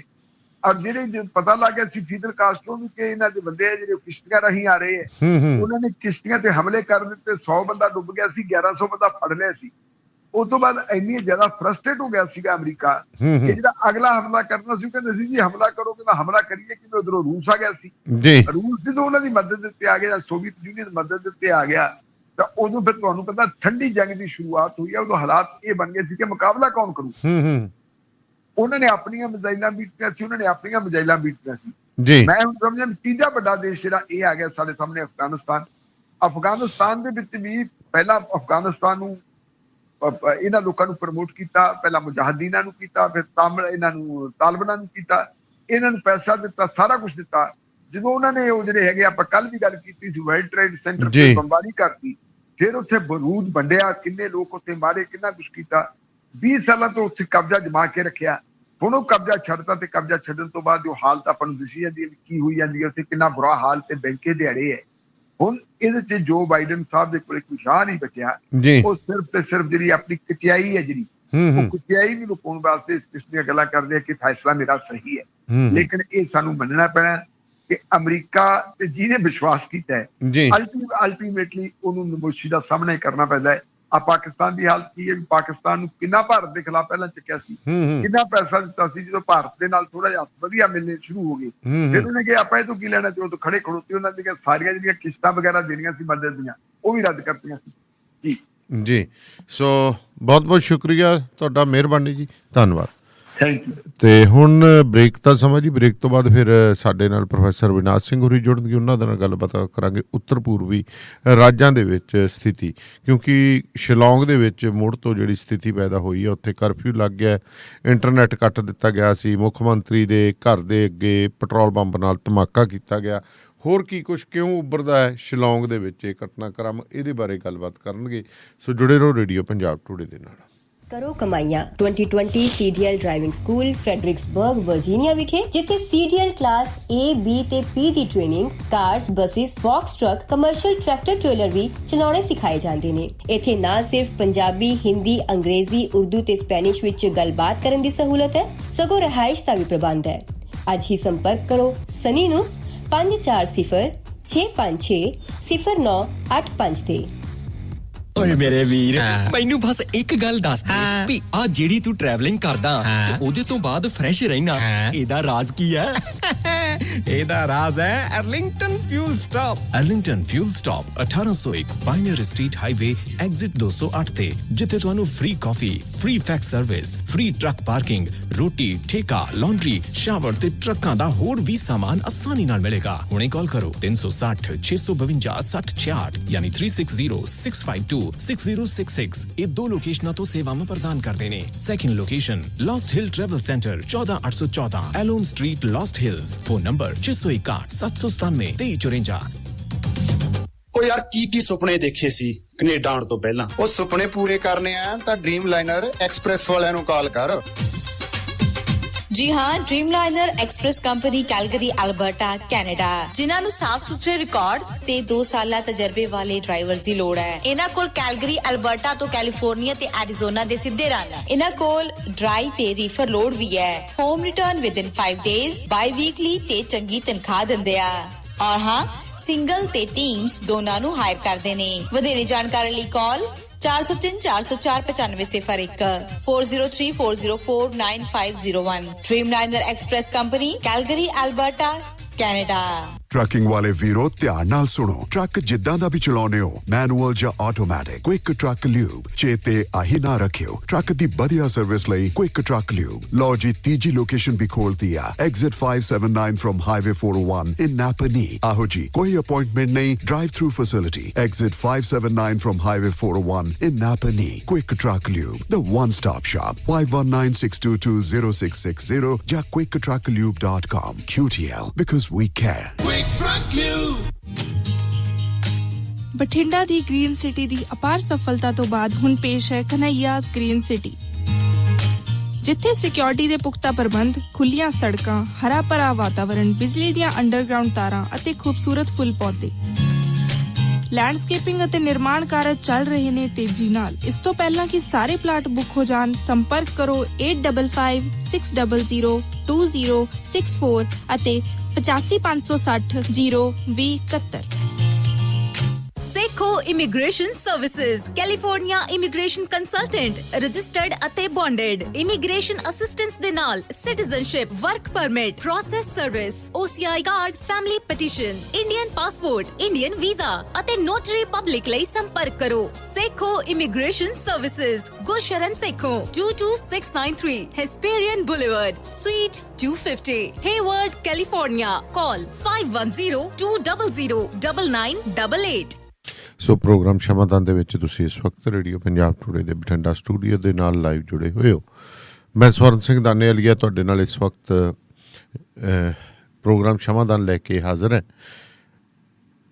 ਵਾਸ਼ਿੰਗਟਨ ਫਰੇਟ ਸਰਵਿਸ ਜਿਹੜੀ ਸੈਟਲ ਏਰੀਆ 'ਚ ਲੋਕਲ ਕੰਮਾਂ ਦੇ ਲਈ ਓਨਰ, ਆਪਰੇਟਰ ਤੇ ਡਰਾਈਵਰ ਹਾਇਰ ਕਰ ਰਹੀ ਹੈ। ਤੁਸੀਂ ਗੁਰਵਿੰਦਰ ਧਾਲੀਵਾਲ ਹੋਰਾਂ ਨਾਲ 2063544060 ਤੇ ਜਗਦੇਵ ਸੰਧੂ ਹੋਰਾਂ ਨਾਲ 2532666924 ਤੇ ਕਾਲ ਕਰ ਸਕਦੇ ਹੋ। ਮੇਰੇ ਨਾਲ ਹੁਣ ਇਸ ਵਕਤ professor Avinash Singh ji, senior journalist ਜੁੜ ਗਏ ਨੇ। ਸਤਿ ਸ਼੍ਰੀ ਅਕਾਲ ਜੀ ਪ੍ਰੋਫੈਸਰ ਅਵਿਨਾਸ਼ ਸਿੰਘ ਜੀ। ਸਤਿ ਸ਼੍ਰੀ ਅਕਾਲ ਜੀ, ਸਰੋਤੇ ਸਾਰਿਆਂ ਨੂੰ ਸਤਿ ਸ਼੍ਰੀ ਅਕਾਲ। ਪ੍ਰੋਫੈਸਰ ਸਾਹਿਬ, ਗੱਲ ਕਰੀਏ, ਬੜੇ ਖੂਬਸੂਰਤ ਇਲਾਕਾ ਹੈ, 7 ਸਿਸਟਰਸ ਕਿਹਾ ਜਾਂਦਾ, ਪਰ ਇਹ 7 ਸਿਸਟਰਸ ਜਿਹੜੀਆਂ ਨੇ ਉਹ ਕਹਿੰਦੇ ਨਾ ਧੀਆਂ, ਜਿਵੇਂ ਕਹਿ ਦਿੰਦੇ ਆ ਜਦੋਂ ਧੀਆਂ ਦਾ ਘਰ ਵਿਗੜ ਜੇ ਤਾਂ ਸਾਰਾ ਪਰਿਵਾਰ, ਰਿਸ਼ਤੇਦਾਰਾਂ ਦਾ ਵੀ ਰੈਸਟਲੈਸਨੈਸ ਜੀ ਹੋ ਜਾਂਦੀ ਹੈ। ਮੇਘਾਲਿਆ ਨੂੰ ਲੰਮੇ ਸਮੇਂ ਤੋਂ ਸ਼ਾਂਤ ਮੰਨਿਆ ਜਾ ਰਿਹਾ ਸੀ, ਪਰ ਮੇਘਾਲਿਆ ਦੀ ਸਥਿਤੀ ਜਿਹੜੀ ਆ ਹੁਣ ਵਿਗੜੀ ਹੈ। ਕਰਫਿਊ ਲਗਾਤਾਰ ਜਾਰੀ ਹੈ, ਮੁੱਖ ਮੰਤਰੀ ਦੇ ਘਰ ਦੇ ਉੱਤੇ ਅਟੈਕ ਹੁੰਦਾ ਹੈ, ਇੰਟਰਨੈਟ ਕੱਟ ਦਿੱਤਾ ਜਾਂਦਾ। ਇਹ ਆਲ ਆਫ ਸਡਨ ਕੀ ਹੋਇਆ ਕਿ ਉੱਥੇ ਦੇਖੋ ਜੋ ਤਸਵੀਰਾਂ ਸਾਹਮਣੇ ਆ ਰਹੀਆਂ ਤਾਂ ਕਿਵੇਂ ਗੱਡੀਆਂ ਦੇ ਵਿੱਚ ਲੋਕ ਮੂੰਹ ਢੱਕ ਕੇ, ਉਹੀ ਜਿਵੇਂ ਆਪਾਂ ਹੋਰ ਸੂਬਿਆਂ ਦੇ ਵਿੱਚ ਬਾਹਰਲੇ ਦੇਸ਼ਾਂ ਦੇਖਦੇ ਸੀਗੇ ਕਿ ਕਿਵੇਂ ਓਪਨਲੀ ਉਹ ਵਾਇਲੈਂਸ ਕਰਨ ਵਾਲੇ ਤੁਰੇ ਫਿਰਦੇ ਸੀ। ਕੀ ਵਾਪਰਿਆ ਜੀ ਇਹੋ ਜਿਹੀ ਗੱਲ? ਦੇਖੋ, ਪਹਿਲਾਂ ਤਾਂ ਮੈਂ ਕਹਾਂਗਾ ਕਿ ਅਸੀਂ ਜਿਨ੍ਹਾਂ ਨੂੰ 7 ਸਿਸਟਰ ਸਟੇਟਸ ਕਹਿੰਦੇ ਆ ਜੀ, ਉਹ ਹੈਗੀਆਂ ਜੀ ਅਸ਼ਟਭੁਜਾ। 8ਵੀਂ ਜਿਹੜੀ ਭੁਜਾ ਹੈ ਉਹ ਸਿੱਕਿਮ ਹੈ ਜੀ, ਤੇ 8 ਸਟੇਟਸ ਨੇ। ਅਸੀਂ ਵੀ ਕੰਟੀਨਿਊ ਟੂ ਸੇ ਕਿ 7 ਸਿਸਟਰਸ ਨੇ, ਤੇ ਅਸ਼ਟਭੁਜਾ ਕਹਿੰਦੇ ਆ ਅੱਜ ਕੱਲ ਅਸੀਂ ਇਹਨਾਂ ਨੂੰ ਜੀ। ਇਹਦੇ ਚ ਮੇਘਾਲਿਆ ਇਸ ਤਰ੍ਹਾਂ ਹੈ ਕਿ ਮੇਘਾਲਿਆ ਬਹੁਤ ਸਾਲਾਂ ਤੋਂ, ਜੇ ਅਸੀਂ ਕਹੀਏ ਕਿ 100% ਪੀਸਫੁਲ ਹੈ। ਤੇ ਮੇਘਾਲਿਆ ਦਾ ਜਿਹੜਾ ਉੱਪਰਲਾ ਏਰੀਆ ਹੈ, ਜਿਹੜਾ ਬੰਗਲਾਦੇਸ਼ ਨਾਲ ਲੱਗਦਾ, ਉੱਥੇ ਇੰਸਰਜੈਂਸੀ ਹਮੇਸ਼ਾ ਹੀ ਰਹੀ ਹੈ ਜੀ। ਤੇ ਜਿਹੜਾ ਇੱਕ ਗਰੁੱਪ ਹੈ ਉਹਨੂੰ ਅਸੀਂ ਕਹਿੰਦੇ ਹਾਂ honey trap national liberation council. ਕਿਹੜੀ ਜੀ? Honey trap. ਹਨੀ ਟ੍ਰੈਪ ਕਿੱਦਾਂ ਹੁੰਦਾ? ਉਹ ਹਨੀ ਟ੍ਰੈਪ ਆ ਗਿਆ। ਮੈਨੂੰ ਵੀ ਹਨੀ ਟ੍ਰੈਪ ਦਾ ਹੀ ਭੁਲੇਖਾ ਪਿਆ ਸੀ। ਹਾਂਜੀ, honey trap national liberation council ਜੀ। ਇਹ ਜਿਹੜਾ ਹੈ ਇਹ ਵਨ ਆਫ ਦੀ 5 or 6 ਜਿਹੜੀਆਂ ਬੈਂਡ ਆਰਗੇਨਾਈਜੇਸ਼ਨਸ ਨੇ ਜੀ। ਇਹਨਾਂ ਦਾ ਤੁਰਾ ਏਰੀਆ ਦੇ ਵਿੱਚ, ਵਿਲੀਅਮ ਨਗਰ ਤੇ ਤੁਰਾ ਏਰੀਆ ਦੇ ਵਿੱਚ ਬੋਲਬਾਲਾ ਰਿਹਾ। ਇਹ ਉੱਪਰਲਾ ਹਿੱਸਾ ਆ ਜਾਂਦਾ ਹੈ ਆਪਣਾ। ਇਹਨੂੰ ਅਸੀਂ 3 ਤਰ੍ਹਾਂ ਦੀ ਹਿਲਸ ਨੇ ਜੀ। ਗਾਰੋ ਹਿਲਸ, ਖਾਸੀ ਹਿਲਸ ਥੱਲੇ ਨੇ, ਜੈਂਤੀਆ ਹਿਲਸ। ਇਹ ਜਿਹੜਾ ਗਾਰੋ ਹਿਲਸ ਹੈ ਉਹ ਹਮੇਸ਼ਾ ਹੀ ਡਿਸਟਰਬਡ ਹੈ। ਹੁਣ ਦਾ ਜਿਹੜਾ ਵਾਕਿਆ ਹੈ ਉਹ ਬਹੁਤ ਇੰਟਰਸਟਿੰਗ ਇਸ ਲਈ ਹੈ ਕਿ 11 ਅਗਸਤ ਨੂੰ ਲਾਈ ਮੁਖੜਾ ਏਰੀਆ, ਉਹਨੂੰ ਪੂਰਾ ਨਾਂ ਹੈ ਲਾਈਟੂ ਮੁਖੜਾ, ਜਿਹੜਾ ਉੱਥੋਂ ਦਾ ਬਿਲਕੁਲ ਪੌਸ਼ ਏਰੀਆ ਹੈ। ਮੈਂ ਜਿਸ ਯੂਨੀਵਰਸਿਟੀ ਸੀ ਉਹ ਵੀ ਲਾਈ ਮੁਖੜਾ ਦੇ ਵਿੱਚ ਹੀ ਸੀ। ਉੱਥੇ ਇੱਕ ਬੰਬ ਬਲਾਸਟ ਹੁੰਦਾ ਹੈ ਜਿਹਦੇ ਚ ਕਿਹਾ ਜਾਂਦਾ ਕਿ IED ਦਾ ਇਸਤੇਮਾਲ ਹੋਇਆ ਜੀ। ਇਹ 11 ਤਰੀਕ ਨੂੰ ਹੁੰਦਾ ਤੇ 13 ਤਰੀਕ ਨੂੰ 12 ਨੂੰ ਵੀ ਥੋੜੀ ਬਹੁਤ ਸ਼ਰਾਰਤ ਉਸ ਏਰੀਆ ਚ ਹੁੰਦੀ ਹੈ। ਕੁਛ ਲੋਕ ਜਿਹੜਾ ਅੱਗ ਜਣੇ ਦੀ ਕੋਸ਼ਿਸ਼ ਕਰਦੇ ਨੇ। 13 ਤਰੀਕ ਨੂੰ ਜਿਹੜਾ HNLC ਜਿਹੜਾ honey trap national liberation council ਦਾ ਪੁਰਾਣਾ ਜਨਰਲ ਸੈਕਟਰੀ ਸੀ ਜੀ, ਸੈਲਫ ਸਟਾਈਲਡ। ਇਹਦਾ ਨਾਂ ਸੀ ਜੀ ਆਪਣਾ ਚੈਸਟਰਫੀਲਡ। ਥੈਂਕ ਯੂ ਜੀ। ਚੈਸਟਰਫੀਲਡ ਜਿਹੜਾ ਸੀ ਇਹ 2013 ਚ ਇੱਕ ਵਾਰੀ ਉਹਨੇ ਸਰੈਂਡਰ ਕੀਤਾ ਸੀ। ਫਿਰ ਦੁਬਾਰਾ ਕੁਛ ਸ਼ਰਾਰਤ ਹੋਈ ਜਾਂ ਕੁਛ ਹੋਇਆ ਤੇ ਉਹਦੇ ਖਿਲਾਫ 2018 ਚ ਨਵੇਂ ਕੇਸ ਬਣਾਏ ਗਏ ਸੀ ਜੀ। ਤੇ ਇਸ ਵੇਲੇ ਉਹ 56 ਸਾਲਾਂ ਦਾ ਸੀ। ਆਪਣੇ ਹੱਥ ਖੜੇ ਕਰਕੇ ਉਹਨੇ ਕਿਹਾ ਮੈਂ ਸਭ ਰਿਟਾਇਰ ਹੋ ਗਿਆ। ਤੇ ਜਿਹੜੇ ਨਵੇਂ ਕੇਸ ਵੀ ਪਾਏ ਸੀ ਉਹਦੇ ਚ ਇਹਨੇ ਦੁਬਾਰਾ ਸਰੈਂਡਰ ਕੀਤਾ ਸੀ। ਸਰੈਂਡਰ ਕਰਨ ਤੋਂ ਬਾਅਦ ਬੇਲ ਮਿਲ ਗਈ ਸੀ। ਸਡਨਲੀ 13 ਤਰੀਕ ਨੂੰ ਉਹਦੇ ਘਰ ਦੇ ਉੱਤੇ ਅਟੈਕ ਹੁੰਦਾ ਪੁਲਿਸ ਦਾ ਜੀ। ਪੁਲਿਸ ਚਾਰੋਂ ਪਾਸੇ ਘੇਰਾ ਪਾ ਲੈਂਦੀ ਹੈ। ਥੋੜੀ ਦੇਰ ਬਾਅਦ ਪਤਾ ਲੱਗਦਾ ਕਿ ਉਹਨੂੰ ਐਨਕਾਊਂਟਰ ਦੇ ਵਿੱਚ ਉਹਦੇ 2 ਬੇਟੇ ਨੇ। ਉਹਨੇ ਕਿਹਾ ਵੀ ਐਨਕਾਊਂਟਰ ਜਿਹੜਾ ਹੈ ਨਕਲੀ ਸੀ। ਪੁਲਿਸ ਨੇ ਇਹ ਕਿਹਾ ਵੀ ਸਾਡੇ ਤੇ ਜਦੋਂ ਅਸੀਂ ਉਹਨੂੰ ਅਰੈਸਟ ਕਰਨ ਲੱਗੇ ਤਾਂ ਉਹਨੇ ਚਾਕੂ ਨਾਲ ਹਮਲਾ ਕੀਤਾ। ਤੇ ਉਸ ਤੋਂ ਇਮੀਡੀਏਟਲੀ ਬਾਅਦ ਜਿਹੜਾ ਹੋਮ ਮਿਨਿਸਟਰ ਹੈ ਜੀ ਲਖਮਨ ਰਾਮਭੂਈ ਜੀ, ਉਹਨੇ ਕਿਹਾ ਜੀ ਵੀ ਇਹ ਗਲਤ ਹੈ, ਮੈਂ ਇਹਦੇ ਫੇਵਰ ਚ ਨਹੀਂ, ਮੈਂ ਆਈ ਆਫਰ ਟੂ ਰਿਜ਼ਾਈਨ। ਤੇ ਇਹ 13 ਤਰੀਕ ਦੀ ਸਾਰੀ ਗੱਲ ਹੈ ਜੀ। 15 ਤਰੀਕ ਨੂੰ ਜਦੋਂ ਉਹਦਾ ਫਿਊਨਰਲ ਪ੍ਰੋਸੈਸ਼ਨ ਜਾ ਰਿਹਾ ਸੀ ਜੀ, ਉਹਦੇ ਵਿੱਚ 2 ਬੜੇ ਸੈਂਸਿਟਿਵ ਏਰੀਆਸ ਨੇ ਜੀ। ਇੱਕ ਤਾਂ ਹੈਗਾ ਮਵਲਈ ਜੀ। ਜਦੋਂ ਅਸੀਂ ਗੁਹਾਟੀ ਤੋਂ ਸ਼ਿਲੌਂਗ ਜਾਂਦੇ ਹਾਂ ਹਾਂਜੀ, ਸਭ ਤੋਂ ਪਹਿਲਾਂ ਇੱਕ ਏਰੀਆ ਆਉਂਦਾ ਮਵਲਈ ਲੋਕਲ ਏਰੀਆ, ਲੋਕਲਸ ਦਾ ਗੜ ਹੈ ਜੀ। ਅੱਛਾ ਜੀ। ਇਹਨੂੰ ਈਸਟ ਖਾਸੀ ਹਿਲਸ ਦਾ ਕੈਪੀਟਲ ਕਹਿੰਦੇ ਆ। ਜਿਹੜਾ ਸ਼ਿਲੌਂਗ ਹੈ, ਸ਼ਿਲੌਂਗ ਸਟੇਟ ਦਾ ਵੀ ਕੈਪੀਟਲ ਹੈ ਜੀ। ਈਸਟ ਖਾਸੀ ਹਿਲ ਮੇਰੇ ਖਿਆਲ ਆਪਣੇ ਸ਼ਿਲੌਂਗ ਤੋਂ 30-35 ਕਿਲੋਮੀਟਰ ਪਹਿਲਾਂ ਆਉਂਦਾ ਮੇਰੇ ਖਿਆਲ। ਨਹੀਂ ਜੀ, ਉਹ 18 ਕਿਲੋਮੀਟਰ ਪਹਿਲਾਂ ਲੇਕ ਆਉਂਦੀ ਹੈ। ਇਹ ਸ਼ਿਲੌਂਗ ਦੇ ਵਿੱਚ ਹੀ ਹੈ ਮਵਲਈ। ਅੱਛਾ ਜੀ। ਮਵਲਈ 2-3 ਕਿਲੋਮੀਟਰ ਉੱਥੋਂ ਦਾ ਜਿਹੜਾ ਮੇਨ ਟੈਕਸੀ ਸਟੈਂਡ ਹੈ ਜਾਂ ਮੇਨ ਏਰੀਆ ਹੈ ਹਾਂਜੀ, ਬੜਾ ਬਾਜ਼ਾਰ ਏਰੀਆ, ਉਸ ਤੋਂ ਪਹਿਲਾਂ ਮਵਲਈ ਆਉਂਦਾ। ਓਕੇ ਠੀਕ। ਇੱਕ ਹੋਰ ਹੈ ਜੀ ਜਵਈ ਜੀ। ਇਹਨਾਂ ਦੋਨਾਂ ਥਾਂ ਤੇ ਉਸ ਦਿਨ ਕਾਫੀ ਜ਼ਿਆਦਾ ਗੜਬੜ ਹੋਈ। ਗੜਬੜ ਦੇ ਵਿੱਚ ਉਹਨਾਂ ਨੇ CRP ਦੇ ਤੇ ਦੂਸਰੇ ਵਹੀਕਲ ਜਿਹੜੇ ਹੈ ਉਹਨਾਂ ਨੂੰ ਕਾਫੀ ਸਾਰਾ ਡੈਮੇਜ ਪਹੁੰਚਾਇਆ। CRP ਨੇ ਜਦੋਂ ਜਿਹੜਾ ਰਿਟੈਲੀਏਟਰੀ ਅਟੈਕ ਕੀਤਾ ਉਹਦੇ ਚ ਇੱਕ ਜਰਨਲਿਸਟ ਜੀ, ਇੱਕ ਪੁਰਾਣਾ ਨਿਊਜ਼ਪੇਪਰ ਜਿਹੜਾ ਹੈ ਉਹਨਾਂ ਦਾ ਜਿਹੜਾ ਵਹੀਕਲ ਸੀ ਉਹ ਚੰਗੀ ਤਰ੍ਹਾਂ ਡੈਮੇਜ ਹੋਇਆ। ਉਸ ਤੋਂ ਬਾਅਦ ਜਿਹੜਾ ਹੈ ਕਰਫਿਊ ਲਗਾਇਆ ਗਿਆ। ਕਰਫਿਊ ਦੇ ਵਿੱਚ ਅੱਜ ਪਹਿਲਾ ਦਿਨ ਸੀ, ਢੀਲ ਦਿੱਤੀ ਗਈ। ਅੱਜ ਜੋ ਹੋਇਆ ਉਸ ਤੋਂ ਬਾਅਦ ਦੁਬਾਰਾ ਕਰਫਿਊ ਲੱਗ ਗਿਆ ਜੀ। ਲੇਕਿਨ ਕੱਲ ਸਵੇਰੇ 5 ਵਜੇ ਤੱਕ ਹੈ। ਅੱਜ ਕੀ ਹੋਇਆ ਕਿ ਗਵਰਨਰ ਸਤਪਾਲ ਮਲਿਕ ਇਹਨਾਂ ਨੇ ਦਿੱਲੀ ਆਉਣਾ ਸੀ ਤੇ ਜਿਹੜੀ ਫਲਾਈਟ ਮਿਲਦੀ ਹੈ ਉਹ ਤੁਹਾਨੂੰ ਗੁਹਾਟੀ ਤੋਂ ਮਿਲਦੀ ਹੈ ਜੀ। ਜਦੋਂ ਇਹਨਾਂ ਦਾ ਕਾਰਕੇਡ ਗੁਹਾਟੀ ਤੋਂ ਉਹਨਾਂ ਨੂੰ ਡ੍ਰੌਪ ਕਰਕੇ ਵਾਪਸ ਆ ਰਿਹਾ ਸੀ ਤੇ ਉਹਨਾਂ ਦੇ कारकेड ਤੇ ਉਹੀ ਮਬਲਈ ਏਰੀਆ ਦੇ ਵਿੱਚ ਦੁਬਾਰਾ ਇੱਟਾਂ ਪੱਥਰ ਚਲਾਏ ਗਏ, ਹਮਲਾ ਹੋਇਆ। ਉਹਦੇ ਵਿੱਚ ਇੰਜਰਡ ਕੋਈ ਨਹੀਂ ਹੈ, ਲੇਕਿਨ ਜਿਹੜਾ ਟੁੱਟ ਭੰਨ ਸੀ ਕਾਰਾਂ ਦੇ ਵਿੱਚ, ਬਹੁਤੀਆਂ ਤਾਂ ਅੱਜ ਕੱਲ ਬੁਲੇਟ ਪ੍ਰੂਫ ਨੇ, ਉਹਨਾਂ ਨੂੰ ਕੁਝ ਨਹੀਂ ਹੁੰਦਾ, ਲੇਕਿਨ ਕਾਰਾਂ ਨੂੰ ਡੈਮੇਜ ਹੋਇਆ ਥੋੜਾ ਬਹੁਤ ਜੀ। ਤੇ ਇਹਦੇ ਵਿੱਚ ਹੁਣ ਲੇਟੈਸਟ ਕੀ ਹੈ ਵੀ ਜਿੰਨੀ ਵੀ ਪੋਲੀਟੀਕਲ ਪਾਰਟੀ ਸੀ ਤੇ ਆਪੋਜੀਸ਼ਨ ਲੀਡਰ ਸੀਗੇ, ਉਹ ਮੰਗ ਕਰ ਰਹੇ ਸੀ ਕਿ जनाब एक जुडिशियल इंक्वायरी गवर्नमेंट ने ऑर्डर करती है। गवर्नमेंट ने डिप्टी चीफ मिनिस्टर दे अंडर प्रेस्टन टाइसन दे अंडर एक पीस कमेटी भी बनाई है, जिहदे विच 3 होर मिनिस्टर जिहड़े ने होणगे। ਇਹ ਚੀਫ ਮਿਨਿਸਟਰ ਨੇ ਅੱਜ ਪੀਸ ਕਮੇਟੀ ਦਾ ਅੱਜ ਅਨਾਉਂਸ ਕੀਤਾ ਹੈ। ਰਾਤ ਨੂੰ ਕੱਲ ਅਨਾਉਂਸਮੈਂਟ ਹੋ ਗਈ ਸੀ ਵੀ ਜੁਡੀਸ਼ੀਅਲ ਇਨਕੁਆਇਰੀ ਕੰਡਕਟ ਕੀਤੀ ਜਾਏਗੀ। ਜਿਹੜੇ ਹਜੇ ਵੀ ਆਪੋਜੀਸ਼ਨ ਲੀਡਰ ਨੇ, ਜਿਵੇਂ ਪੁਰਾਣੀ ਅੰਪਰੀਨ ਲਿੰਗਡੋ ਜਿਹੜੀ ਕਿ ਮਾਸ ਕਮਿਊਨੀਕੇਸ਼ਨ ਦੀ ਕਿਸੇ ਵੇਲੇ ਨਾਰਥ ਈਸਟਰਨ ਹਿੱਲ ਯੂਨੀਵਰਸਿਟੀ ਦੇ ਵਿੱਚ ਅਸਿਸਟੈਂਟ ਪ੍ਰੋਫੈਸਰ ਹੁੰਦੀ ਸੀ, ਉਹ ਲਾਸਟ ਗਵਰਨਮੈਂਟ ਦੇ ਵਿੱਚ ਅਰਬਨ ਅਫੇਅਰਸ ਮਿਨਿਸਟਰ ਰਹੀ ਹੈ।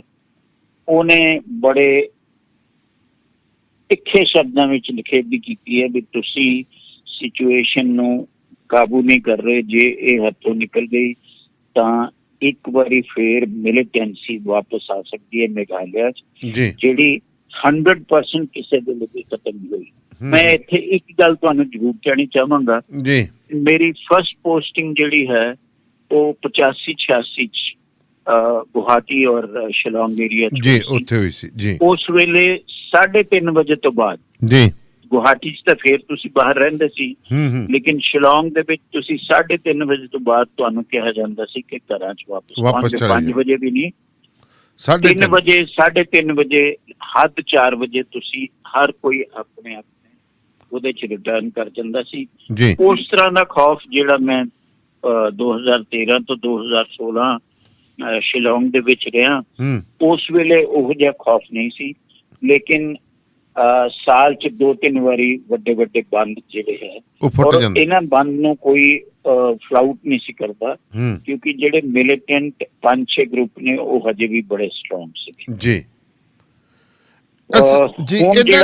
ਹਾਂਜੀ ਆਪਾਂ ਜੀ ਅੱਗੇ ਚਲੋ, ਫਿਰ ਮੈਂ ਸਵਾਲ ਕਰੂੰਗਾ। ਨਾ ਤੁਸੀਂ ਕਰੋ ਜੀ। ਮੈਂ ਇਹੀ ਕਹਿੰਦਾ ਸੀ ਵੀ ਰੀਜ਼ਨ ਕੀ ਹੈ ਇੱਥੇ ਇਹਨਾਂ ਦੀ ਜਿਹੜੀ ਇਨਸਰਜੈਂਸੀ, ਇਹਨਾਂ ਦੀਆਂ ਮੰਗ ਕੀ ਨੇ, ਸਟੇਟਸ ਕੀ ਚਾਹੁੰਦੇ ਨੇ ਇਹ ਮਿਲੀਟੈਂਟਸ ਇੱਥੋਂ ਦੇ? ਦੇਖੋ ਜੀ, ਬਿਲਕੁਲ ਜਿਹੜਾ ਹੈ ਕਸ਼ਮੀਰ ਵਾਲੀ ਗੱਲ ਹੈ, ਇਹ ਵੀ ਚਾਹੁੰਦੇ ਸੀ ਆਰਟੀਕਲ 370 ਵਰਗੀ। ਇੱਕ ਤਾਂ ਇਹ ਵੀ ਤੁਸੀਂ ਮੇਘਾਲਿਆ 'ਚ ਕੋਈ ਬਾਹਰ ਵਾਲਾ ਉੱਥੇ ਪ੍ਰਾਪਰਟੀ ਨਹੀਂ ਖਰੀਦ ਸਕਦਾ, ਇਹ ਹੁਣ ਤੱਕ ਹੈਗਾ। ਲੇਕਿਨ ਲੇਟੈਸਟ ਕੀ ਹੋਇਆ ਸੀ, ਅੱਜ ਤੋਂ 6-7 ਮਹੀਨੇ ਪਹਿਲਾਂ, ਚਾਹੇ ਤੁਸੀਂ ਕੋਵਿਡ ਦੇ ਨਾਂ ਤੇ ਕਹਿ ਲਓ, ਉਹਨਾਂ ਨੂੰ ਉਹ ਮੰਗਦੇ ਨੇ ਇਨਰ ਲਾਈਨ ਪਰਮਿਟ, ਜਿਸ ਤਰ੍ਹਾਂ ਅਰੁਣਾਚਲ 'ਚ ਜਾਣ ਵੇਲੇ ਤੁਹਾਨੂੰ ਲੈਣਾ ਪੈਂਦਾ, ਜਿਸ ਤਰ੍ਹਾਂ ਮਿਜ਼ੋਰਮ 'ਚ ਜਾਣ ਵੇਲੇ ਲੈਣਾ ਪੈਂਦਾ, ਉਹ ਕਹਿੰਦੇ ਸੀ ਇਨਰ ਲਾਈਨ ਪਰਮਿਟ। ਉਹ ਹੁਣ ਉਹ ਤਾਂ ਨਹੀਂ ਹੈ, ਲੇਕਿਨ ਅੱਜ ਜੇ ਤੁਸੀਂ ਸ਼ਿਲੋਂਗ ਜਾਓ, ਅਸੀਂ ਲਾਸਟ ਈਅਰ ਜਾਂ ਉਸ ਤੋਂ ਪਿਛਲੇ ਸਾਲ ਅਸੀਂ ਇਕੱਠੇ ਗਏ ਸੀ, ਸਾਨੂੰ ਕਿਸੇ ਕੋਈ ਪਰਮਿਟ ਦੀ ਜ਼ਰੂਰਤ ਨਹੀਂ ਸੀ। ਅੱਜ ਸਾਨੂੰ ਪਰਮਿਟ ਲੈ ਕੇ ਜਾਣਾ ਪੈਂਦਾ, ਉਹ ਪਰਮਿਟ ਆਨਲਾਈਨ ਹੈ। ਅੱਛਾ ਜੀ। ਜਿਹੜਾ ਬੇਸਿਕ ਰੀਜ਼ਨ ਹੈ, ਲੋਕਲਸ ਕਹਿੰਦੇ ਹੈ ਕਿ ਬਾਹਰੋਂ ਲੋਕ ਆ ਕੇ ਇੱਥੇ ਵਸ ਗਏ, ਯੂਨੀਵਰਸਿਟੀ ਸ਼ੁਰੂ ਹੋ ਗਈਆਂ, ਲੇਕਿਨ ਲੋਕਲਸ ਨੂੰ ਜੌਬਸ ਨਹੀਂ ਮਿਲਦੀਆਂ। ਲੋਕਲਸ ਦੇ ਲਈ ਜਿਹੜੀ ਵੀ ਗਵਰਨਮੈਂਟ ਰਹੀ ਹੈ, ਕਾਂਗਰਸ ਦੀ ਗਵਰਨਮੈਂਟ ਬਹੁਤ ਚੱਲ ਰਹੀ ਹੈ, ਹੁਣ NPP ਦੀ ਗਵਰਨਮੈਂਟ ਹੈ ਜੀ, ਨੈਸ਼ਨਲ ਪਾਰਟੀ ਹੈ, ਜਿਹੜੀ ਸਾਡੇ ਲੋਕ ਸਭਾ ਦੇ ਸਪੀਕਰ ਹੁੰਦੇ ਸੀ ਸੰਗਮਾ, ਉਹਨਾਂ ਦੇ ਬੇਟੇ ਨੇ, 2 ਬੇਟੇ ਨੇ ਜੀ। ਕੌਨਰੈਡ Sangma is the chief minister, ਔਰ ਜਿਹੜੇ ਦੂਸਰੇ ਸੰਗਮਾ ਨੇ ਉਹ ਹੈਗੇ ਹੋਮ ਮਿਨਿਸਟਰ। ਇਹ ਦੋਹੇ ਚਲਾ ਰਹੇ ਨੇ। ਲੋਕੀ ਇਹ ਕਹਿੰਦੇ ਵੀ ਸਾਨੂੰ ਤੁਸੀਂ ਆਪਣੀ ਘਿਓ ਖਿਚੜੀ ਸਰਕਾਰ ਜਿਹੜੀ ਹੈ ਨਾ, ਤੁਸੀਂ ਇੱਕ ਦੂਜੇ ਦੀ ਪਿੱਠ ਸਾਫ਼ ਕਰ ਰਹੇ ਹੋ, ਆਮ ਲੋਕਾਂ ਦਾ ਤੁਹਾਨੂੰ ਧਿਆਨ ਕੋਈ ਨਹੀਂ ਹੈ। ਇਹ ਬੇਸਿਕ ਚੀਜ਼ ਹੈ, ਔਰ ਇਹਦੇ ਵਿੱਚ ਉੱਥੇ ਛੁੱਟ-ਪੁੱਟ ਘਟਨਾਵਾਂ ਹੁੰਦੀਆਂ ਰਹਿੰਦੀਆਂ। ਥੋੜੀ ਦੇਰ ਬਾਅਦ ਕੋਈ ਨਾ ਕੋਈ ਜਿਹੜੀ ਆਊਟਲਾਡ ਆਰਗੇਨਾਈਜੇਸ਼ਨ ਹੈ, ਆਊਟਫਿਟਸ ਨੇ, ਉਹ ਵਾਰੀ ਸਿਰ ਨਾ ਆਪਣੇ ਉਹ ਕਰਦੇ ਰਹਿੰਦੇ ਜੀ ਬੰਦ ਦਾ ਐਲਾਨ। ਤੇ ਹੁਣ ਜਿਹੜਾ ਹੈ ਇਹ ਇੱਕ ਛੋਟੇ ਜਿਹੇ ਬੰਬ ਬਲਾਸਟ ਨਾਲ ਸ਼ੁਰੂ ਹੋਇਆ, ਲੇਕਿਨ ਉਹ ਵੱਧਦਾ ਜਿਹੜਾ ਹੈ ਜਦੋਂ ਉਹਦੇ ਫਿਊਨਰਲ ਜਾ ਰਿਹਾ ਸੀ ਥੈਂਕ ਯੂ ਦਾ, ਹਾਂਜੀ, ਉਸ ਵੇਲੇ ਵਧਿਆ, ਲੇਕਿਨ ਹਜੇ ਵੀ ਕਾਫੀ ਕੁਝ ਕੰਟਰੋਲ ਕਰ ਲਿਆ ਗਿਆ ਹੈ ਜੀ। ਹੁਣ ਜਿਹੜਾ ਕਰਫਿਊ ਹੈ ਉਹ ਦਿਨ ਵੇਲੇ 5 ਤੋਂ 5 ਵਜੇ ਤੱਕ ਖੁੱਲਾ ਰਹੇਗਾ ਜੀ, ਤੇ ਰਾਤੀ ਸ਼ਾਮੀ 5 ਵਜੇ ਤੋਂ ਅਗਲੇ ਦਿਨ 5 ਵਜੇ ਤੱਕ ਰਹੇਗਾ। ਇਹ 19 ਤਰੀਕ ਤੱਕ ਹੈ, ਲੇਕਿਨ ਕੱਲ ਦਿਨ ਵੇਲੇ ਫਿਰ ਅਨਾਉਂਸਮੈਂਟ ਕੀਤੀ ਜਾਏਗੀ ਜੀ। ਅੱਜ ਕਰਫਿਊ ਥੋੜਾ ਜਿਹਾ ਜਿਹੜਾ ਖੁੱਲ ਗਿਆ ਸੀ ਉਹਨੂੰ ਦੁਬਾਰਾ ਲਗਾਉਣਾ ਪਿਆ ਜਦੋਂ ਗਵਰਨਰ ਦੇ ਕਾਰ-ਖੇਤ ਤੇ ਹਮਲਾ ਹੋਇਆ। ਅੱਛਾ ਜੀ। ਤੇ ਤੁਸੀਂ ਗੱਲ ਕਰ ਰਹੇ ਸੀ, ਮੈਂ ਉਸ ਤੋਂ ਪਹਿਲਾਂ ਲੈ ਕੇ ਚੱਲਾਂ ਕਿ ਜਿਹੜੇ ਆਪਣੇ ਉੱਥੇ ਸਿੱਖ ਬੈਠੇ ਨੇ ਉਹਨਾਂ ਦੀ ਕੀ ਸਥਿਤੀ ਰਹੇਗੀ ਅਜਿਹੇ ਹਾਲਾਤਾਂ 'ਚ? ਦੇਖੋ ਜੀ, ਜਿਹੜਾ ਸਿੱਖਾਂ ਵਾਲਾ ਮਸਲਾ ਹੈ ਉਹ ਬਿਲਕੁਲ ਇੱਕ ਏਰੀਏ ਦੇ ਨਾਲ ਸੰਬੰਧਿਤ ਹੈ। ਉਹ ਸਿੱਖ ਨੇ ਜੀ ਜਿਹੜੇ ਬਹੁਤ ਸਾਲ ਪਹਿਲਾਂ, ਕਰੀਬ ਕੁਝ 100 ਸਾਲ ਪਹਿਲਾਂ ਤੇ ਕੁਝ ਕਰੀਬ ਪੌਣੇ 200 ਸਾਲ ਪਹਿਲਾਂ ਜੀ, ਦੇ ਵੈਂਟ ਐਜ਼ ਸਫਾਈ ਵਰਕਰ ਟੂ ਅਸਾਮ। ਉਹ ਸਫਾਈ ਵਰਕਰ ਜਿਹੜੇ ਨੇ, ਦੋ ਚੀਜ਼ਾਂ ਨੇ ਜੀ, ਇੱਕ ਤਾਂ ਸਾਡੇ ਰਾਮਗੜੀਆ ਭਰਾ ਨੇ ਜਿਨ੍ਹਾਂ ਨੇ ਸ਼ਿਲੌਂਗ ਤੇ ਅਸਾਮ ਨੂੰ ਬਣਾਉਣ ਦੇ ਵਿੱਚ, ਉੱਥੋਂ ਦੀਆਂ ਬਹੁਤ ਵਧੀਆ ਬਿਲਡਿੰਗ ਬਣਾਉਣ ਦੇ ਵਿੱਚ ਬਹੁਤ ਵੱਡਾ ਹਿੱਸਾ ਲਿੱਤਾ। ਤੇ ਜਿਹੜੇ ਸਾਡੇ ਸਫਾਈ ਵਰਕਰ ਸੀਗੇ ਉਹ ਮਹਾਰਾਜਾ ਰਣਜੀਤ ਸਿੰਘ ਵੇਲੇ ਤੋਂ ਮੰਨਿਆ ਜਾਂਦਾ ਸੀ ਕਿ ਅੰਮ੍ਰਿਤਸਰ, ਲਾਹੌਰ, ਜਲੰਧਰ ਸ਼ਹਿਰ ਇਹਨਾਂ ਦੀ ਜਿਹੜੀ ਸਫਾਈ ਸੀ ਉਹ ਕਾਬਲੇ ਤਾਰੀਫ ਹੁੰਦੀ ਸੀ। ਉਸ ਵੇਲੇ ਅਸਾਮ ਦਾ ਕੈਪੀਟਲ ਸ਼ਿਲੌਂਗ ਹੁੰਦਾ ਸੀ ਤੇ ਅਸਾਮ ਦੇ ਕੈਪੀਟਲ ਨੂੰ ਸਾਫ਼ ਰੱਖਣ ਲਈ ਇਹਨਾਂ ਨੇ ਕਰੀਬ 200 ਫੈਮਲੀਜ਼ ਉਸ ਵੇਲੇ ਉੱਥੇ ਸ਼ਿਫਟ ਹੋਈਆਂ ਸੀ ਜੀ। ਉਹ ਅੱਜ ਕੱਲ੍ਹ ਇੱਕ ਪੰਜਾਬੀ ਜਿਹੜੀ ਹੈ ਕੌਲੋਨੀ, ਉਹ ਉਸ ਏਰੀਆ ਦੇ ਵਿੱਚ ਬੈਠੇ ਨੇ। ਉਹਨਾਂ ਦਾ ਉੱਥੇ ਬਹੁਤ ਵੱਡਾ ਗੁਰਦੁਆਰਾ ਹੈ, ਲੇਕਿਨ ਉਸ ਜਗ੍ਹਾ ਨੂੰ ਇਹ ਸਰਕਾਰ ਪਹਿਲੇ ਦਿਨ ਤੋਂ ਉਹਨਾਂ ਨੂੰ ਉੱਥੋਂ ਕੱਢਣਾ ਚਾਹੁੰਦੀ ਹੈ ਜੀ। ਉਹ ਨਿਕਲਦੇ ਨਹੀਂ ਔਰ ਉਹ ਬੈਠੇ ਨੇ। ਸਪੋਰਟ ਆਮ ਬੰਦੇ ਦੀ ਘੱਟ ਹੈ, ਲੇਕਿਨ ਇਹ ਹੈ ਕਿ ਉਹਨਾਂ ਦੀ ਯੂਨਿਟੀ ਠੀਕ ਠਾਕ ਹੈ, ਇਸ ਲਈ ਉਹ ਬੈਠੇ ਨੇ। ਇਸ ਸਰਕਾਰ ਨੇ ਕਾਫੀ ਕੋਸ਼ਿਸ਼ ਕੀਤੀ, ਉਹਨਾਂ ਨੂੰ ਕੱਢਣ ਦੀ ਅਨਾਉਂਸਮੈਂਟ ਵੀ ਕਰਤੀ, ਇਹਨਾਂ ਨੂੰ ਕੋਈ ਨਵਾਂ ਏਰੀਆ ਵੀ ਅਨਾਉਂਸ ਕੀਤਾ, ਲੇਕਿਨ ਇਹ ਹਜੇ ਤੱਕ ਉੱਥੇ ਹੀ ਨੇ ਜੀ। ਤੇ ਮੈਂ ਕਹਾਂਗਾ ਸਿਚੁਏਸ਼ਨ ਉੱਥੇ ਵੀ ਔਨ ਦਾ ਬੋਇਲ ਰਹਿੰਦੀ ਹੈ, ਆਫ ਐਂਡ ਔਨ, ਲੇਕਿਨ ਉਹ ਤਕੜੇ ਨੇ, ਗਿੱਜ ਗਏ ਨੇ। ਉਹਨਾਂ ਨੇ ਹੁਣ ਤੱਕ ਇੱਕ ਅਟੈਕ ਲੋਕਲਸ ਵੱਲੋਂ ਹੋਇਆ ਸੀ ਜਿਹਦੇ ਕਰਕੇ ਕਾਫੀ ਜ਼ਿਆਦਾ ਪਰੇਸ਼ਾਨੀਆਂ ਹੋਈਆਂ। ਇਹ 2018-19 ਦੀ ਗੱਲ ਹੈ ਜੀ। ਤੇ ਉਸ ਤੋਂ ਬਾਅਦ ਇਹ ਹੈ ਵੀ ਦੁਬਾਰਾ ਅਟੈਕ ਨਹੀਂ ਹੋਇਆ, ਲੇਕਿਨ ਪ੍ਰੈਜ਼ੈਂਟ ਗਵਰਨਮੈਂਟ ਉਹਨਾਂ ਨੂੰ ਬਾਰ-ਬਾਰ ਕਹਿੰਦੀ ਰਹੀ ਹੈ ਕਿ ਤੁਸੀਂ ਨਵੀਂ ਥਾਂ ਤੇ ਚਲੇ ਜਾਓ। ਕੇਸ ਜਿਹੜਾ ਹੈਗਾ ਉਹ ਕੋਰਟ ਦੇ ਵਿੱਚ ਹੈ, ਇਸ ਲਈ ਅੱਜ ਦੀ ਡੇਟ ਦੇ ਵਿੱਚ ਸਟੇਟਸ ਕੋ ਹੈ। ਗਵਰਨਮੈਂਟ ਨੇ ਸਟੇਟਸ ਕੋ ਕੋਰਟ ਨੇ ਦਿੱਤਾ ਹੋਇਆ ਜੀ, ਵੀ ਜੋ ਜਿੱਥੇ ਹੈ ਉੱਥੇ ਰਹਿਣ ਦਿਓ ਟਿਲ ਦੀ ਫਾਈਨਲ ਆਰਡਰ ਜੀ। ਹਾਂਜੀ, ਜਿਹੜੀ ਤੁਸੀਂ ਗੱਲ ਕਹਿ ਰਹੇ ਸੀ ਅੱਗੇ, ਜੇ ਆਪਾਂ ਹੁਣ ਮੇਘਾਲਿਆ ਦੇ ਨਾਲ ਦੂਜੀਆਂ ਸਟੇਟਸ ਵੀ ਨੇ ਉਹ ਵੀ ਜਿਹੜੀਆਂ ਨੇ ਕਾਫੀ ਡਿਸਟਰਬਡ ਨੇ ਇਸ ਖਿੱਤੇ ਦੇ ਵਿੱਚ। ਜਿਵੇਂ ਹੁਣ ਤੁਸੀਂ ਕਹਿ ਦਿੱਤਾ ਕਿ ਸਾਨੂੰ ਪਰਮਿਟ ਲੈ ਕੇ ਜਾਣਾ ਪਏਗਾ, ਲਾਗੂ ਹੋ ਗਿਆ, ਕਹਿਣ ਤੋਂ ਭਾਵ ਵੀ ਇੰਡੀਆ ਨਾਲੋਂ ਤਾਂ ਪਹਿਲਾਂ ਹੀ ਵੱਖ ਕਰੀ ਜਾ ਰਹੇ ਸੀ ਇਹਨਾਂ ਸੂਬਿਆਂ ਨੂੰ। ਸਰ ਉਹਦੇ 'ਚ ਕਸੂਰ ਇੰਡੀਆ ਗਵਰਨਮੈਂਟ ਦਾ ਜ਼ਿਆਦਾ ਹੈ। ਇੱਕ ਤਾਂ ਸਾਡੀ ਅੱਜ ਦੀ ਡੇਟ ਦੇ ਵਿੱਚ ਵੀ ਇੱਕੋ ਹੀ ਦਿੱਕਤ ਹੈ ਜੀ ਪ੍ਰੋਫੈਸਰ ਸਾਹਿਬ। ਅਸੀਂ ਨਾਰਥ ਈਸਟਰਨ ਜਿਹੜੀ ਕੌਂਸਲ ਬਣਾਈ ਹੈ ਨਾ, ਅਸੀਂ 7 ਸਿਸਟਰਸ ਜਾਂ 8 ਸਿਸਟਰਸ ਨੂੰ ਇੱਕੋ ਜਿਹਾ ਸਮਝਦੇ ਹਾਂ, ਜਾਂ ਉਹਨਾਂ ਇਕੱਠੇ ਜੋੜ ਦਿੰਦੇ। ਇੱਥੇ ਹੁਣ ਗੱਲ ਹੁੰਦੇ ਵਿਚਾਰੇ ਬੜੇ ਦੁਖੀ ਹੁੰਦੇ ਨੇ। ਉਹ ਕਹਿੰਦੇ ਸਾਨੂੰ, ਮੈਂ ਚੰਡੀਗੜ੍ਹ ਗਿਆ, ਉੱਥੇ ਬੱਚੇ ਮਿਲੇ ਮੈਨੂੰ, ਮੈਂ ਉਹਨਾਂ ਨਾਲ ਵੈਸੇ ਹੀ ਗੱਲਾਂ ਕਰਨ ਲੱਗ ਪਿਆ ਤੇ ਉਹ ਕਹਿਣ ਲੱਗ ਪਏ, ਮੈਂ ਕਿਹਾ ਤੁਸੀਂ ਆਪਣੇ ਨੂੰ ਇੰਡੀਅਨ ਕਿਉਂ ਨਹੀਂ ਕਹਿੰਦੇਗੇ? ਉਹ ਕਹਿੰਦਾ ਸਾਨੂੰ ਤਾਂ ਕਹਿੰਦੇ ਚਿੰਕੀ ਹੈ, ਚਾਈਨੀਜ਼ ਹੈ ਜਾਂ ਨਾਰਥ ਈਸਟ, ਇਹਨਾਂ ਨੂੰ ਕਹਿੰਦੇ ਇੰਡੀਅਨਸ ਕਹਿੰਦੇ ਅਸੀਂ। ਵੀ ਉਹ ਖੁਦ ਆਪਣੇ ਆਪ ਦੇ ਕਨਫਿਊਜ਼ ਆ ਕਿ ਅਸੀਂ ਹਾਂ ਕੀ। ਉਹਨਾਂ ਦੀ ਸਭ ਤੋਂ ਵੱਡੀ ਦਿੱਕਤ ਹੈ ਜੀ, ਜਿਹੜੀਆਂ 7 ਸਟੇਟਸ ਨੇ ਮੇਨ ਜੀ, ਉਹਨਾਂ ਦੇ ਵਿੱਚ ਹਰ ਸਟੇਟ ਦਾ ਕਲਚਰ ਬਿਲਕੁਲ ਵੱਖਰਾ ਜੀ, ਬਿਲਕੁਲ ਵੱਖਰਾ। ਪਰ ਅੱਜ ਦੀ ਡੇਟ ਦੇ ਵਿੱਚ ਵੀ ਮਿਜ਼ੋਰਮ ਜਿਹੜਾ ਹੈ ਉਹ ਮੈਂ ਕਹਾਂਗਾ ਕੰਟਰੀ ਤੋਂ ਬਿਲਕੁਲ ਅਲੱਗ ਹੈ। ਔਰ ਮਿਜ਼ੋਰਮ ਜਿਹੜਾ ਹੈ ਉੱਥੇ ਤੱਕ ਲੋਕ ਪਹੁੰਚਦੇ ਭੁੱਲ ਜਾਂਦੇ ਹੈ। ਔਰ ਮਿਜ਼ੋਰਮ ਦੀ ਬਹੁਤ ਸਾਰੀ ਰਿਪਰੈਜ਼ੈਂਟੇਸ਼ਨ ਜਿਹੜੀ ਹੈ ਉਹ ਸੈਂਟਰ ਦੇ ਵਿੱਚ ਨਹੀਂ ਹੈ। ਬਿਲਕੁਲ ਜੀ। ਅਰੁਣਾਚਲ ਦੇ ਵਿੱਚ ਇਹਨਾਂ ਨੇ ਕੋਸ਼ਿਸ਼ ਕਰ ਲਈ ਵੀ ਜਿੰਨੇ ਫੌਜੀ ਸੀਗੇ 62 ਵਾਲੇ ਉਹਨਾਂ ਦੀ ਫੈਮਲੀਜ਼ ਨੂੰ ਉੱਥੇ ਵਸਾ ਦਿੱਤਾ, ਉਹ ਲੋਕਲ ਹਿੰਦੀ ਜਾਣਦੇ ਜੀ। ਲੇਕਿਨ ਅਰੁਣਾਚਲ ਤੇ ਹਮੇਸ਼ਾ ਸਾਨੂੰ ਚਾਈਨਾ ਦਾ ਸਾਇਆ ਰਹੇਗਾ ਜੀ, ਕਿਉਂਕਿ ਚਾਈਨਾ ਅੱਜ ਵੀ ਮੰਨਦਾ ਕਿ ਅਰੁਣਾਚਲ ਸਾਡਾ ਹੈ, ਉਹਨਾਂ ਦਾ। ਤ੍ਰਿਪੁਰਾ ਠੀਕ ਠਾਕ ਹੈ, ਉੱਥੇ ਹਿੰਦੀ ਸਪੀਕਿੰਗ ਹੈ ਜੀ। Meghalaya has been a problem state. Parts of Assam have been problem states. ਜਿਹੜਾ ਨਾਗਾਲੈਂਡ ਔਰ ਮਿਜ਼ੋਰਮ ਨਾਗਾਲੈਂਡ ਹੈ ਉਹ ਨਾਗਾਜ਼ ਦੀ ਨਾ ਤਾਂ ਮਣੀਪੁਰ ਨਾਲ ਬਣਦੀ ਹੈ ਨਾ ਜਿਹੜਾ ਮਿਜ਼ੋਰਮ ਹੈ ਉਹਨਾਂ ਦੀ ਕਿਸੇ ਮਿਜ਼ੋ ਕਬਾਇਲੀ ਮਤਲਬ ਟ੍ਰਾਈਬਲ ਏਰੀਆ ਜਿਹੜੇ ਨੇ ਉਹੀ ਅਫਗਾਨਿਸਤਾਨ ਵਾਲਾ ਹਾਲ ਵੀ ਟ੍ਰਾਈਬਲ ਦੀ ਆਪਸ ਵਿੱਚ ਖੜਕਦੀ ਹੈ। ਉਹ ਉਹਨਾਂ ਦਾ ਮਿਊਜ਼ਿਕ ਵੱਖਰਾ, ਕਲਚਰ ਵੱਖਰਾ, ਉਹਨਾਂ ਦੇ ਡਾਂਸ ਸਟੈਪਸ ਵੱਖਰੇ ਨੇ। ਲੇਕਿਨ ਸਾਡੀ ਸਰਕਾਰ ਨੇ ਕਦੇ ਇਹ ਨਹੀਂ ਦੇਖਿਆ ਵੀ ਉਹ ਹਰ ਸਟੇਟ ਦਾ ਰਿਪਰੈਜ਼ੈਂਟੇਟਿਵ ਚੰਗੀ ਤਰ੍ਹਾਂ ਸੈਂਟਰ 'ਚ ਹੋਵੇ ਜਿਹੜਾ ਉਹਨਾਂ ਨੂੰ ਕਰ ਸਕੇ। ਜਿਹੜੀ ਵੀ ਕੌਂਸਲਸ ਬਣਦੀਆਂ ਉਹ 2-3 ਸਟੇਟਸ ਦੇ ਬੰਦੇ ਹੁੰਦੇ ਆ ਜਾਂ ਅਸਾਮ ਦੇ ਬੰਦੇ ਹੁੰਦੇ ਜੀ। ਅਸਾਮ ਤੇ ਮਿਜ਼ੋਰਮ ਵਾਲਾ ਜਿਹੜਾ ਪ੍ਰੋਬਲਮ ਹੈ, ਬਾਰਡਰ ਦੀ ਪ੍ਰੋਬਲਮ ਹੈ, ਉਹ ਜਨਾਬ ਕਮ ਸੇ ਕਮ 47 ਔਨਵਰਡਸ ਤੋਂ ਹੈ। ਲੇਕਿਨ ਜਦੋਂ ਦਾ ਮਿਜ਼ੋਰਮ ਹੋਂਦ ਵਿੱਚ ਆਇਆ ਉਦੋਂ ਦੀ ਪ੍ਰੋਬਲਮ ਹੈ। ਪਿਛਲੇ 20 ਸਾਲਾਂ ਤੋਂ ਐਵਰੀ 2-3 years ਇਹ ਪ੍ਰੋਬਲਮ ਜਿਹੜੀ ਹੈ ਉਹ ਹਮੇਸ਼ਾ ਬਾਹਰ ਆਉਂਦੀ ਰਹਿੰਦੀ ਹੈ। ਇਸ ਵਾਰੀ ਵੀ ਪਹਿਲਾਂ ਗੋਲੀਬਾਰੀ ਇੱਧਰ ਹੋਈ, ਫਿਰ ਇਹਨਾਂ ਨੇ ਸਬ ਮਸ਼ੀਨਸ ਯੂਜ਼ ਕਰਕੇ ਮਿਜ਼ੋਰਮ ਕਹਿੰਦਾ ਕਿ ਸਾਡੇ ਬੰਦੇ ਪਹਿਲੇ ਮਰੇ ਨੇ ਅਸਾਮ ਦੇ ਵਿੱਚ, ਉਦੋਂ ਬਾਅਦ ਅਸੀਂ ਸਬ ਮਸ਼ੀਨ ਗਨ ਨਾਲ ਜਾਂ ਲਾਈਟ ਮਸ਼ੀਨ ਗਨ ਨਾਲ ਗੋਲੀਬਾਰੀ ਕੀਤੀ ਜੀ।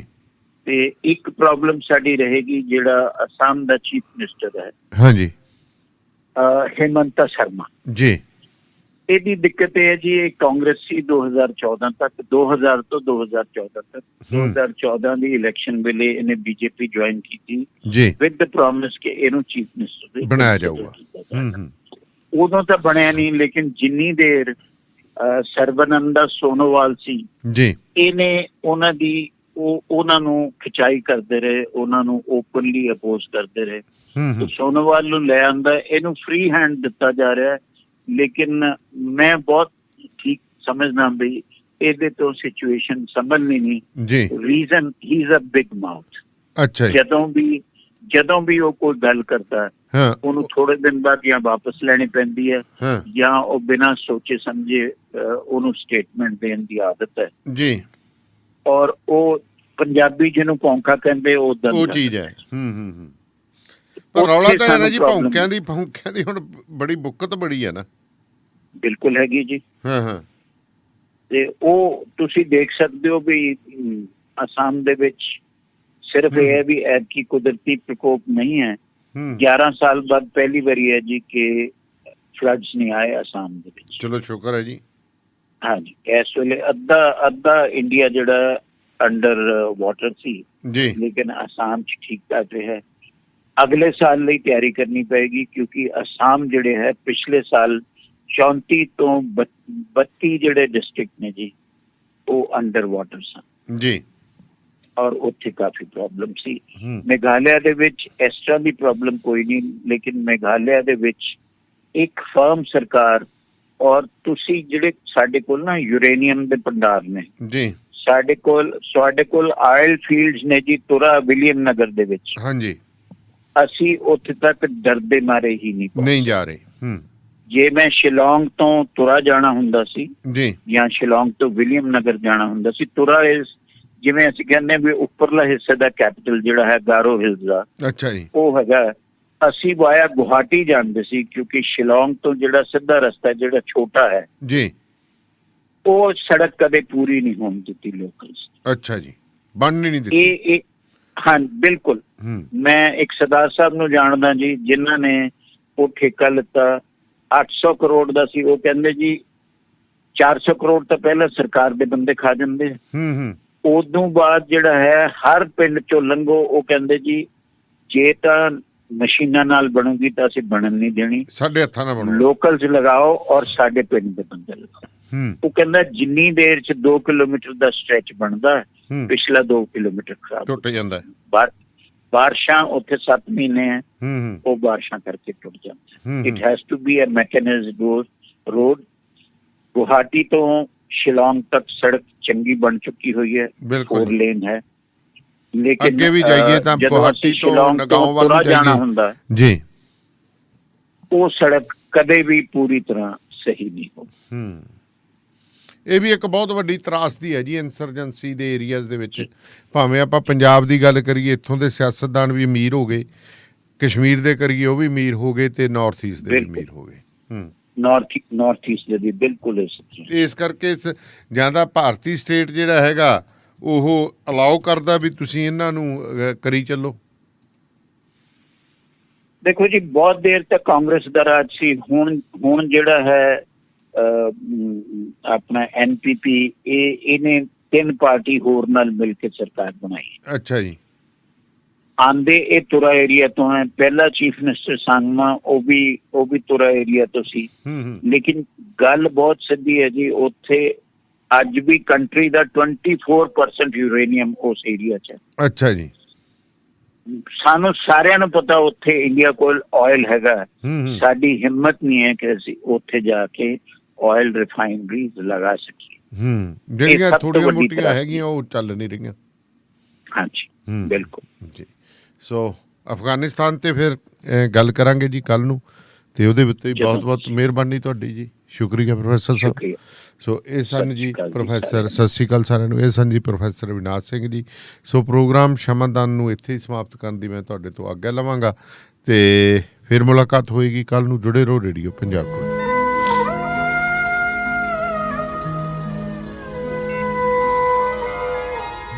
ਸ਼ਮਾਦਾਨ।